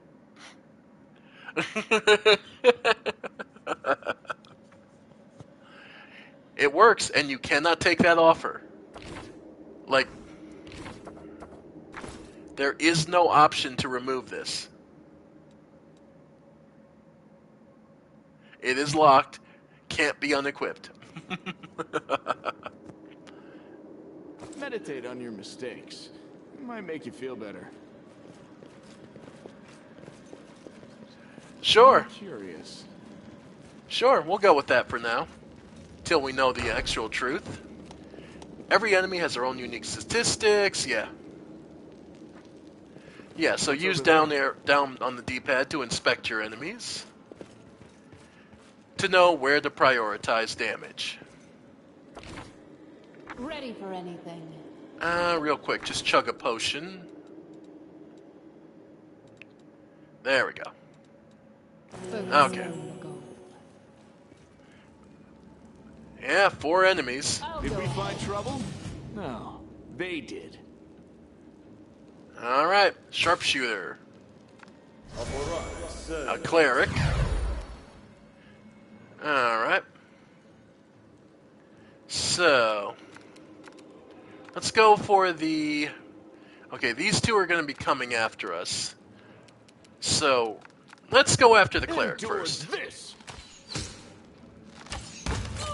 Okay. Cleric got his bless off, but that's it. Then you've got a charge, can't hit you, you're too far away. Okay. The light, take you. Yeah, that'll do it.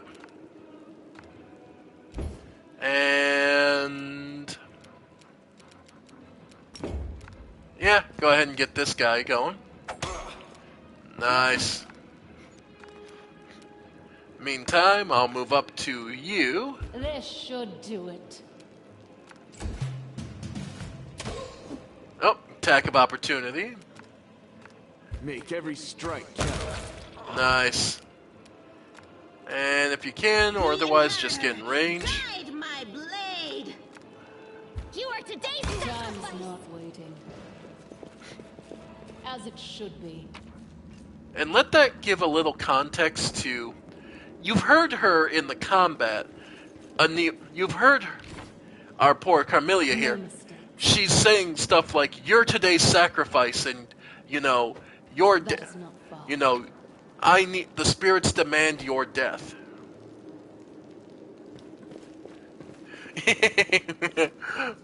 Going for Dragon Disciple? Dragon Disciple Eldritch Knight. In due time. Hey, that's fun. The prestige class stuff in this game is fun. Oh. Overload. Oh, we've picked up enough crap that we're actually on heavyweight. Alright. I know what to do. Yeah, so do I. Now that we're on heavyweight. So, now, if you...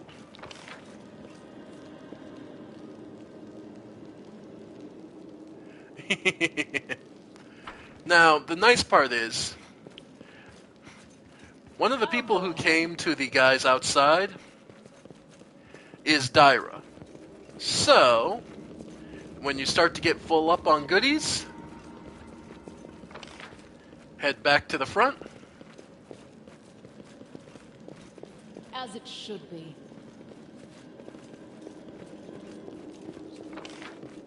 Yep.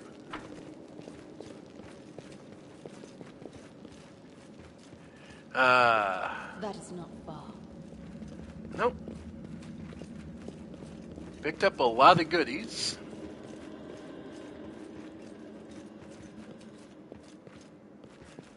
Oh, In due time. Huh. I thought you used to be able to... Okay, I guess maybe they changed it. I think you used to be able to leave and, like, sell stuff with Dyra. Guess not. Okay, never mind then. All according to plan. Alright.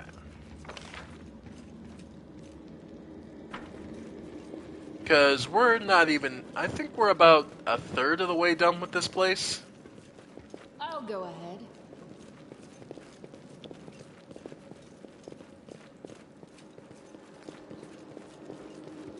Oh well.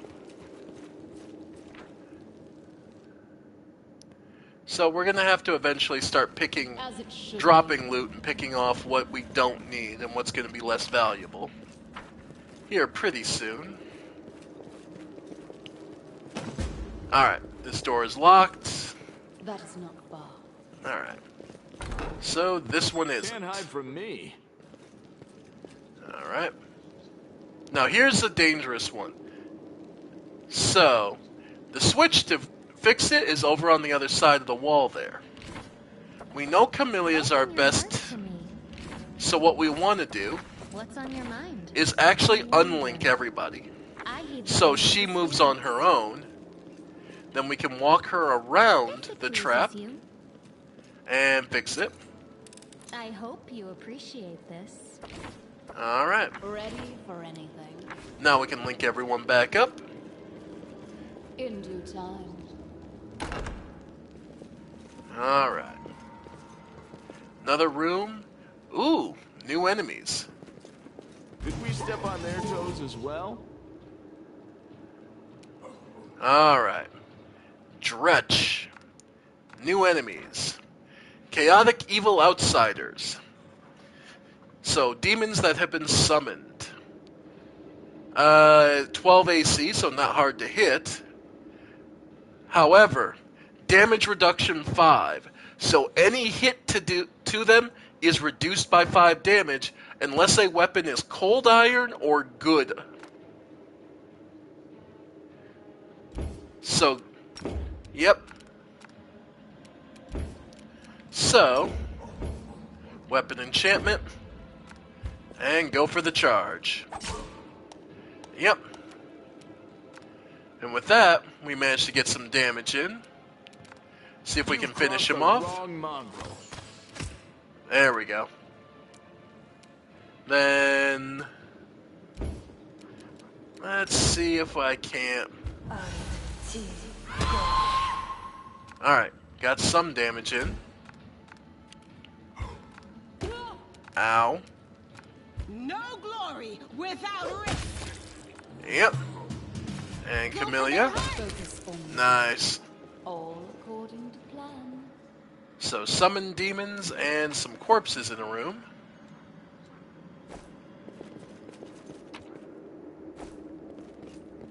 Judging by the corpses later on the summoning site, the cultists did manage to summon a demon in the end. I'll go ahead. So they managed to succeed at some point. We'll have to be on the lookout for whatever demon they did summon. As it should be. Alright. But yeah, that was our first introduction to enemies with damage resistance, DR. Ladies and gentlemen, be prepared. This game loves enemies with DR. That is not far. And another door that requires a key. Time's not waiting. Yep. I am prepared. Yep. So, 2 doors that are locked.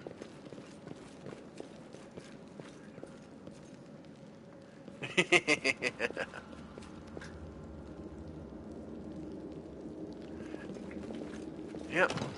All according to plan. Yeah, I'm trying to think. See, the problem is I'm a caster player, and it's playing caster is rags to riches. It is one of those, I am either going to suffer miserably, or I am going to laughing stomp my... As it should be. Trip is my... Yeah. Alright. I can understand the appeal. From a personal standpoint, though, That is not far. it'll always be having the variation on sorcerers and the various abilities to max and minimize. Because honestly, the other class I would play, the other prestige class I was tempted to go for, is Winter Witch. Because it has an ability that makes it so I make it cold enough, your DR and doesn't matter. You know what I mean? Like that kind of... I'll go ahead. Oh, okay. You resist or immune to cold, supposedly. Let's see how cold you can actually take it. Alright. As it should be.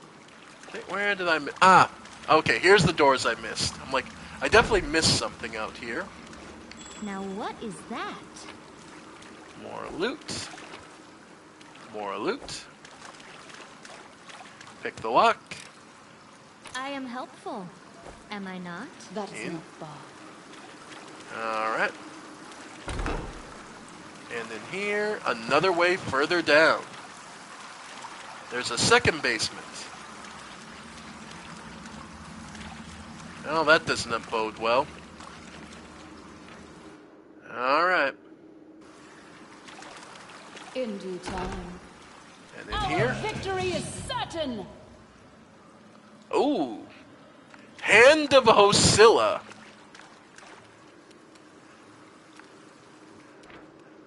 Chaotic Evil Fighter.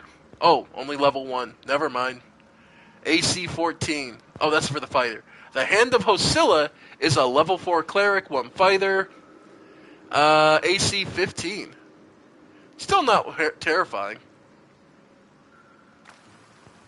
You won't survive me. God damn. I'll cut you wide open. The light take you! Alright. The fighter moving in. Okay. Let's try this way. Oof. That hurt. Endure this! Alright. The spirits demand your blood! And one more. Guide my Oh, God. And this is why I keep giving her the claymore. It just works. This will hurt. No. Sneak attack.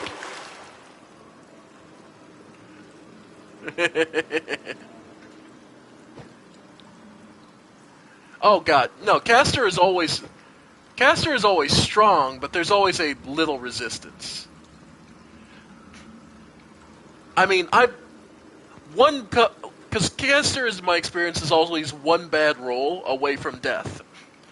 One of my earliest and first times I ever played D&D, I was I got one shot by a gelatinous cube because my DM just got a really fucking good roll. I didn't get a chance to respond. There was no chance to saving me. It just fell on me and I died instantly. Okay, Hosilla's orders. Follow these simple rules or you will die. 1. 3.5e. Follow these simple rules or you will die. 1. Don't bother me unless strictly necessary. 2. Keep the door to the shrine locked with the key I made. I don't care which one of you two holds on to it. You can tear each other to shreds over it for all I care. 3.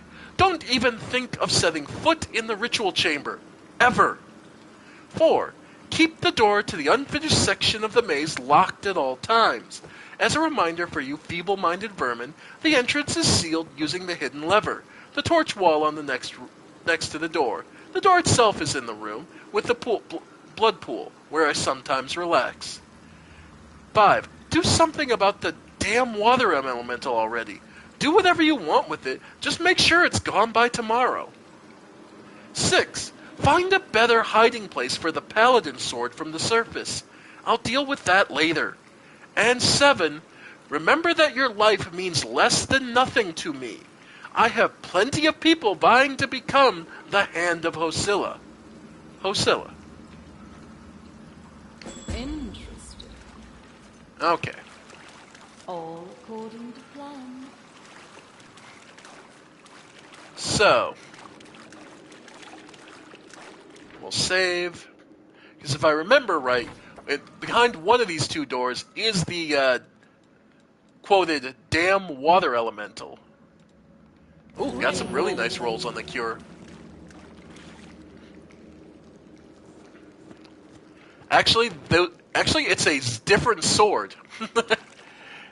Believe it or not, it's actually a different sword than what they're talking about. All right. If I'm not mistaken, in this room is the water elemental, which is like the hardest part of this. Are the light. They Nope, it's the other door. Okay. Yeah, these two aren't much of anything. Corrupted Mongol guards, ranger. Yeah. Go ahead and shank him. Wow, rolled a nat 1. Alright.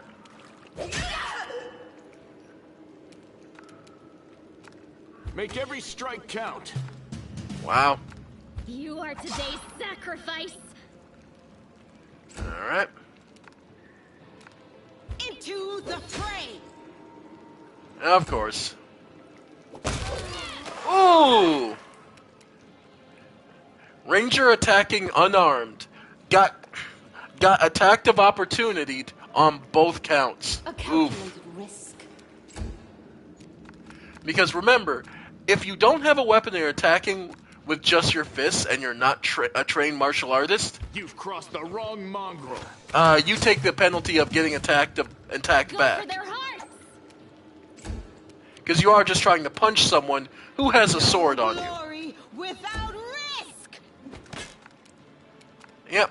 This should do it. You won't survive me. Yep.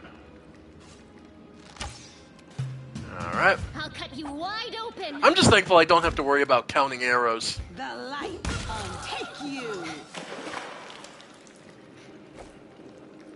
Oh, that's just my natural luck. I have terrible luck. Just as a thing, I have terrible luck. Alright. Quick save. A door. Pick the lock. Alright. Since that's a 50-50 shot, we will use the apprentice lockpicks.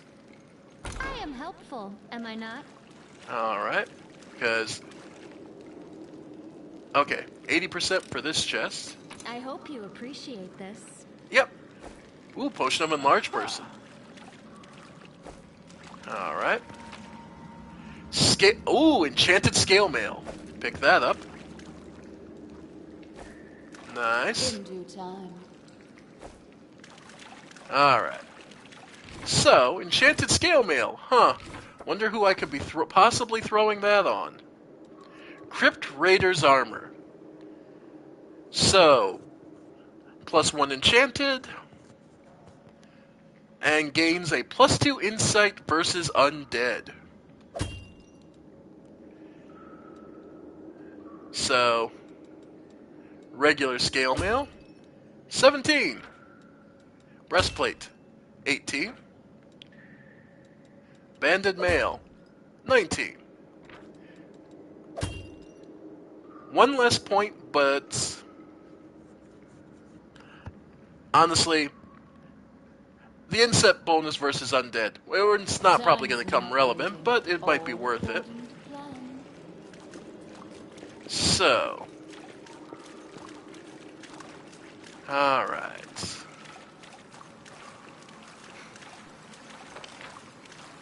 Alright.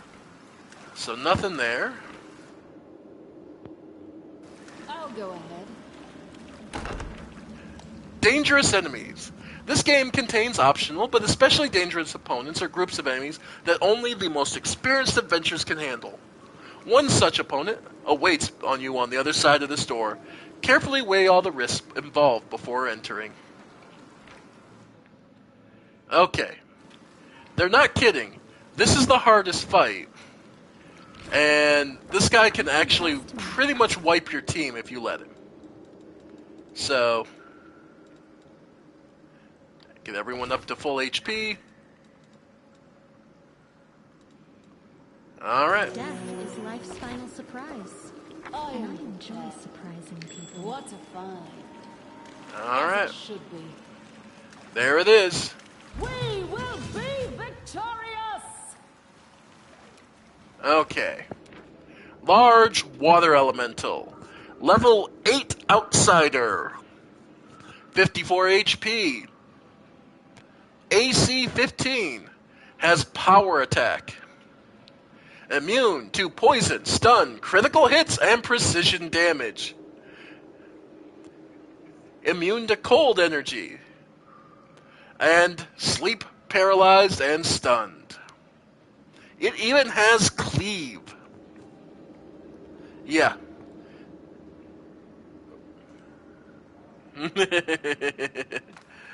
Yeah. So my suggestion, see this? Enlarge person. Go ahead and take your shot. No, it doesn't. The Inheritor, guide my blade! Nope. This will leave him. Yeah. Yes, it did just one-shot her. Alright. Alright. Alright.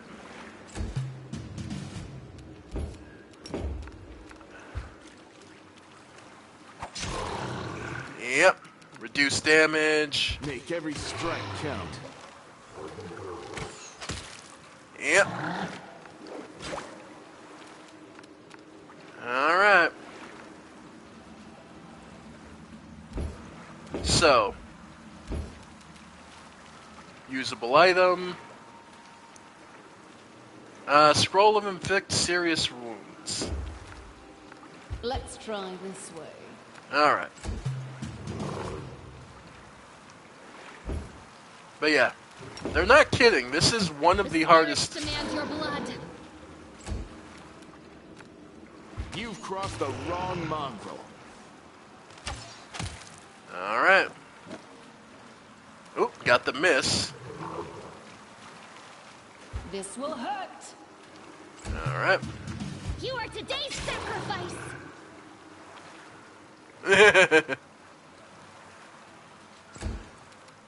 Yep. You won't survive me. Alright. This pain is Ow. excruciating.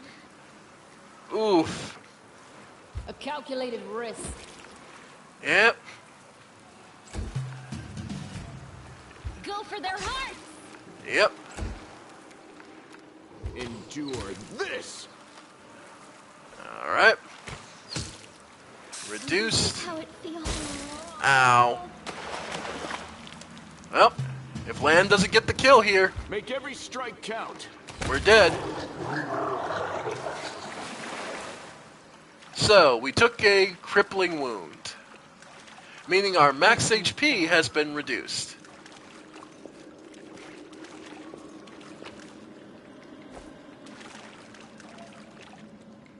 Alright.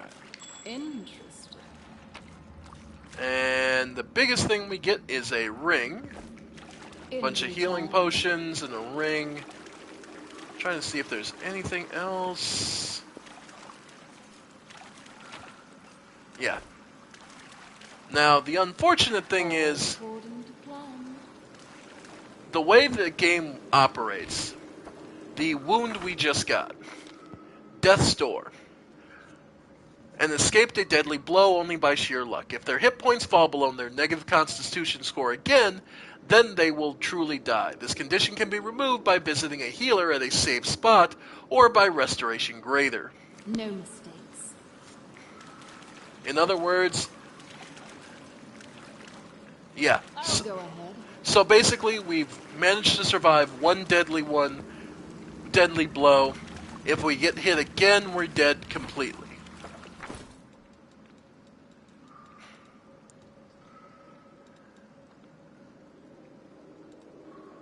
Alright. Being a fan of Darkest Dungeon, I kind of like this rule. Just because it's kind of a nice buffer to just being completely one-shot. Focus on the goal. Yeah, we're kind of squishy, but it's more so a case of there's just that enemy will just plow through. I mean, he went through fucking Sela in one round. Like, there is such a thing as just being stuck with. Yeah, that's just strong. Alright. Alright. Time's not waiting. In All no right. time. So.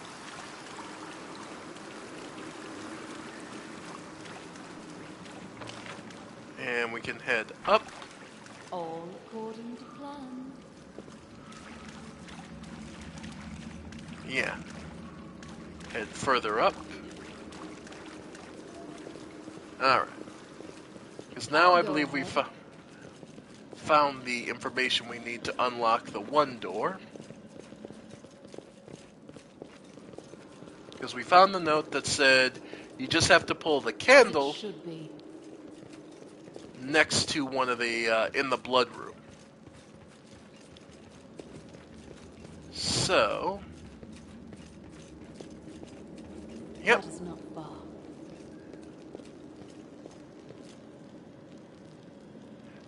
Not really, because I'm going for Mystic Theurge. So after this, after level 4, and I have the second level, the ability to cast second level spells, I'm going to Oracle.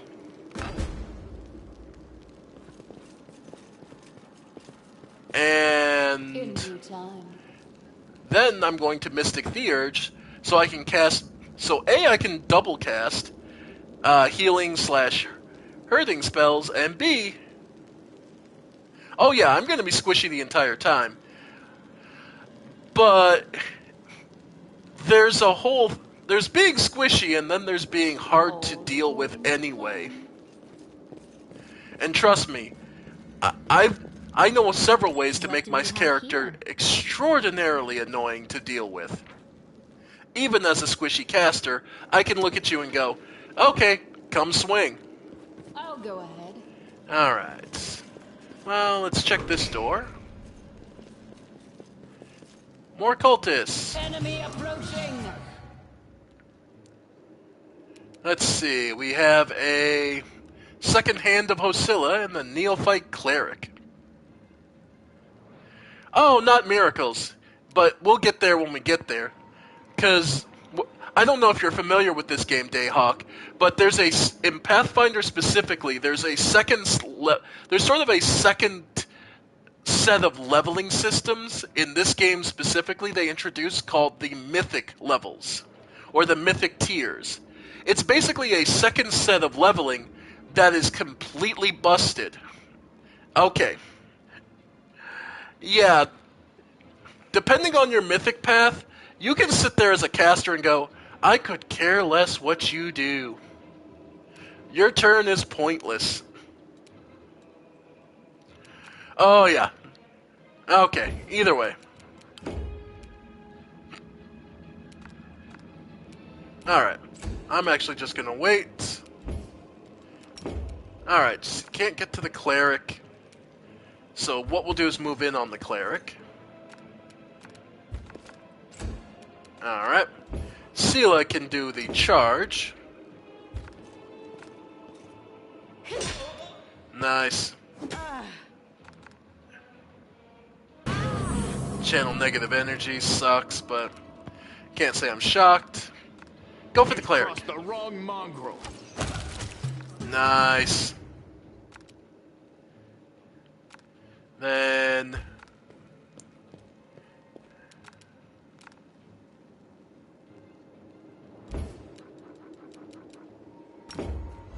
and Light of the Angels. I'll cut you wide open. Alright. Into the flame. There we go.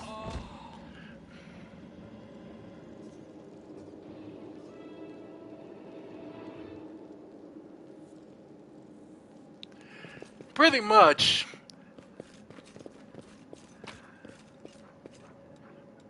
Alright, and there's the key we need. Hosilla's key. A sophisticated key inscribed with unholy runes. You sense powerful magic aura around it. Alright. As it should be. Lots of goodies here.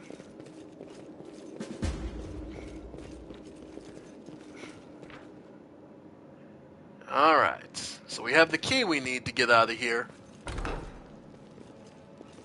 Another monitor lizard. They will break against our resolve. Alright, Camilla. Okay. The spirits demand your A blood. ferocious monitor lizard. It's a level 3. You won't survive me. Nice. Alright.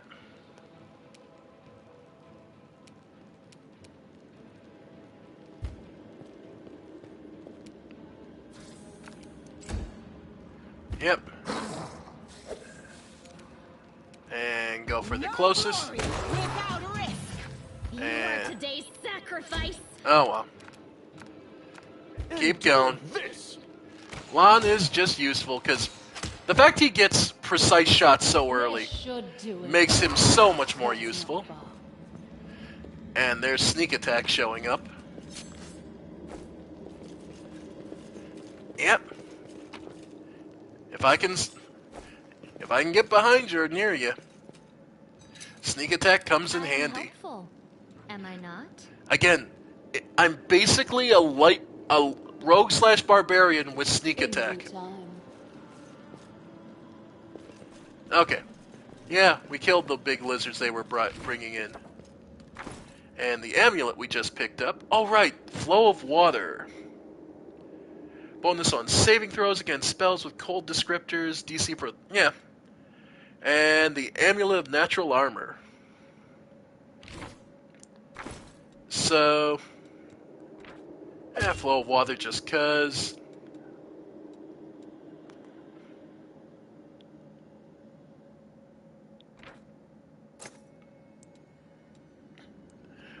Yeah. No mistakes. Oh, God. I'm waiting for the major update before I go back to Baldur's Gate 3. Because I'm truly looking forward to playing that again, and I just kind of want to... Open your heart to me. And I'm just looking forward to seeing what the Hopeful, am I not? what the subclasses open up. Alright. I'll go ahead. No. I'll go melee this time. How about that? Because basically, my first playthrough of Baldur's Gate 3, if you watch it on the channel, or if you don't, short version, A, I played the Stormbound Sorcerer. B, that was because of that, my love interest was Lae'zel. Just left her as a straight level 20 fighter. Just having her beating the shit out of me and tanking with me just dropping everything before it reached her. Oh, God. And it was hard not to keep Karlach constantly just to have her go. We are the light. defy the darkness. Alright. Okay. Yeah, go ahead. Get the charge in.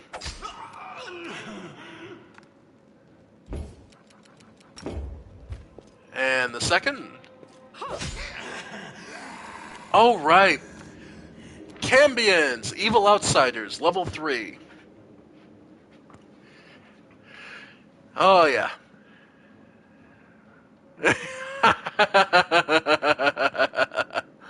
Yeah. Let's see.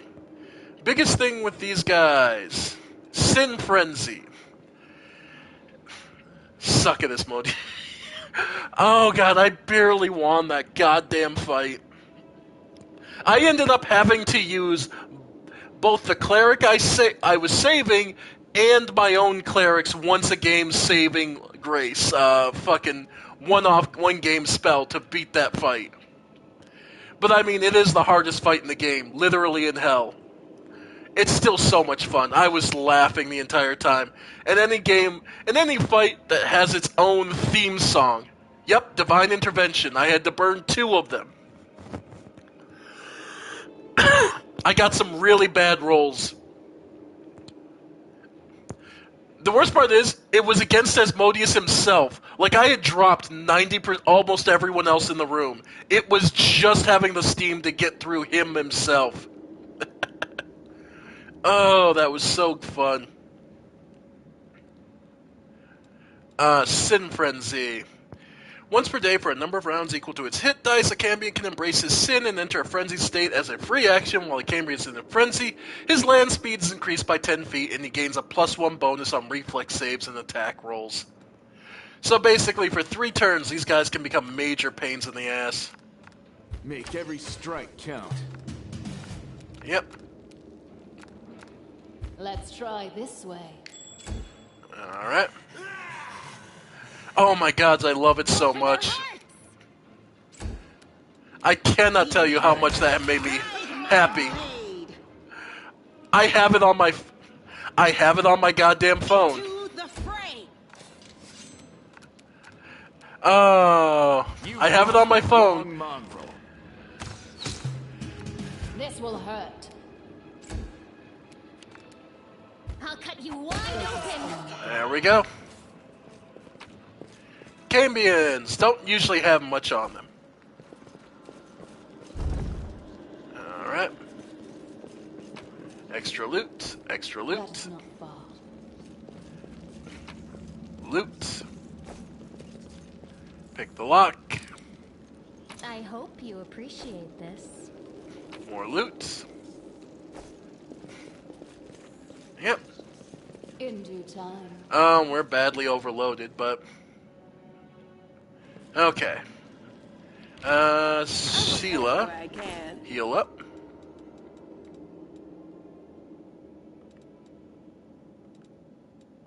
Okay. No reason to pause. Ready for anything. Let's see. All according to plan. Alright. Trap. There it is. I am helpful, am I not? Alright. I'll go ahead.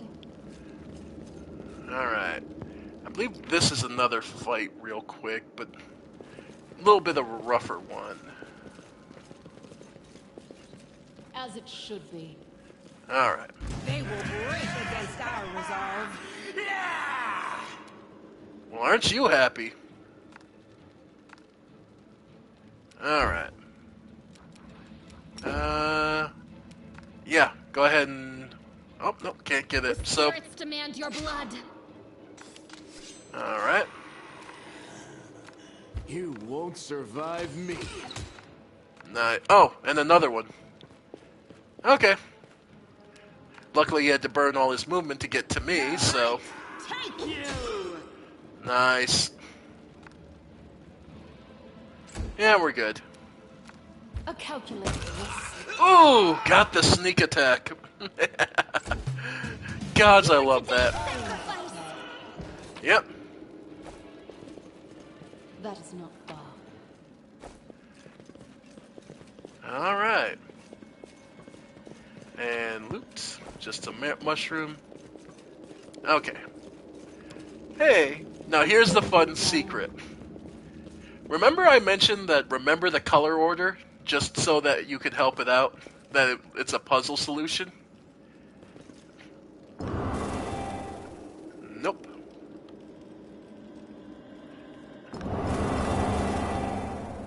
Nope. So, do you remember what it was? I do. This one's inscribed in the back of my head. It's yellow, blue, I'll go ahead. red, back to yellow.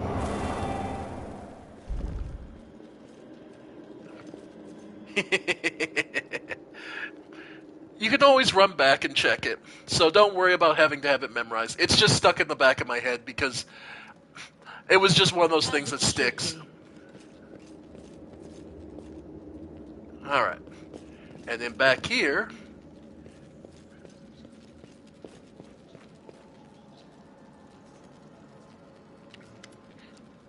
Seela peers closely at the sword, which seems utterly unexceptional to you. Wait, is this... No, it can't be! Her eyes light up. I know that hilt. Radiance! The sword of the great Yaniel? That's what this is. But it's meant to be in the Tower of Estrad with all the other relics. That's what I heard, at least. Well, of course this rusted piece of metal must be the very same sword. Carmelia rolls her eyes. I think you merely wish that this were the illustrious sword of legend. You don't get it. I've seen this sword 100 times, in paintings and in the hands of the Yaniel statue. I even thought of going to a Estrad museum to see the real thing in person. How did it get here? Item received. Radiance. Who is Yaniel? No, you've never heard of Yaniel. She's famous all over Galarian. She was a great woman. She was born in Mendev, and when the crusade started, she couldn't just sit idly by. She dedicated her life to the crusade. People say she was audacious and spirited. She was always the first into battle, and she never sacrificed other people's lives for a tactical advantage.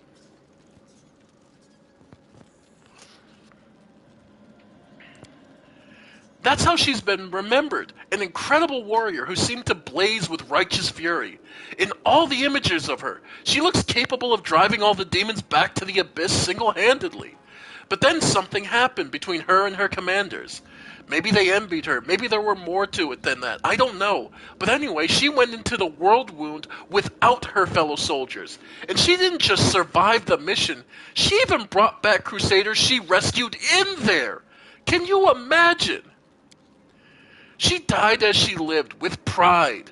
She was one of the people defending Dresden to the very end. That's where she perished. Seela frowns. Don't take this the wrong way, but I really hope that she died quickly. A hero's death. Because if she didn't, that means she was taken prisoner and had to endure unspeakable horrors. I wouldn't wish that on anyone.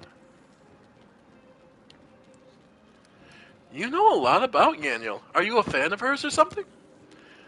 I suppose you could say that. I've always felt an affinity with Yaniel. I know what it's like to not be what your commanders want you to be. Whenever I used to feel under pressure, I always thought of Yaniel. Maybe some people didn't like how she was, but to the people she pulled out of the world wound, she was perfect. And to the people she saved on the battlefield, she was incredible. And to those who keep her memory alive, she's a hero. That's what counts. But how could a priceless relic end up down here? Yaniel disappeared, but by some miracle, Radiance was recovered from the battle. No one else has ever wielded it. It is Yaniel's blade and always will be. That's why it was put in the Tower of Strahd with the other Crusade relics. But now it turns out that somebody stole it? I have this weird feeling, like I'm rescuing a fellow warrior from a dungeon. We can't just abandon it. Even if it's no use to us, it's no use to anyone down here. But what if it could be repaired? Alright, let's keep going. So yeah, we do in fact have Radiance, the longsword. It's masterwork, and it is cold iron, so even in its broken state, it is still a fantastic weapon. The brave paladin, Yaniel, performed many spectacular feats with this sword. Radiance, back in the day, the people of Mendev still worship it as a relic. This is a cold iron masterwork longsword. I'm going to keep her with the Great Blade, but it is worth noting, yeah, we have Radiance, a legendary blade. Time's not waiting.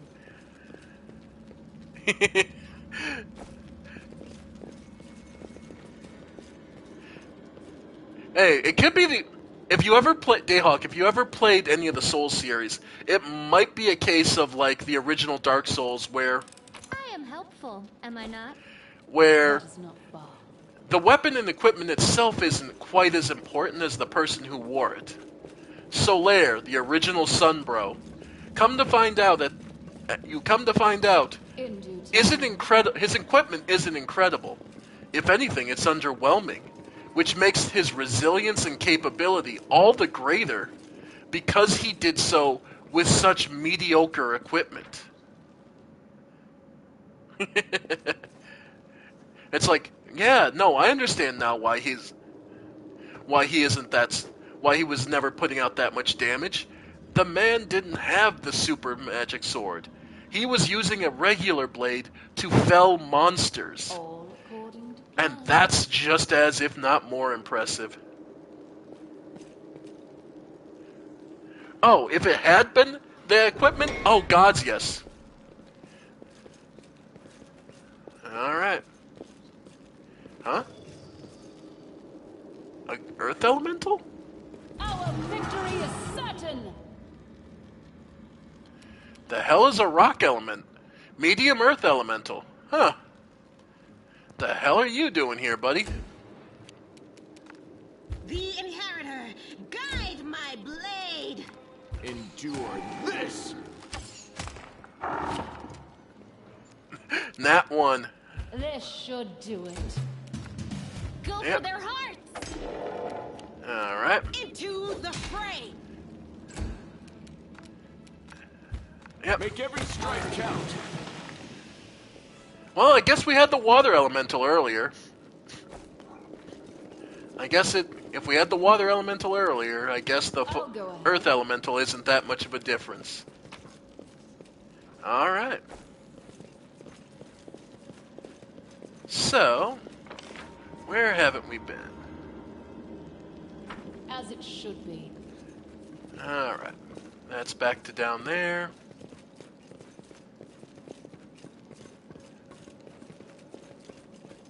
That's in there. That is not far. Yeah, we should be going up. Let's see. So then the other door. Alright. Right, this was the other door. Quick save. Actually, let's do a actual hard save. Alright. Focus on the goal. Here we go. Camping! There are difficult battles to come. Your heroes might be wounded and may have run out of spells. They need rest. To replenish your powers, set up a camp and rest. Set up a camp using the camp function. Select rest. After activating the rest function, you must select the location for the camps. Camps require a lot of space, so find a good location. So, this is your hint. The fight up ahead is going to be rough. So, we can just rest. Alright. During their travels, characters need to rest. While resting, they regain lost HP, prepare spells, and remove some negative effects such as fatigue and exhaustion. You can assign up to 2 characters to every position at camp, but 1 character can't occupy more than 1 positions.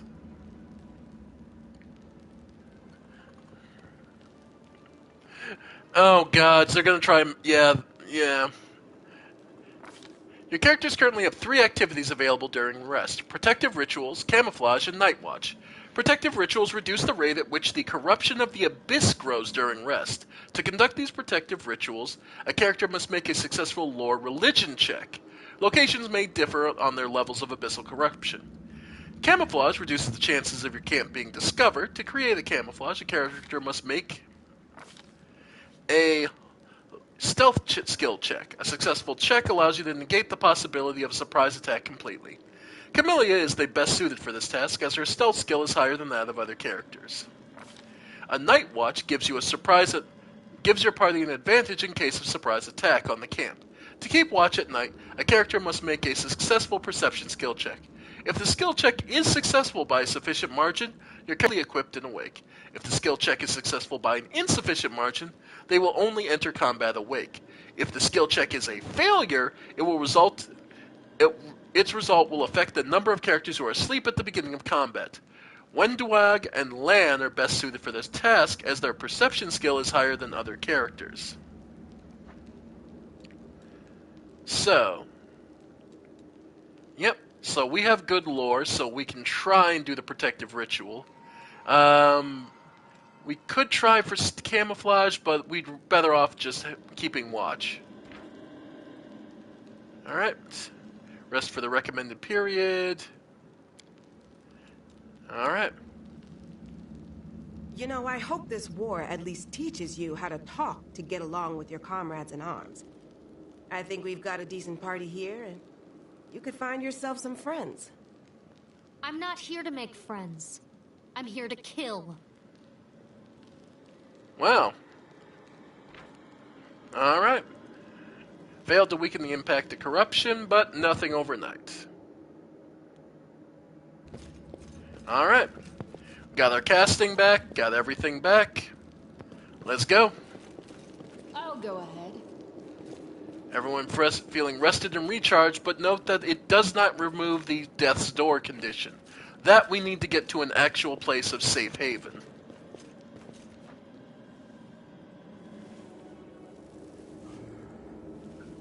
Praise Iomede. And killed. Here you are, huddled together like a herd of animals. Pitiful monsters, not even human or demon. Even tieflings are less effective than you.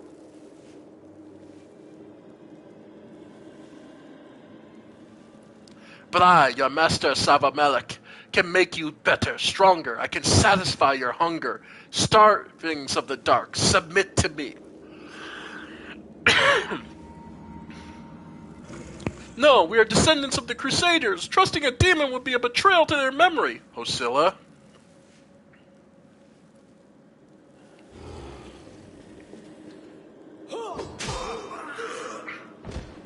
Well, who is the next descendant of Crusaders who values old legends more than their life?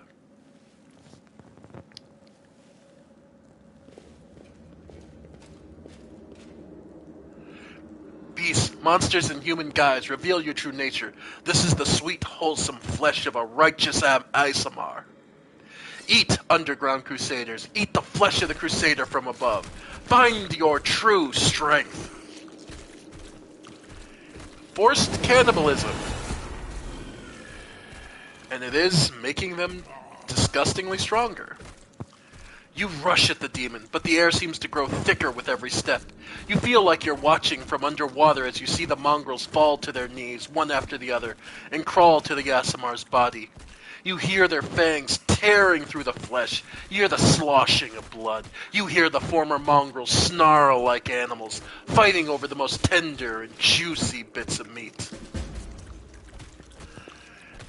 Your companions writhe in agony. One clutches at their head, another doubles over. You feel saliva pool in your mouth. The metallic tang awakens hunger in your... The hunger turns to rage. This winged filth dares to try to bind you to its will. It dares to tempt you with the sweet scent of meat, untainted by corruption. The wretch must die! Die! And still the clarity remains with you. Somewhere, deep down, beneath the veil of rage and anger, You sense the light trying to break through. This is where you get a choice. Are you more demonic? Succumb to the rage. Prove your rage is greater than what this demon can handle. Or do you hold to the divine? Seize the light hidden within you. Well, take the divine, of course. Look at my portrait, Dayhawk. Do I look like I'm gonna succumb to the divine to the rage? By sheer force of will, you master your rage, and almost in response, warmth suffuses you from within. Warmth and joy from a simple realization. You can win. You can save these people. The power of heaven bolsters and guides you. Its light breaks free and, enveloping the mongrels, grants them the gift of blissful oblivion. Lowering your gaze, you see a scarlet stain on your chest. The wound is reopened, and instead of blood pouring forth, you won't see only radiant light. The bolt of justice.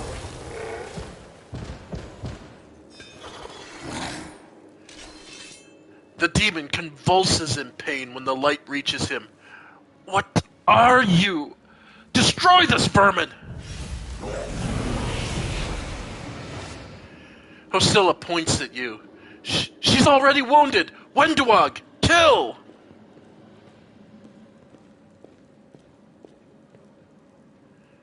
Wenduag silently emerges from the shadows. I'm no longer your slave, Hosilla, but I'll gladly kill anyone who pokes their nose where it doesn't belong. Thus, the revelation of why Wenduag was trying to keep people out of the maze is because she was working with the cultists within. Let me draw the first blood. Yep. That explains a lot, don't it? So, what I'm gonna do is actually have her charge. Yeah, we're gonna have you charge Wenduag. The world in crimson. Why am I so weak? You're weak because you relied on that. And yeah. Sela? Yeah. By the way, Hosilla, a level 6 Inquisitor. AC 16, nothing too bad. Note that the effects and conditions she has are precise.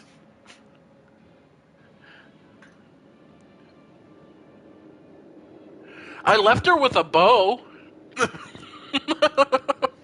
But note that she has precise strike and outflank. Those are both feats that only work if you have somebody to help you. That's weird, isn't it? You've crossed the wrong mongrel. Alright. Well, let's start with insult. And yeah, we'll stay here. Wow. I'll cut you wide open. Well, Light, take you. O mighty Savalebek, your faithful servant invokes you now. Demons, protect your mistress. Save the last one for me. So yeah, that's why she has those feats. So that she can try and take advantage of these idiots.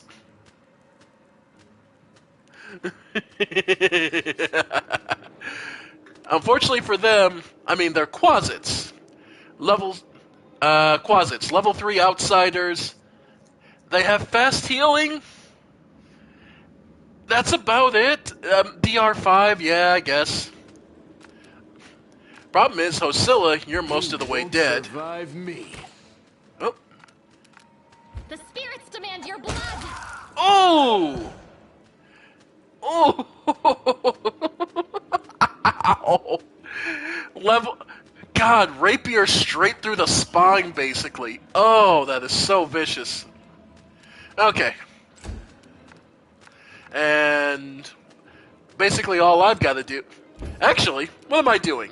Hypnotism.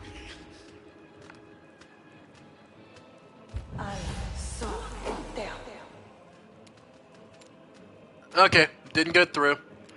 Just cuz. The Inheritor, guide my blade. Alright.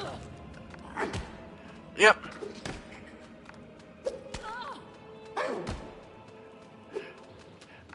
Yeah, closets aren't exactly the most threatening enemies. Endure this! Nice. Go ahead. Spirit Blade and get your shank. Sacrifice. Alright.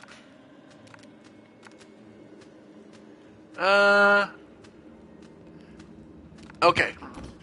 We'll move to full move, 5-foot step. Okay. So let's try sleep.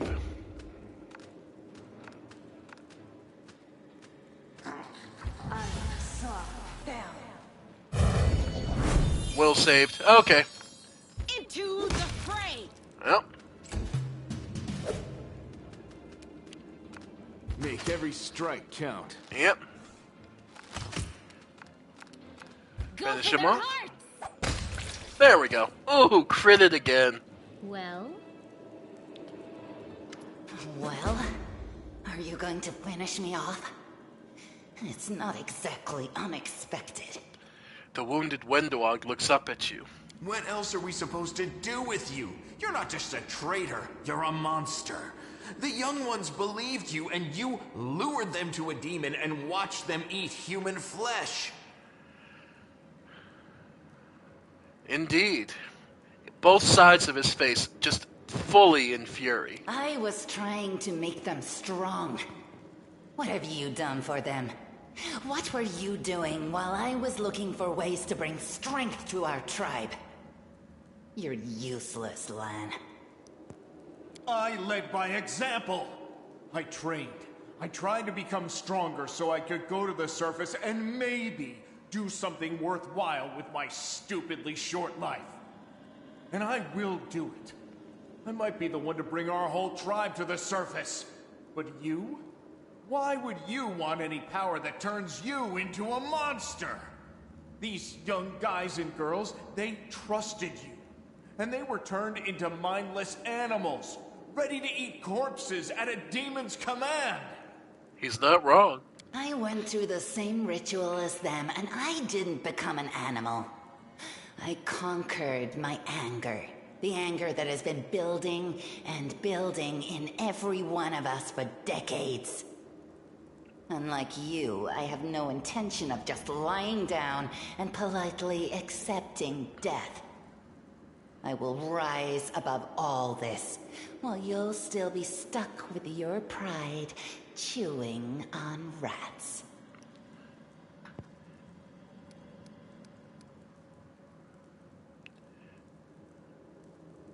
Well,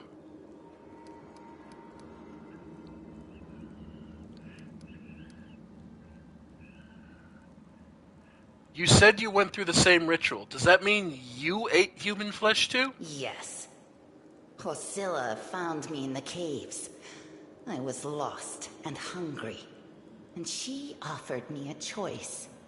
Die as a nobody, or live and gain the power to change everything. Savamelek tore off a piece of an Azimar priestess's thigh. A big, juicy piece. More meat than I'd ever received in the tribe. That was the first time I knew what it was like to be happy. To have a full belly. I swore to myself that it would always be that way. Then the madness and rage took over. I came very close to turning into an animal, no better than the weaklings you saw in the maze.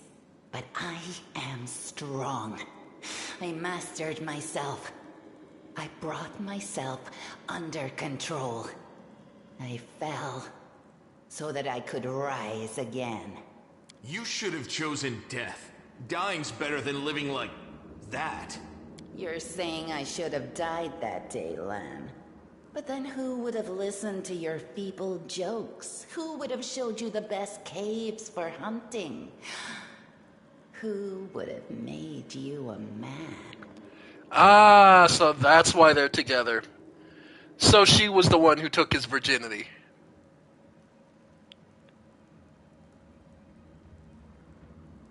I would have been fine without all that. And without you. Your death will make the world a slightly better place, Wenduog.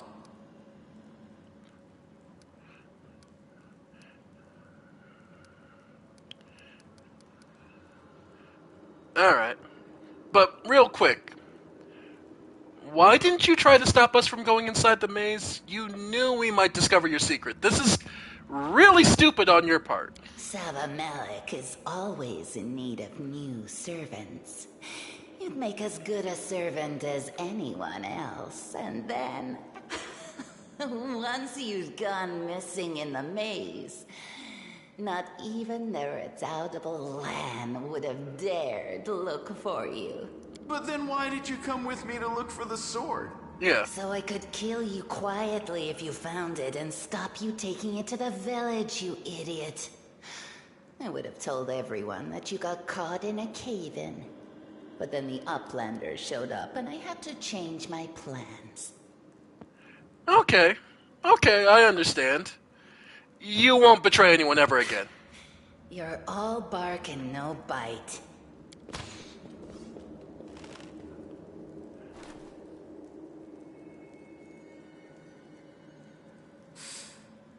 She's gone. But next time, she won't get away. Damn it, Wendu. Why'd you have to go and... Anyway, there's no point crying over spilt milk.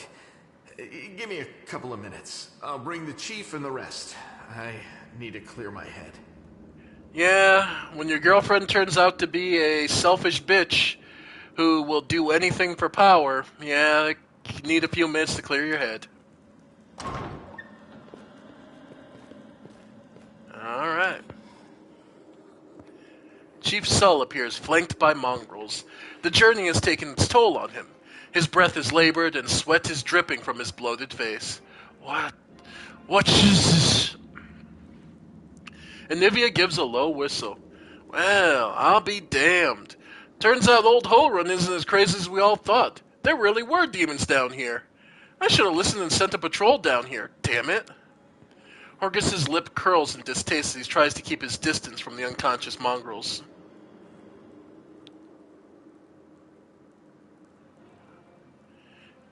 Alright. You said you were in charge of reconnaissance for the Eagle Watch, Anivia. How could you miss a nest of demons beneath Canabras? Yeah, right. Like it isn't enough I sniffed out every damn shadow in the city. Everybody knows the stories about the demons living beneath the streets of Canabras. Those tales are as old as the Crusades themselves. I messed up, but you fixed my mistakes, so thanks. Well, anyway, how's the leg? Anivia winces slightly but forces a smile. Better than yesterday, worse than the day before. I'm not gonna die, don't worry. You need to look after the young mongrels. I don't know what they'll be like when they come to, but look after them, Chief. They went through something horrific today. Not everybody is capable of enduring something like that. It'll change them forever.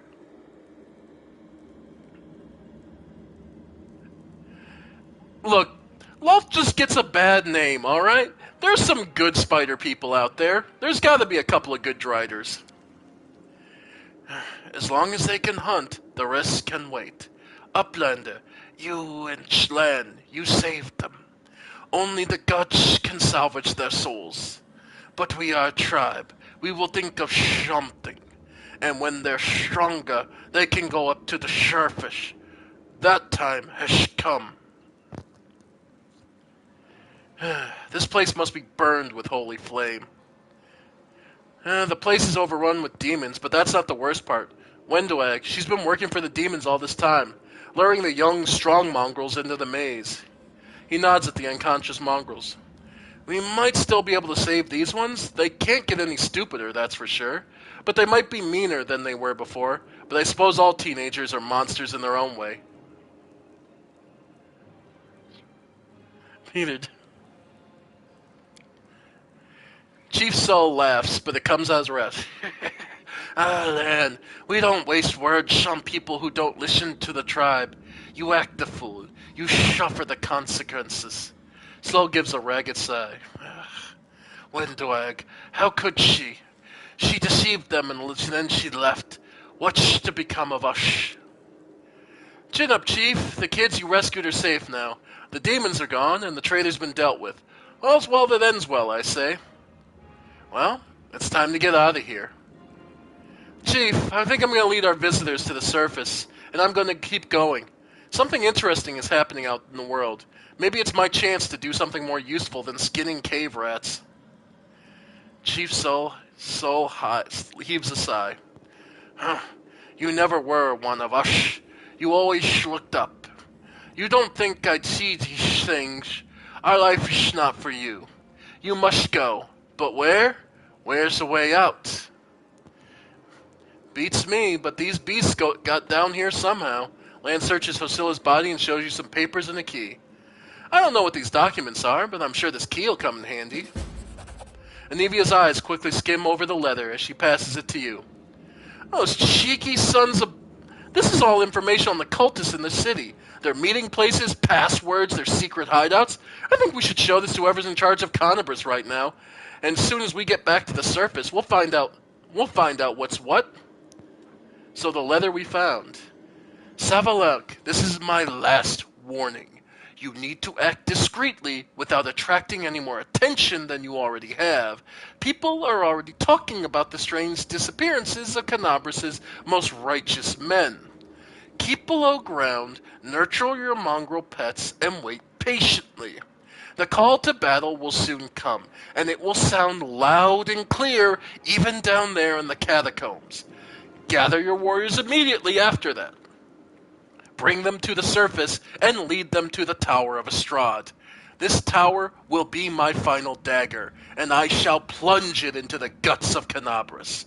Our vicious servant Faxon has made the tower his base of operations several months ago, taking command over the Templar forces in Canabras while the Grand Master was distracted by other matters.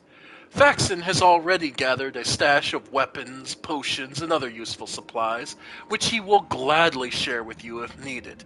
If he behaves himself, you two should combine your forces. If not, just take his stupid little head off his shoulders and take command yourself.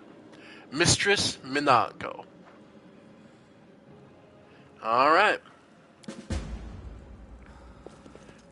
So. We make a great team together. Alright, pick up all the goodies. And, of course, Hosilla had an enchanted glaive. And... Guide me. Anivia... There she is. There's Dyra. Let's trade. So... Okay, the glaive we got. The Marching Terror. Pretty good overall. It's in +1, and when it lands a hit on a new enemy for the first time, the target receives 1d6 negative energy damage, and all other enemies in a 15-foot radius must pass a will saving throw or become frightened for a round.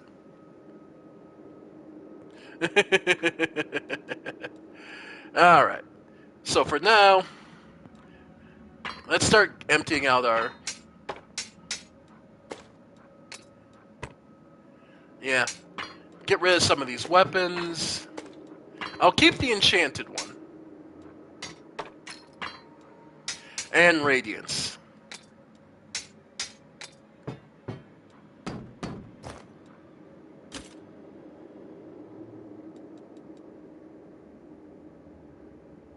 Alright.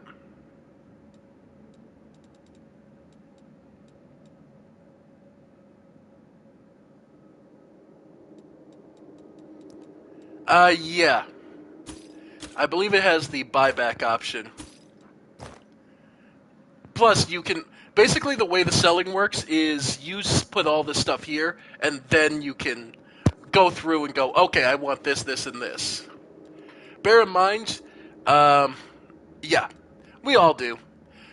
Bear in mind, at this point, notice that Dyra here only has 847 gold. So, let's try and make it so we could pick up just thick pads. I mean, that's... yeah, nah. The bracers of armor I could take, definitely, and the more cure light wounds are never bad. Scrolls or whatever.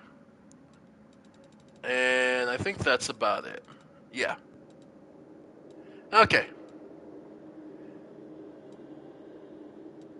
So, yep.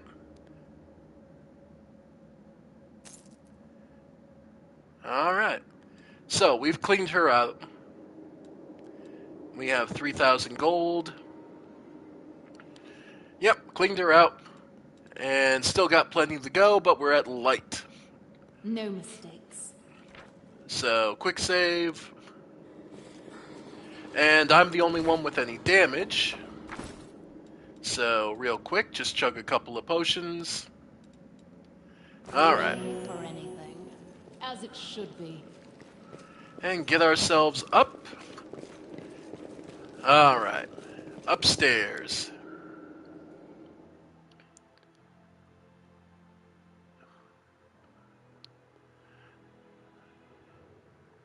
And we're out of the underground.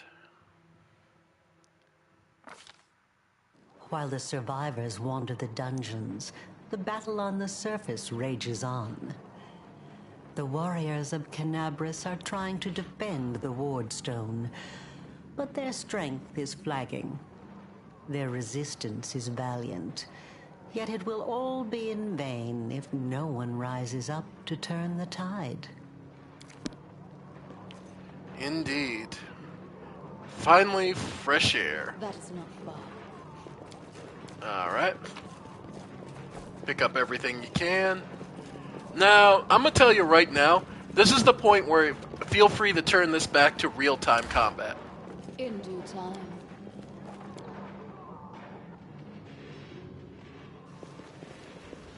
Alright. And out here...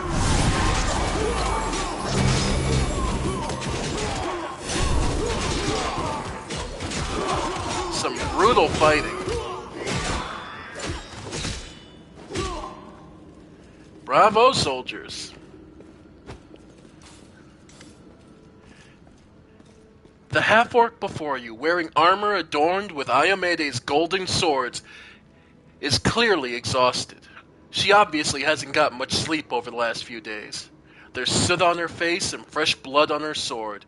Her hazel eyes are hard and focused, and her firm voice sounds accustomed to giving orders. She sizes you up, surprised, judging whether you are friend or foe, and opens her mouth to ask you something, but freezes when she spots Anivia.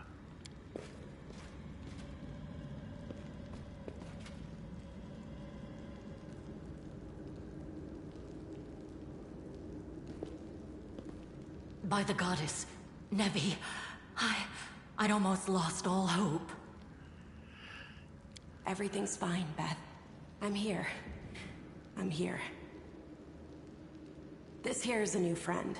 She rounded up those of us who survived the fall and led us up to the surface. Without her, we'd never have made it out. Let me introduce you to my wife, Arabeth Tirabade, head of the Eagle Watch. So unfortunately for you all, Anivia is a taken woman. Irabeth, the head of the Eagle Watch. Until the army arrives, I'm the temporary warden of Canabras. And you're just in time. As you can see, we're in the middle of a battle. And thank you for getting Anevia out of there. Well, the question we have on our mind most of all. Well, first, where are we? Where did we end up coming out? The Grey Garrison. Until recently, it served as barracks for the Crusaders, but it's now been taken over by cultists. Alright. What's the situation in the city? The city's gone. Most of the defenders, including the dragon Terendelev, fell in the first few hours. The civilians either fled or died in the chaos. The place is overrun with cultists and demons. Don't talk like that. Canabras hasn't fallen. Not while it still has defenders like you and me. Sweet words don't change the grim truth. No, she's right. Thank you, Knight. Until we no longer have the strength to hold a weapon, until Iomedae abandons us, we will fight for Canabras. Alright, so what's the target of this battle right now? When the demons attacked the city, their main target was the Ward Stone. I trust I don't have to explain to you what the Ward Stone is and how important it is to the Crusaders. We must retake it at any cost, or the fall of Canabras will be the beginning of the end of the Crusades, and with them, the rest of the world. The Ward Stones are a chain of powerful artifacts keeping the World Wound's expansion at bay. The first and greatest is in the chain, was erected at the city of Canabras by the hand of the Inheritor himself, a golden wing angel sent by the goddess Iomedae. I see that you had a difficult journey to the surface. You need to rest. But there's a lot riding on this battle. I have no right to command you, but I'm asking you to help us.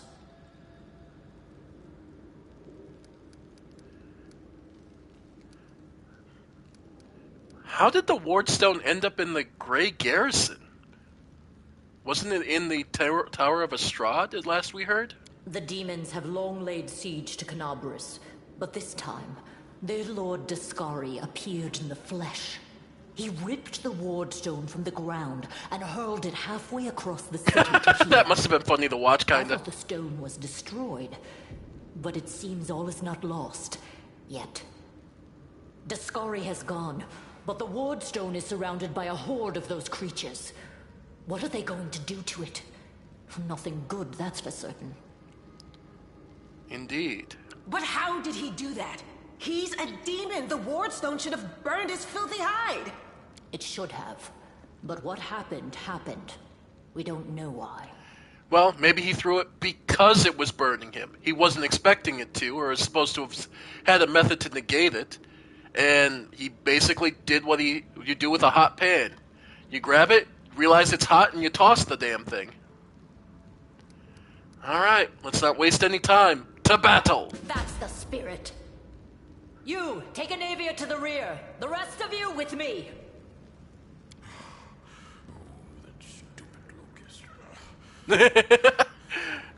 You hear labored breathing interspersed with disgruntled muttering. Horgus is holding his rapier hilt in a white-knuckled grip. A bead of sweat trickles down from his temple. Lord Horgus Gwyrm, forgive me. I did not realize we had civilians among us. My people will escort you somewhere safe. To the extent that anywhere in Canabras can be said to be safe right now. Alright. To battle. From one fight straight That's to right. another. Fighting spirit is the one thing that we've got plenty of. Actual fighting power, that's not so great. Fighting know-how, even worse. But fighting spirit, at least we're rich in that. For Iomedae! For the Queen! Kill the beast! Alright. All according to plan. And like I said, yeah. This is going to be one of those sections. Just turn on real time. Just turn on real time. I'll go ahead. We will be victorious! Yeah. Let the battle play out. You have... Because playing out turn by turn is going to take... It is my pleasure. Yeah. Let's try this. And, yep. Time's not waiting. Yeah. As But- it should be. Sealed with magic. But yeah, at this point, your enemies are going to... Alright. Pick a lock. Wow, 45% chance. Nice. I think it's mostly the potion of inflict light wounds. Fantastic if you have a dampier with you. Alright, to the second floor. And that's the ward stone right there.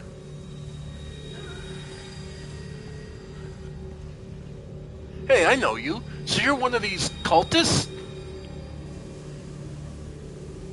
How's it going, pal? Want to join? We'll all be dead soon, but we'll be alive.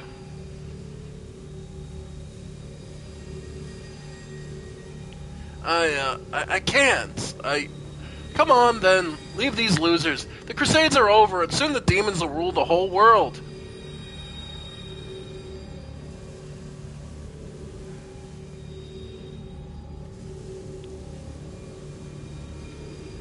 Here goes nothing. Oh, hail Baphomet! Cowardly traitor! By the sword of Iamini, I will answer for your betrayal. Yet another obstacle. Alright. Lots of idiots here. Yep. Okay. So for us, we're going to... Yep. That's the first thing. Sheila. Right, take you. Yep. Nice. Insults. Then let's go with... Yeah. Ear-piercing scream on one of you. Alright. There we go. Ow. Alright. Yep. But yeah.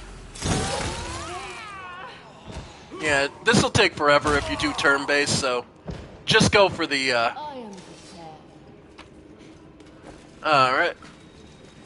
Yeah, it'll just take forever if you're gonna do turn by turn. And with the soldiers and Irabeth helping you, this is pretty much just a... This is your cake run. This is your reward for getting through. All according to plan. Alright. Yeah, this is your reward for getting through the shield maze, basically.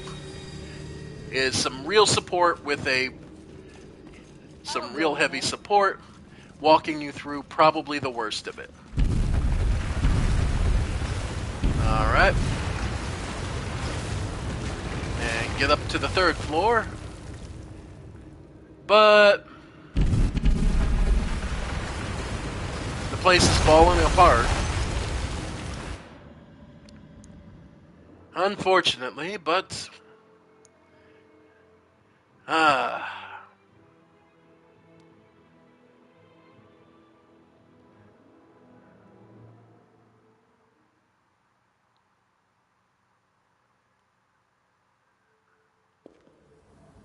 Alright. What's this? Do we have guests? Just in time. The place is a bit of a mess, and I haven't even poured the blood into the goblets yet. Why don't you... Oh. Oh. A demoness. Missing eyes, but still able to see plenty, I suppose. What an unexpected surprise! Staunton, my little sweetheart. Long time no see. I've missed you so much. Have you missed me? Admit it. You missed me terribly. Monaco. You again, you wench!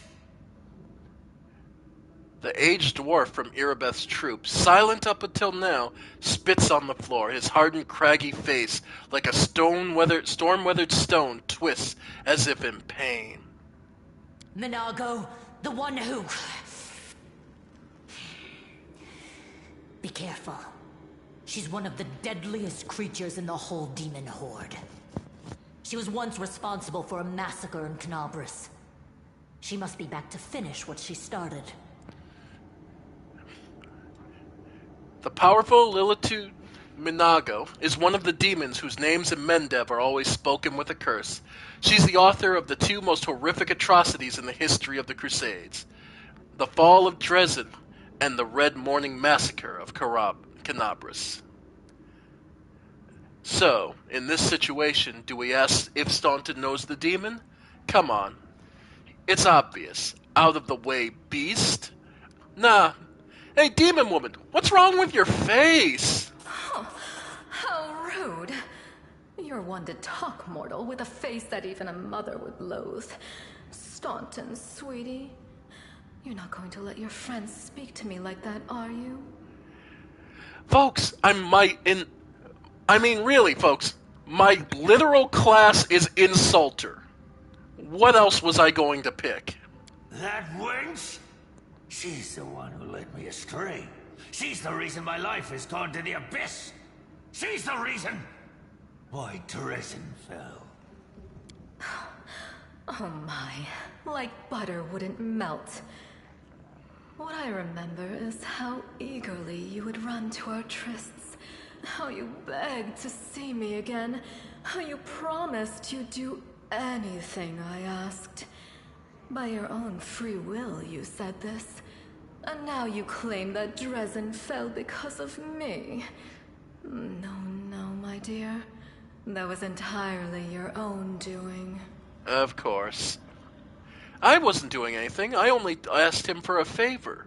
I'll beat your lying lips into your filthy throat! Now, Staunton, don't say things like that. Not about these lips, the ones you kissed so sweetly. Staunton, dearest, don't you love me anymore? Remember how good we were together? I was so hoping that we could patch things up. I'll kill you! Well, okay, but now we're left with this. Do not waver! Yep, Inspired Rage. Let's go. Yep. There we go. And Camellia was flat-footed. Unexpected outcome.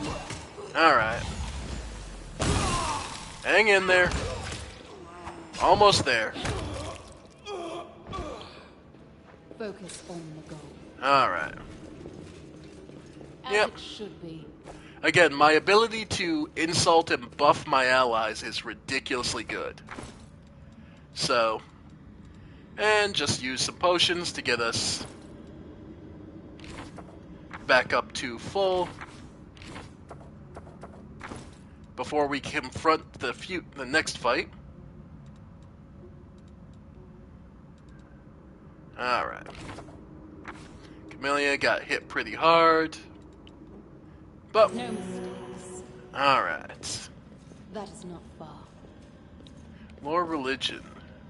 It is finished. The unholy symbol of Discari, the demon lord. Okay. So a little more experience. Thanks, Lan. Here. And we're up to the top. So that's the Wardstone. Now they're still trying something to it. As soon as you step into the chamber, your vision seems to darken and your knees buckle. You struggle to keep your balance. The air in here is laden with the power coming from the stone. Suddenly your head is filled with voices, screaming, whispering, cackling, threatening, voices pleading for help, shrieking curses and taunts. You blink, and the illusion passes. Congratulations. You made it all the way here. This is it, your precious Wardstone. But what are you planning to do now, I could kill you where you stand, but wouldn't it be nice if you could die in battle like heroes? No. I want you to die in despair, scrabbling around like rats in the blighted ruins of your city, blind and broken, your flesh scabbed and seeping, and every moment knowing precisely what was done to you. Sounds terrifying. Except that's how we've been living for generations. Pretty good opener. I like it, lad. There isn't a soul that can resist the temptations of the abyss. Even a stone can be turned. I'm not joking. Your precious ward stone, weakened from the injury inflicted by Discari, has almost succumbed to my charms. Soon the whole barrier around the world wound, the gift of your useless goddess, will be a weapon of the abyss. Just a little more and boom. Every city with one of these eyesores stuck in the middle of it, from Canabras to Nerosian, will turn into smoking craters, and all the mortals into red sludge beneath our hoofs. So you have a choice. Especially you, my pet. Kiss me on my dainty hoof. Pledge your loyalty to Baphomet. And when the world falls, its ruin shall be yours. So, what are you doing to the stone exactly?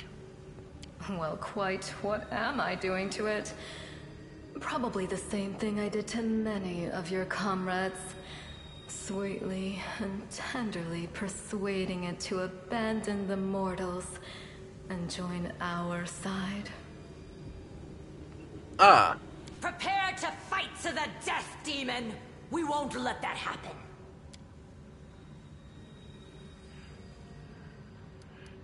Oh, just shut your filthy mouth, scum. Make me. One of the sweetest spoils of war is gloating over your broken and humiliated enemy. You want to deny me that pleasure? Succumb to the rage? Well, okay.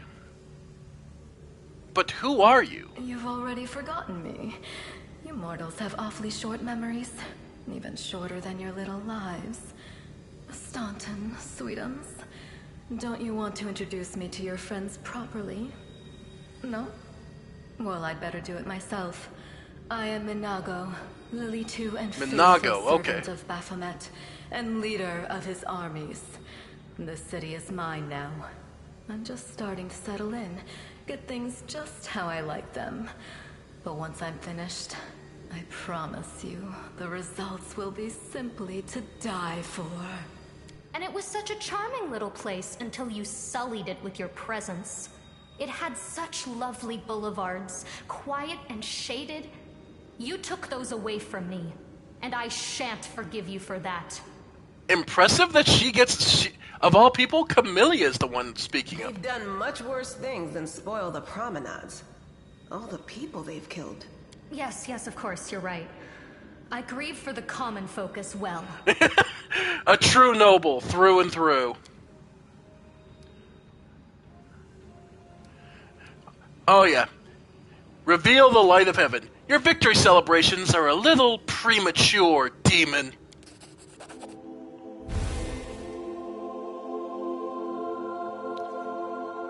Echoing the holy flame erupting from your hand, the light also gets brighter and brighter until it floods the chamber.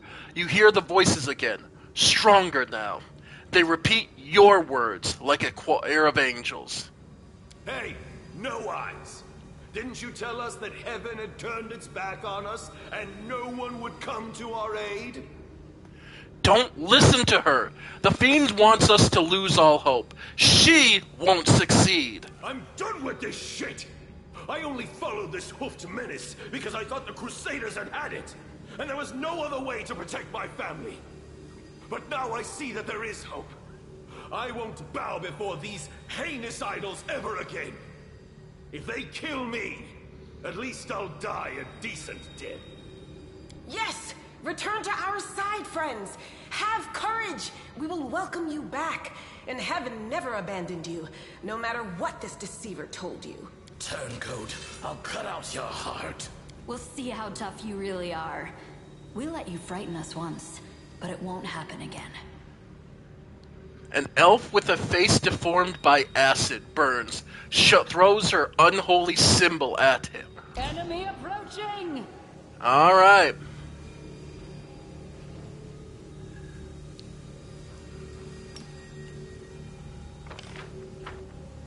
Alright.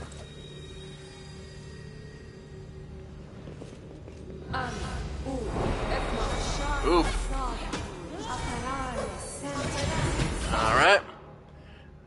So again, get that going.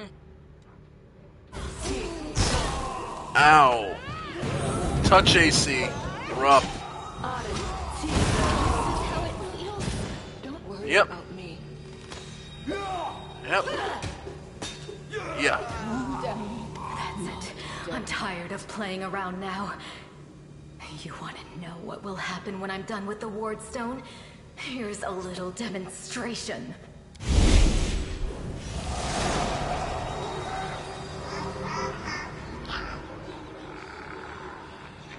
The demoness whispers a spell and a wave of darkness sweeps through the chamber.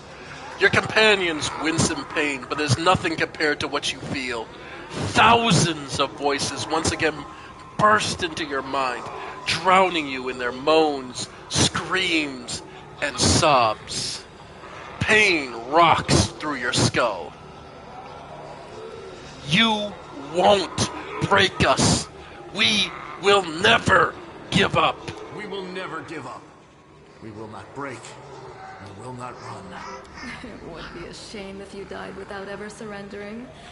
But honestly, I'll be satisfied no matter what way you die. The roar of voices blends into an unbearable wall of screaming. Your vision goes dark.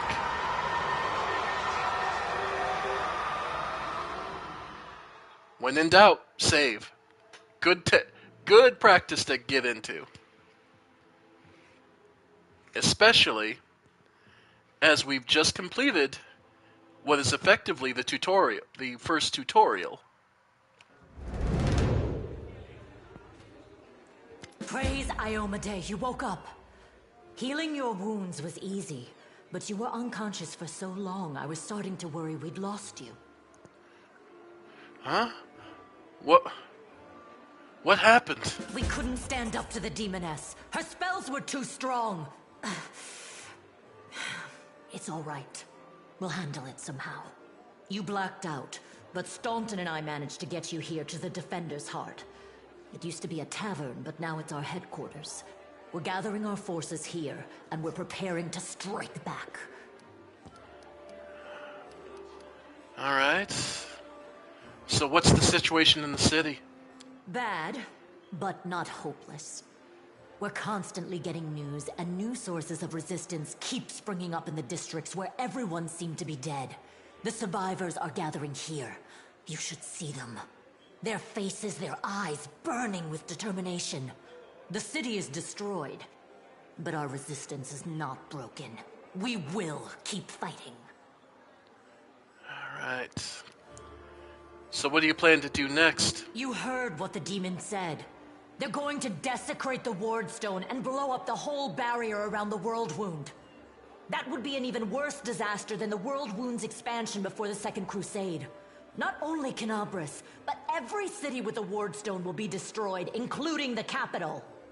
We can't allow that no matter what. We will retake it, even destroy it if we must. Iomade's gift must not become a weapon of the Abyss. Half-orc, I believe. Half-orc, actually half-orc paladin, so. Actually, she might be a fight. She's either paladin or fighter, I can't remember. It's been a little bit. By the way, I found a cultist dispatch in the dungeons. It seems they're holed up in the Tower of Estrad. Demons have been filling Canabras with their spies and infiltrators for a long time. Unfortunately, I don't have enough people to attack the place right now. At least not blindly. I'd be grateful if you snuck in there and scouted out the situation. But just scouting. Don't be a hero. Alright. Anything else I can do to help you in any way?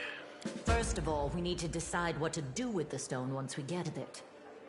What I'm about to say is classified. A traveler came to the city recently.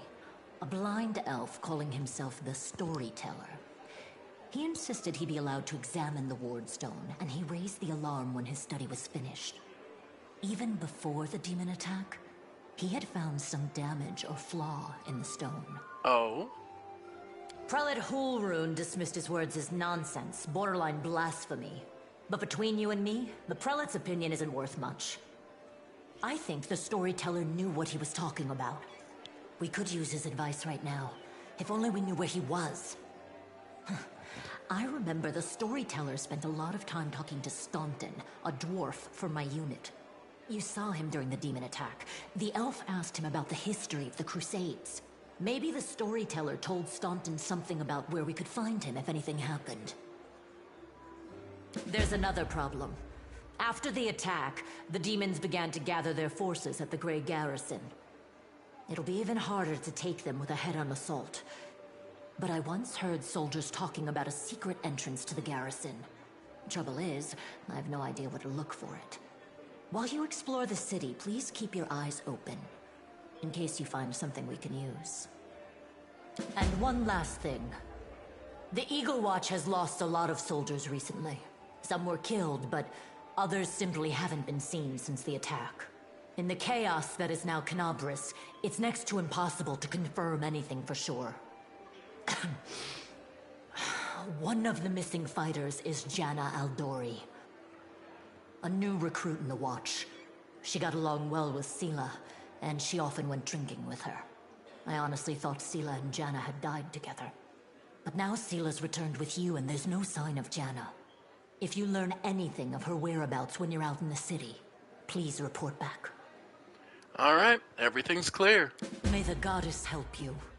We're still fighting, which means that Canabris still hasn't fallen. If you come across any groups in the city that can fight, send them here to the Defender's Heart. We'll need every fighter we can muster for the final assault. Yes, one more thing. If you're in the area, check out this address. It's our house. Mine and Anevia's. Well, it was our house. If the building is still standing, open the hidden compartment in the kitchen. It's filled with supplies for a rainy day. You can take whatever you find. You have more need of it. Alright. So, ladies and gentlemen, we survived the initial assault. And we've arrived and found ourselves at the Defender's Heart. Ready for anything. And, wonderfully, we also got another level up. So our Inciter, that'll get us there. And let's see. Athletics, Arcane. Alright. And we could do weapon focus for a quarterstaff. Lingering performances. From your bardic performance, continue for 2 rounds after you cease performing. Basically, you can get 3 rounds for 3 rounds for each one. If you begin a new bardic performance during this time, the effects of the previous performance. So that can be really useful to get the most bang for your buck. So you use it 1 round, then it sticks around. Or I could get greater spell focus on enchantment to make my enchantment spells hit hard, get more likely. I could get extra damages on my attack. Probably lingering performance though. That because we're not going to be getting a lot of, because we're not going to be specializing specifically in Scald. This will allow us to get a lot more turns out of it, basically. Our rage power also comes into effect, finally. Animal Fury. When raging, the barbarian gains a bite attack. Beast Totem. While raging, the barbarian gains 2 claw attacks. These attacks are considered primary attacks. The barbarian's full attack bonus. The claws deal 1d6 point. Celestial. When raging, whenever the barbarian is subject to a spell or non-healing spell effect that cures hit point damage, so you get 1 extra. Demon Totem, +2 bonus versus... Yep, +2 bonuses. The Fiend Totem. A pair of large horns, gaining a gore attack. This attack is a primary attack, unless it's also attacking with weapons, in which case it is a secondary attack. Well, no, I doubt it. But then you're also talking about the barrier of what's possible within the game's literal systems. Piercing damage and barbarian strength knowledge. Yeah. Guarded stance. Takes on grants her +1 dodge and armor class for a duration of her current rage. The bonus increases by 1 for every 4 levels. Lethal stance, +1 on... Yep. Powerful stance, for extra damage. Reckless stance, on attack rolls but takes 1 to penalty. Scent, basically gives you blind sense. So within 30 feet, we can recognize invisible opponents.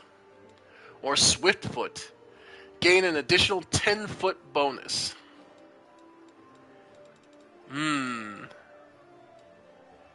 Ooh.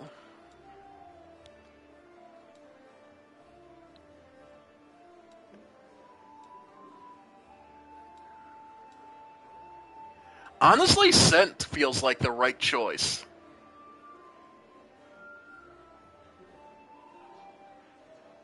Can detect Yeah, being able to detect invisible can come in handy. But there's also...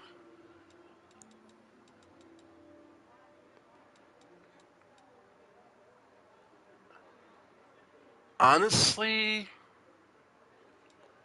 Lethal stance feels...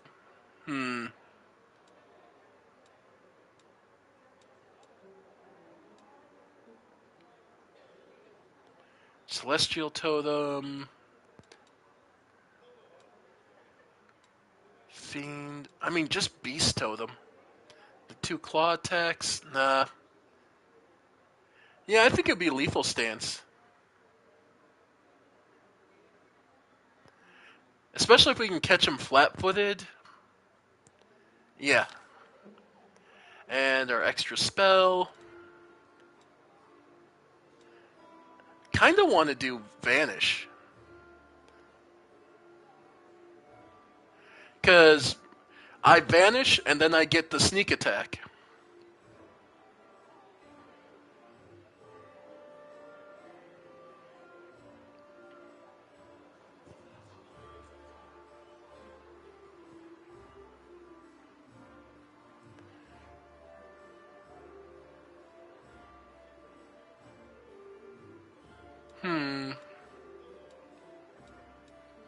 Hideous Laughter is usually pretty good.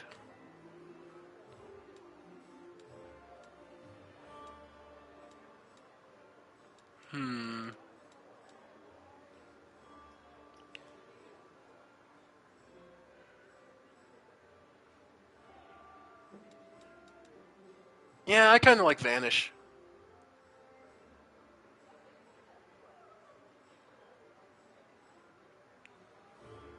Yeah. Lethal Stance, basically allowing us to get some extra damage in. And we're up to 21 HP. But I'm still deciding. Lingering Performance I feel right for. Honestly, it's sent... Like, there's only a handful of times in my memory where we have to deal with a lot of invisible enemies.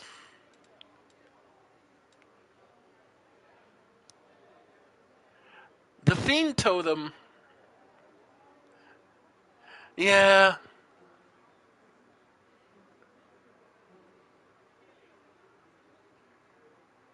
Yeah, adding the secondary gore... Like, just because, well, if you look at my icon... going for the gore just feels right for getting the horns. Yeah, yeah. And banish. Or...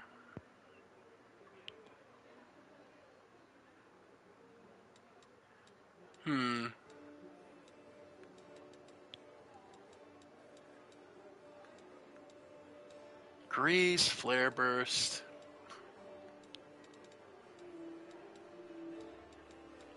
Nah, banish, yeah. Okay. Yeah, I think the Fiend Totem will work better. Time's not waiting. Alright. Has a spell, Treat Affliction. Yep. So, the other thing to note is because we are out of... I know what to do. But because we're by ourselves, yeah, we're pretty loaded down for equipment. Hey, wait! Mind if I bend your ear about something? Anivia's outside your door, leaning casually against the shelf. So, here's the first and most important thing. Beth gave you a crucial mission, I get that, and I know you'll get the job done. I saw you in action. But here's the rub. By sending you out on an errand, we're weakening our defenses here. If they come at us while you're gone, I don't know if we'll be able to fight them off.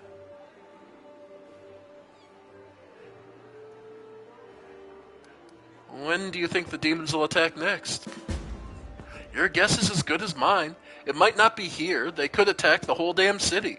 Those vermin know they've lost the upper hand and that we're going to push back hard. If things kick off here, you should know. After they attack, some things could be changed beyond recognition. So if you've got any business that needs to be taken care of, you'd better do it soon. Alright, everything seems clear so far. What else do you want to discuss? So, the rift that damn beetle left with its scythe? Yeah, well, it cut the city in two, and it's kinda difficult to get across. My scouts tell me there's a halfway decent place to set up a crossing in the market square. Not that any of them tried it to make sure. But if you've got a mind to go across, and I think you're gonna have to do it eventually, you might want to give the square a once-over. Alright, thanks for the warning. See you later. Later. Watch yourself out there. So, now, we have people to talk to, but there's one person I specifically want to see. Let's see, where is he? Here we go. Hylor. Hylor is one of the most important people, and is going to be... Let me be perfectly sincere.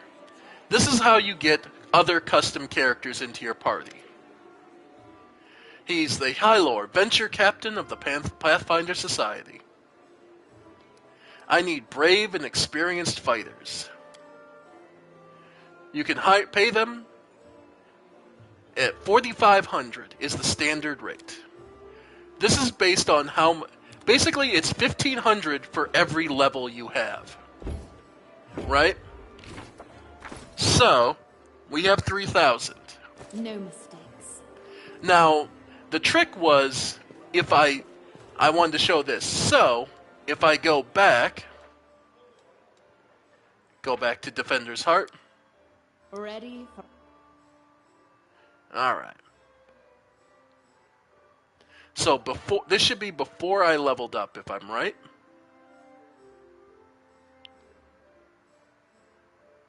Okay.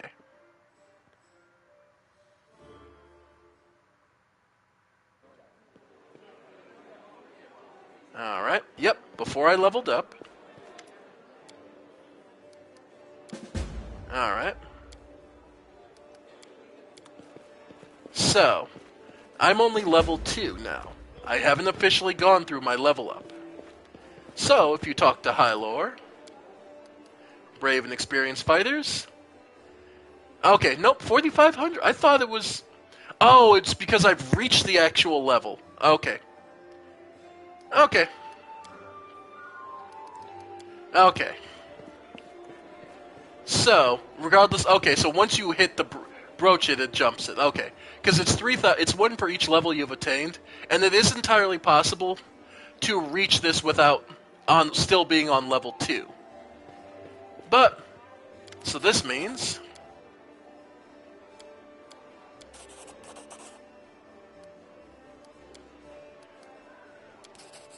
Alright, there we go. Alright, don't worry about this. This is just...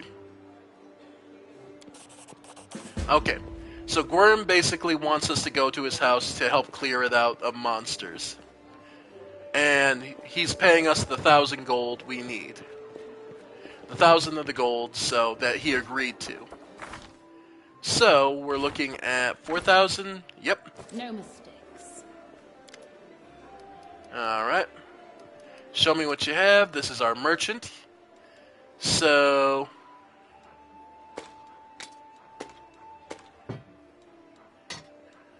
Yep.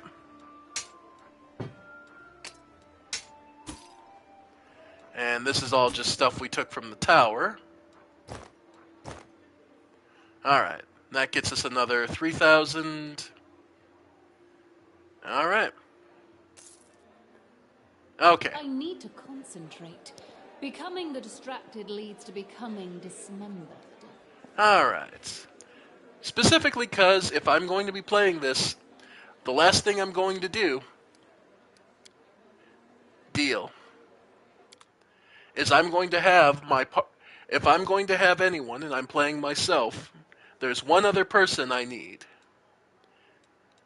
who would follow me through the abyss and back. Yeah. Just trying to find the best face for her. Let's see. No, yeah, that works better. Yeah. Yeah, because she's not a bard. All right. So, now I have to figure out what Calren would be. Traditionally, I make her a vivisectionist. A vivisectionist studies bodies to better understand their function. Unlike a chirurgeon, a vivisectionist's goal are not related to healing, but rather to experimentation and knowledge that most people would consider evil. But another argument could be made. A wizard. Let's see, what do we have? Oh no, we do have Shadowcaster. My bad. Shadow spells. Okay. I think that wasn't in the base game, like that got added later. So yeah, my bad. We do have Shadowcaster. Yep.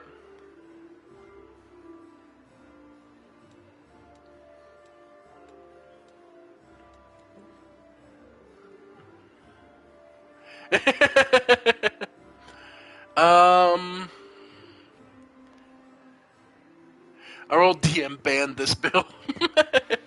Well, making her a witch would be another way to go. It would be a leyline guardian, though, with a focus on undead. Yeah. Okay, I could see that. Leyline guardian.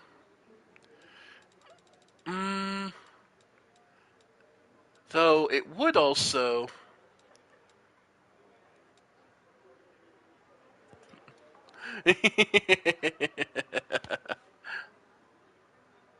Yeah, Infinite Miracles is broken as all get out.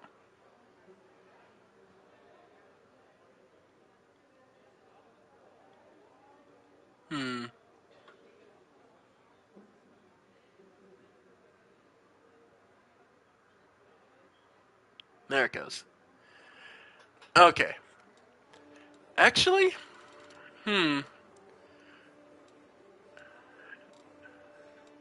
let's see.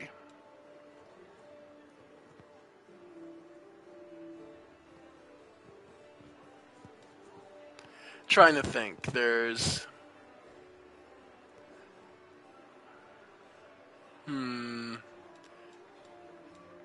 Okay, because... Let's see. Easier way to do this. What am I aiming for her? Let's... Hmm.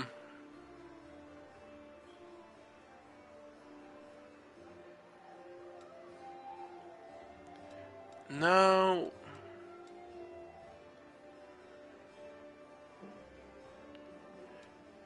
Honestly?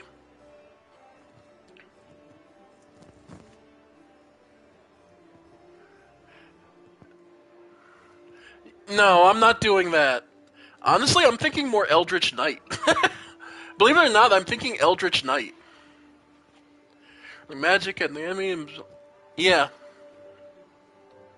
I'm honestly thinking Eldritch Knight.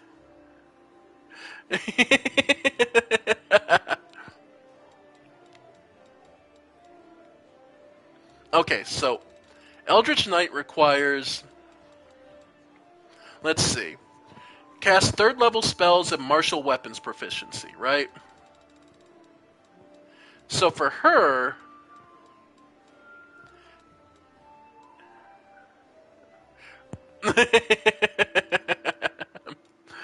um, honestly, I'm kind of tempted to go Magus into.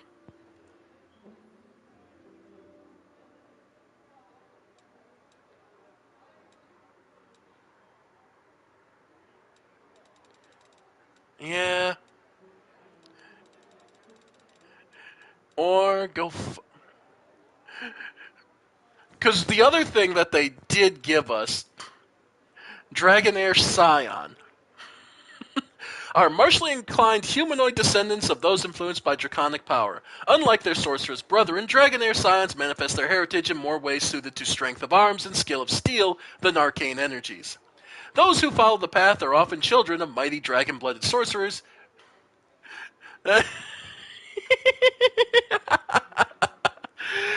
Those who follow this path are often the children of dragon blood, though they themselves might not exhibit. Yeah. Another fun one, the Titan Fighter.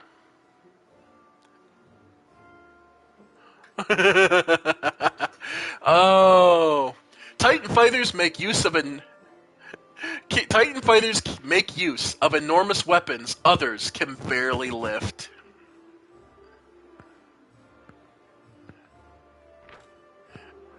At first level, a Titan fighter learns to wield two-handed melee weapon in one hand, except double weapons.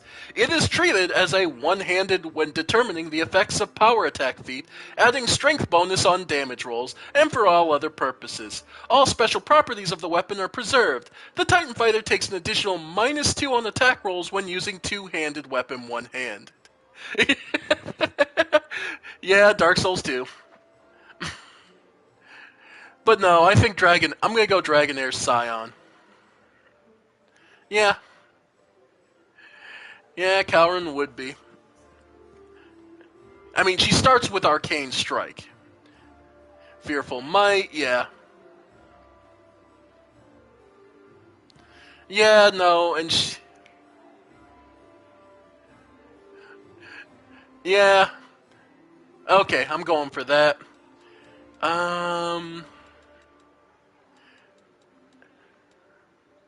If I'm Asimar, yeah.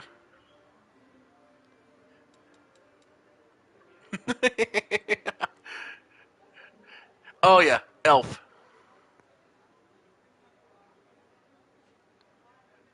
Yeah, but I'm not going to. I'm going to hold back, and I'm not going to multi-class her. I'm not going to. I'm going to let her be just a straight fighter.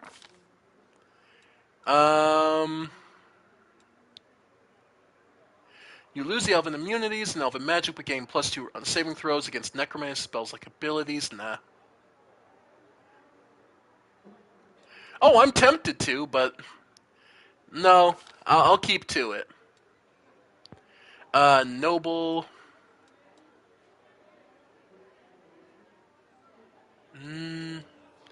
Scholar. Or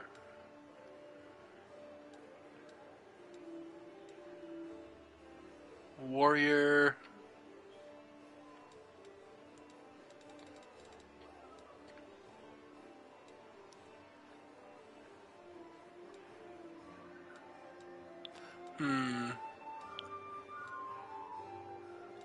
Alchemist, Diplomat, Diabolist, Gebite, and yeah.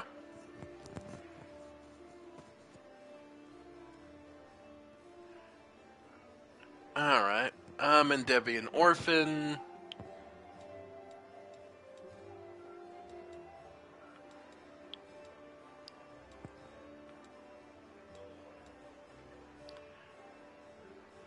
Trickery, Knowledge World. Yeah, there we go.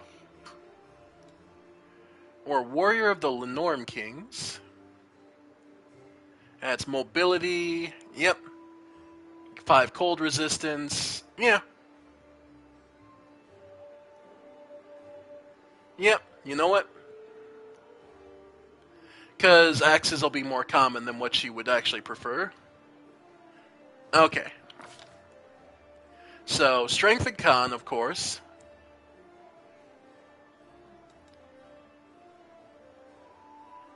Alright.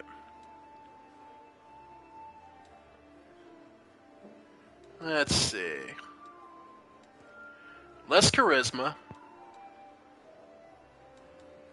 Do I want the... Do I want... Yeah, more dex. So yeah, if I'm all the... I guess because if I'm all the mental stats, she's more focused on the physical. Yeah. Oh yeah, frontline fighter all the way. When she chooses to, yeah. Athletics, let's see, mobility, knowledge, lore, nature, knowledge world, yeah.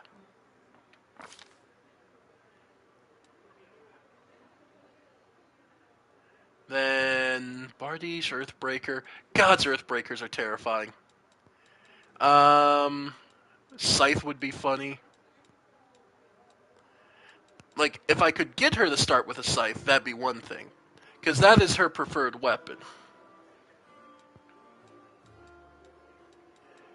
Yeah. Then Bloodline. Let's see.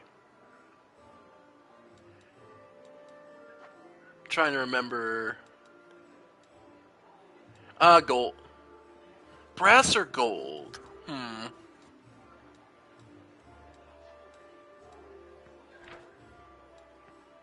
Yeah. Third level, Dragon Scion. Yeah.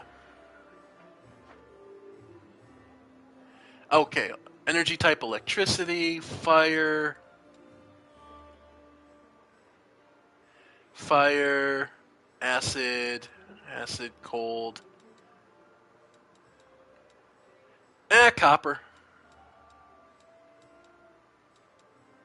Yeah. Should go copper for acid. And yeah, Gorze. Gozre. Same deity as myself. Fire is very nice, but acid is a lot of fun. Neutral evil. Yeah, if I'm chaotic neutral, she's neutral evil. And let's see, body type. Oh no, scrawniest elf. Let's see, pale.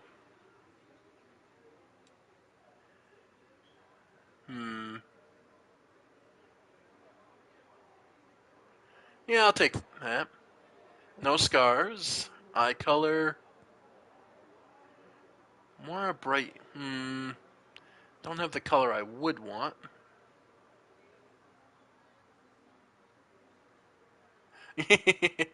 I'm playing on the PS5. No mods for that. Hairstyle. Okay. Gods no. Okay. Okay. Something a little fancier. Yep. Black hair. War paint. Nah. Alright. Tattoos.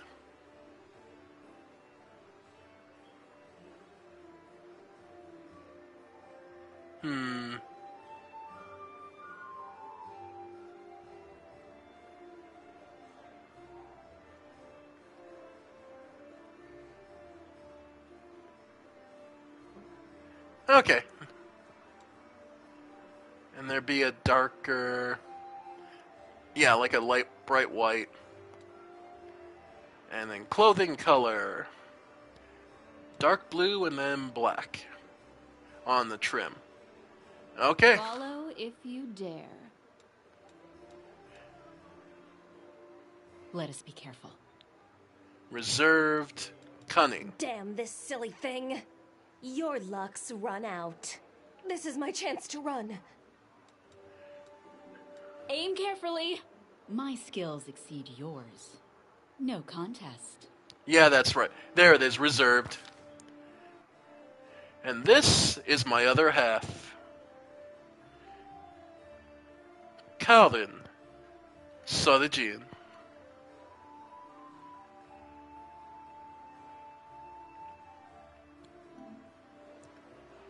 I feel faint. Alright. A frontline fighter, surprisingly strong, and a surprisingly strong elf.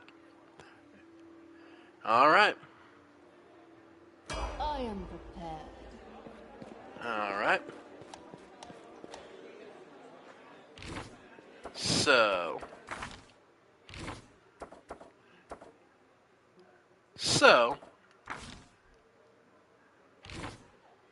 Alright.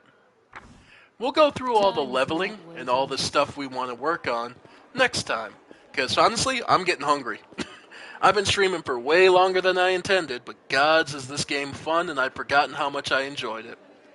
So, I want to thank you all for joining me. I have been the Ephemeral One, and this has been more. This has been the beginning of Pathfinder Wrath of the Righteous.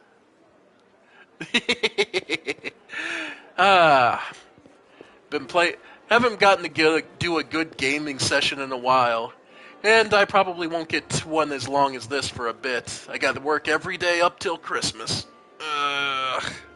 So, thank you all, and I'll see you next time.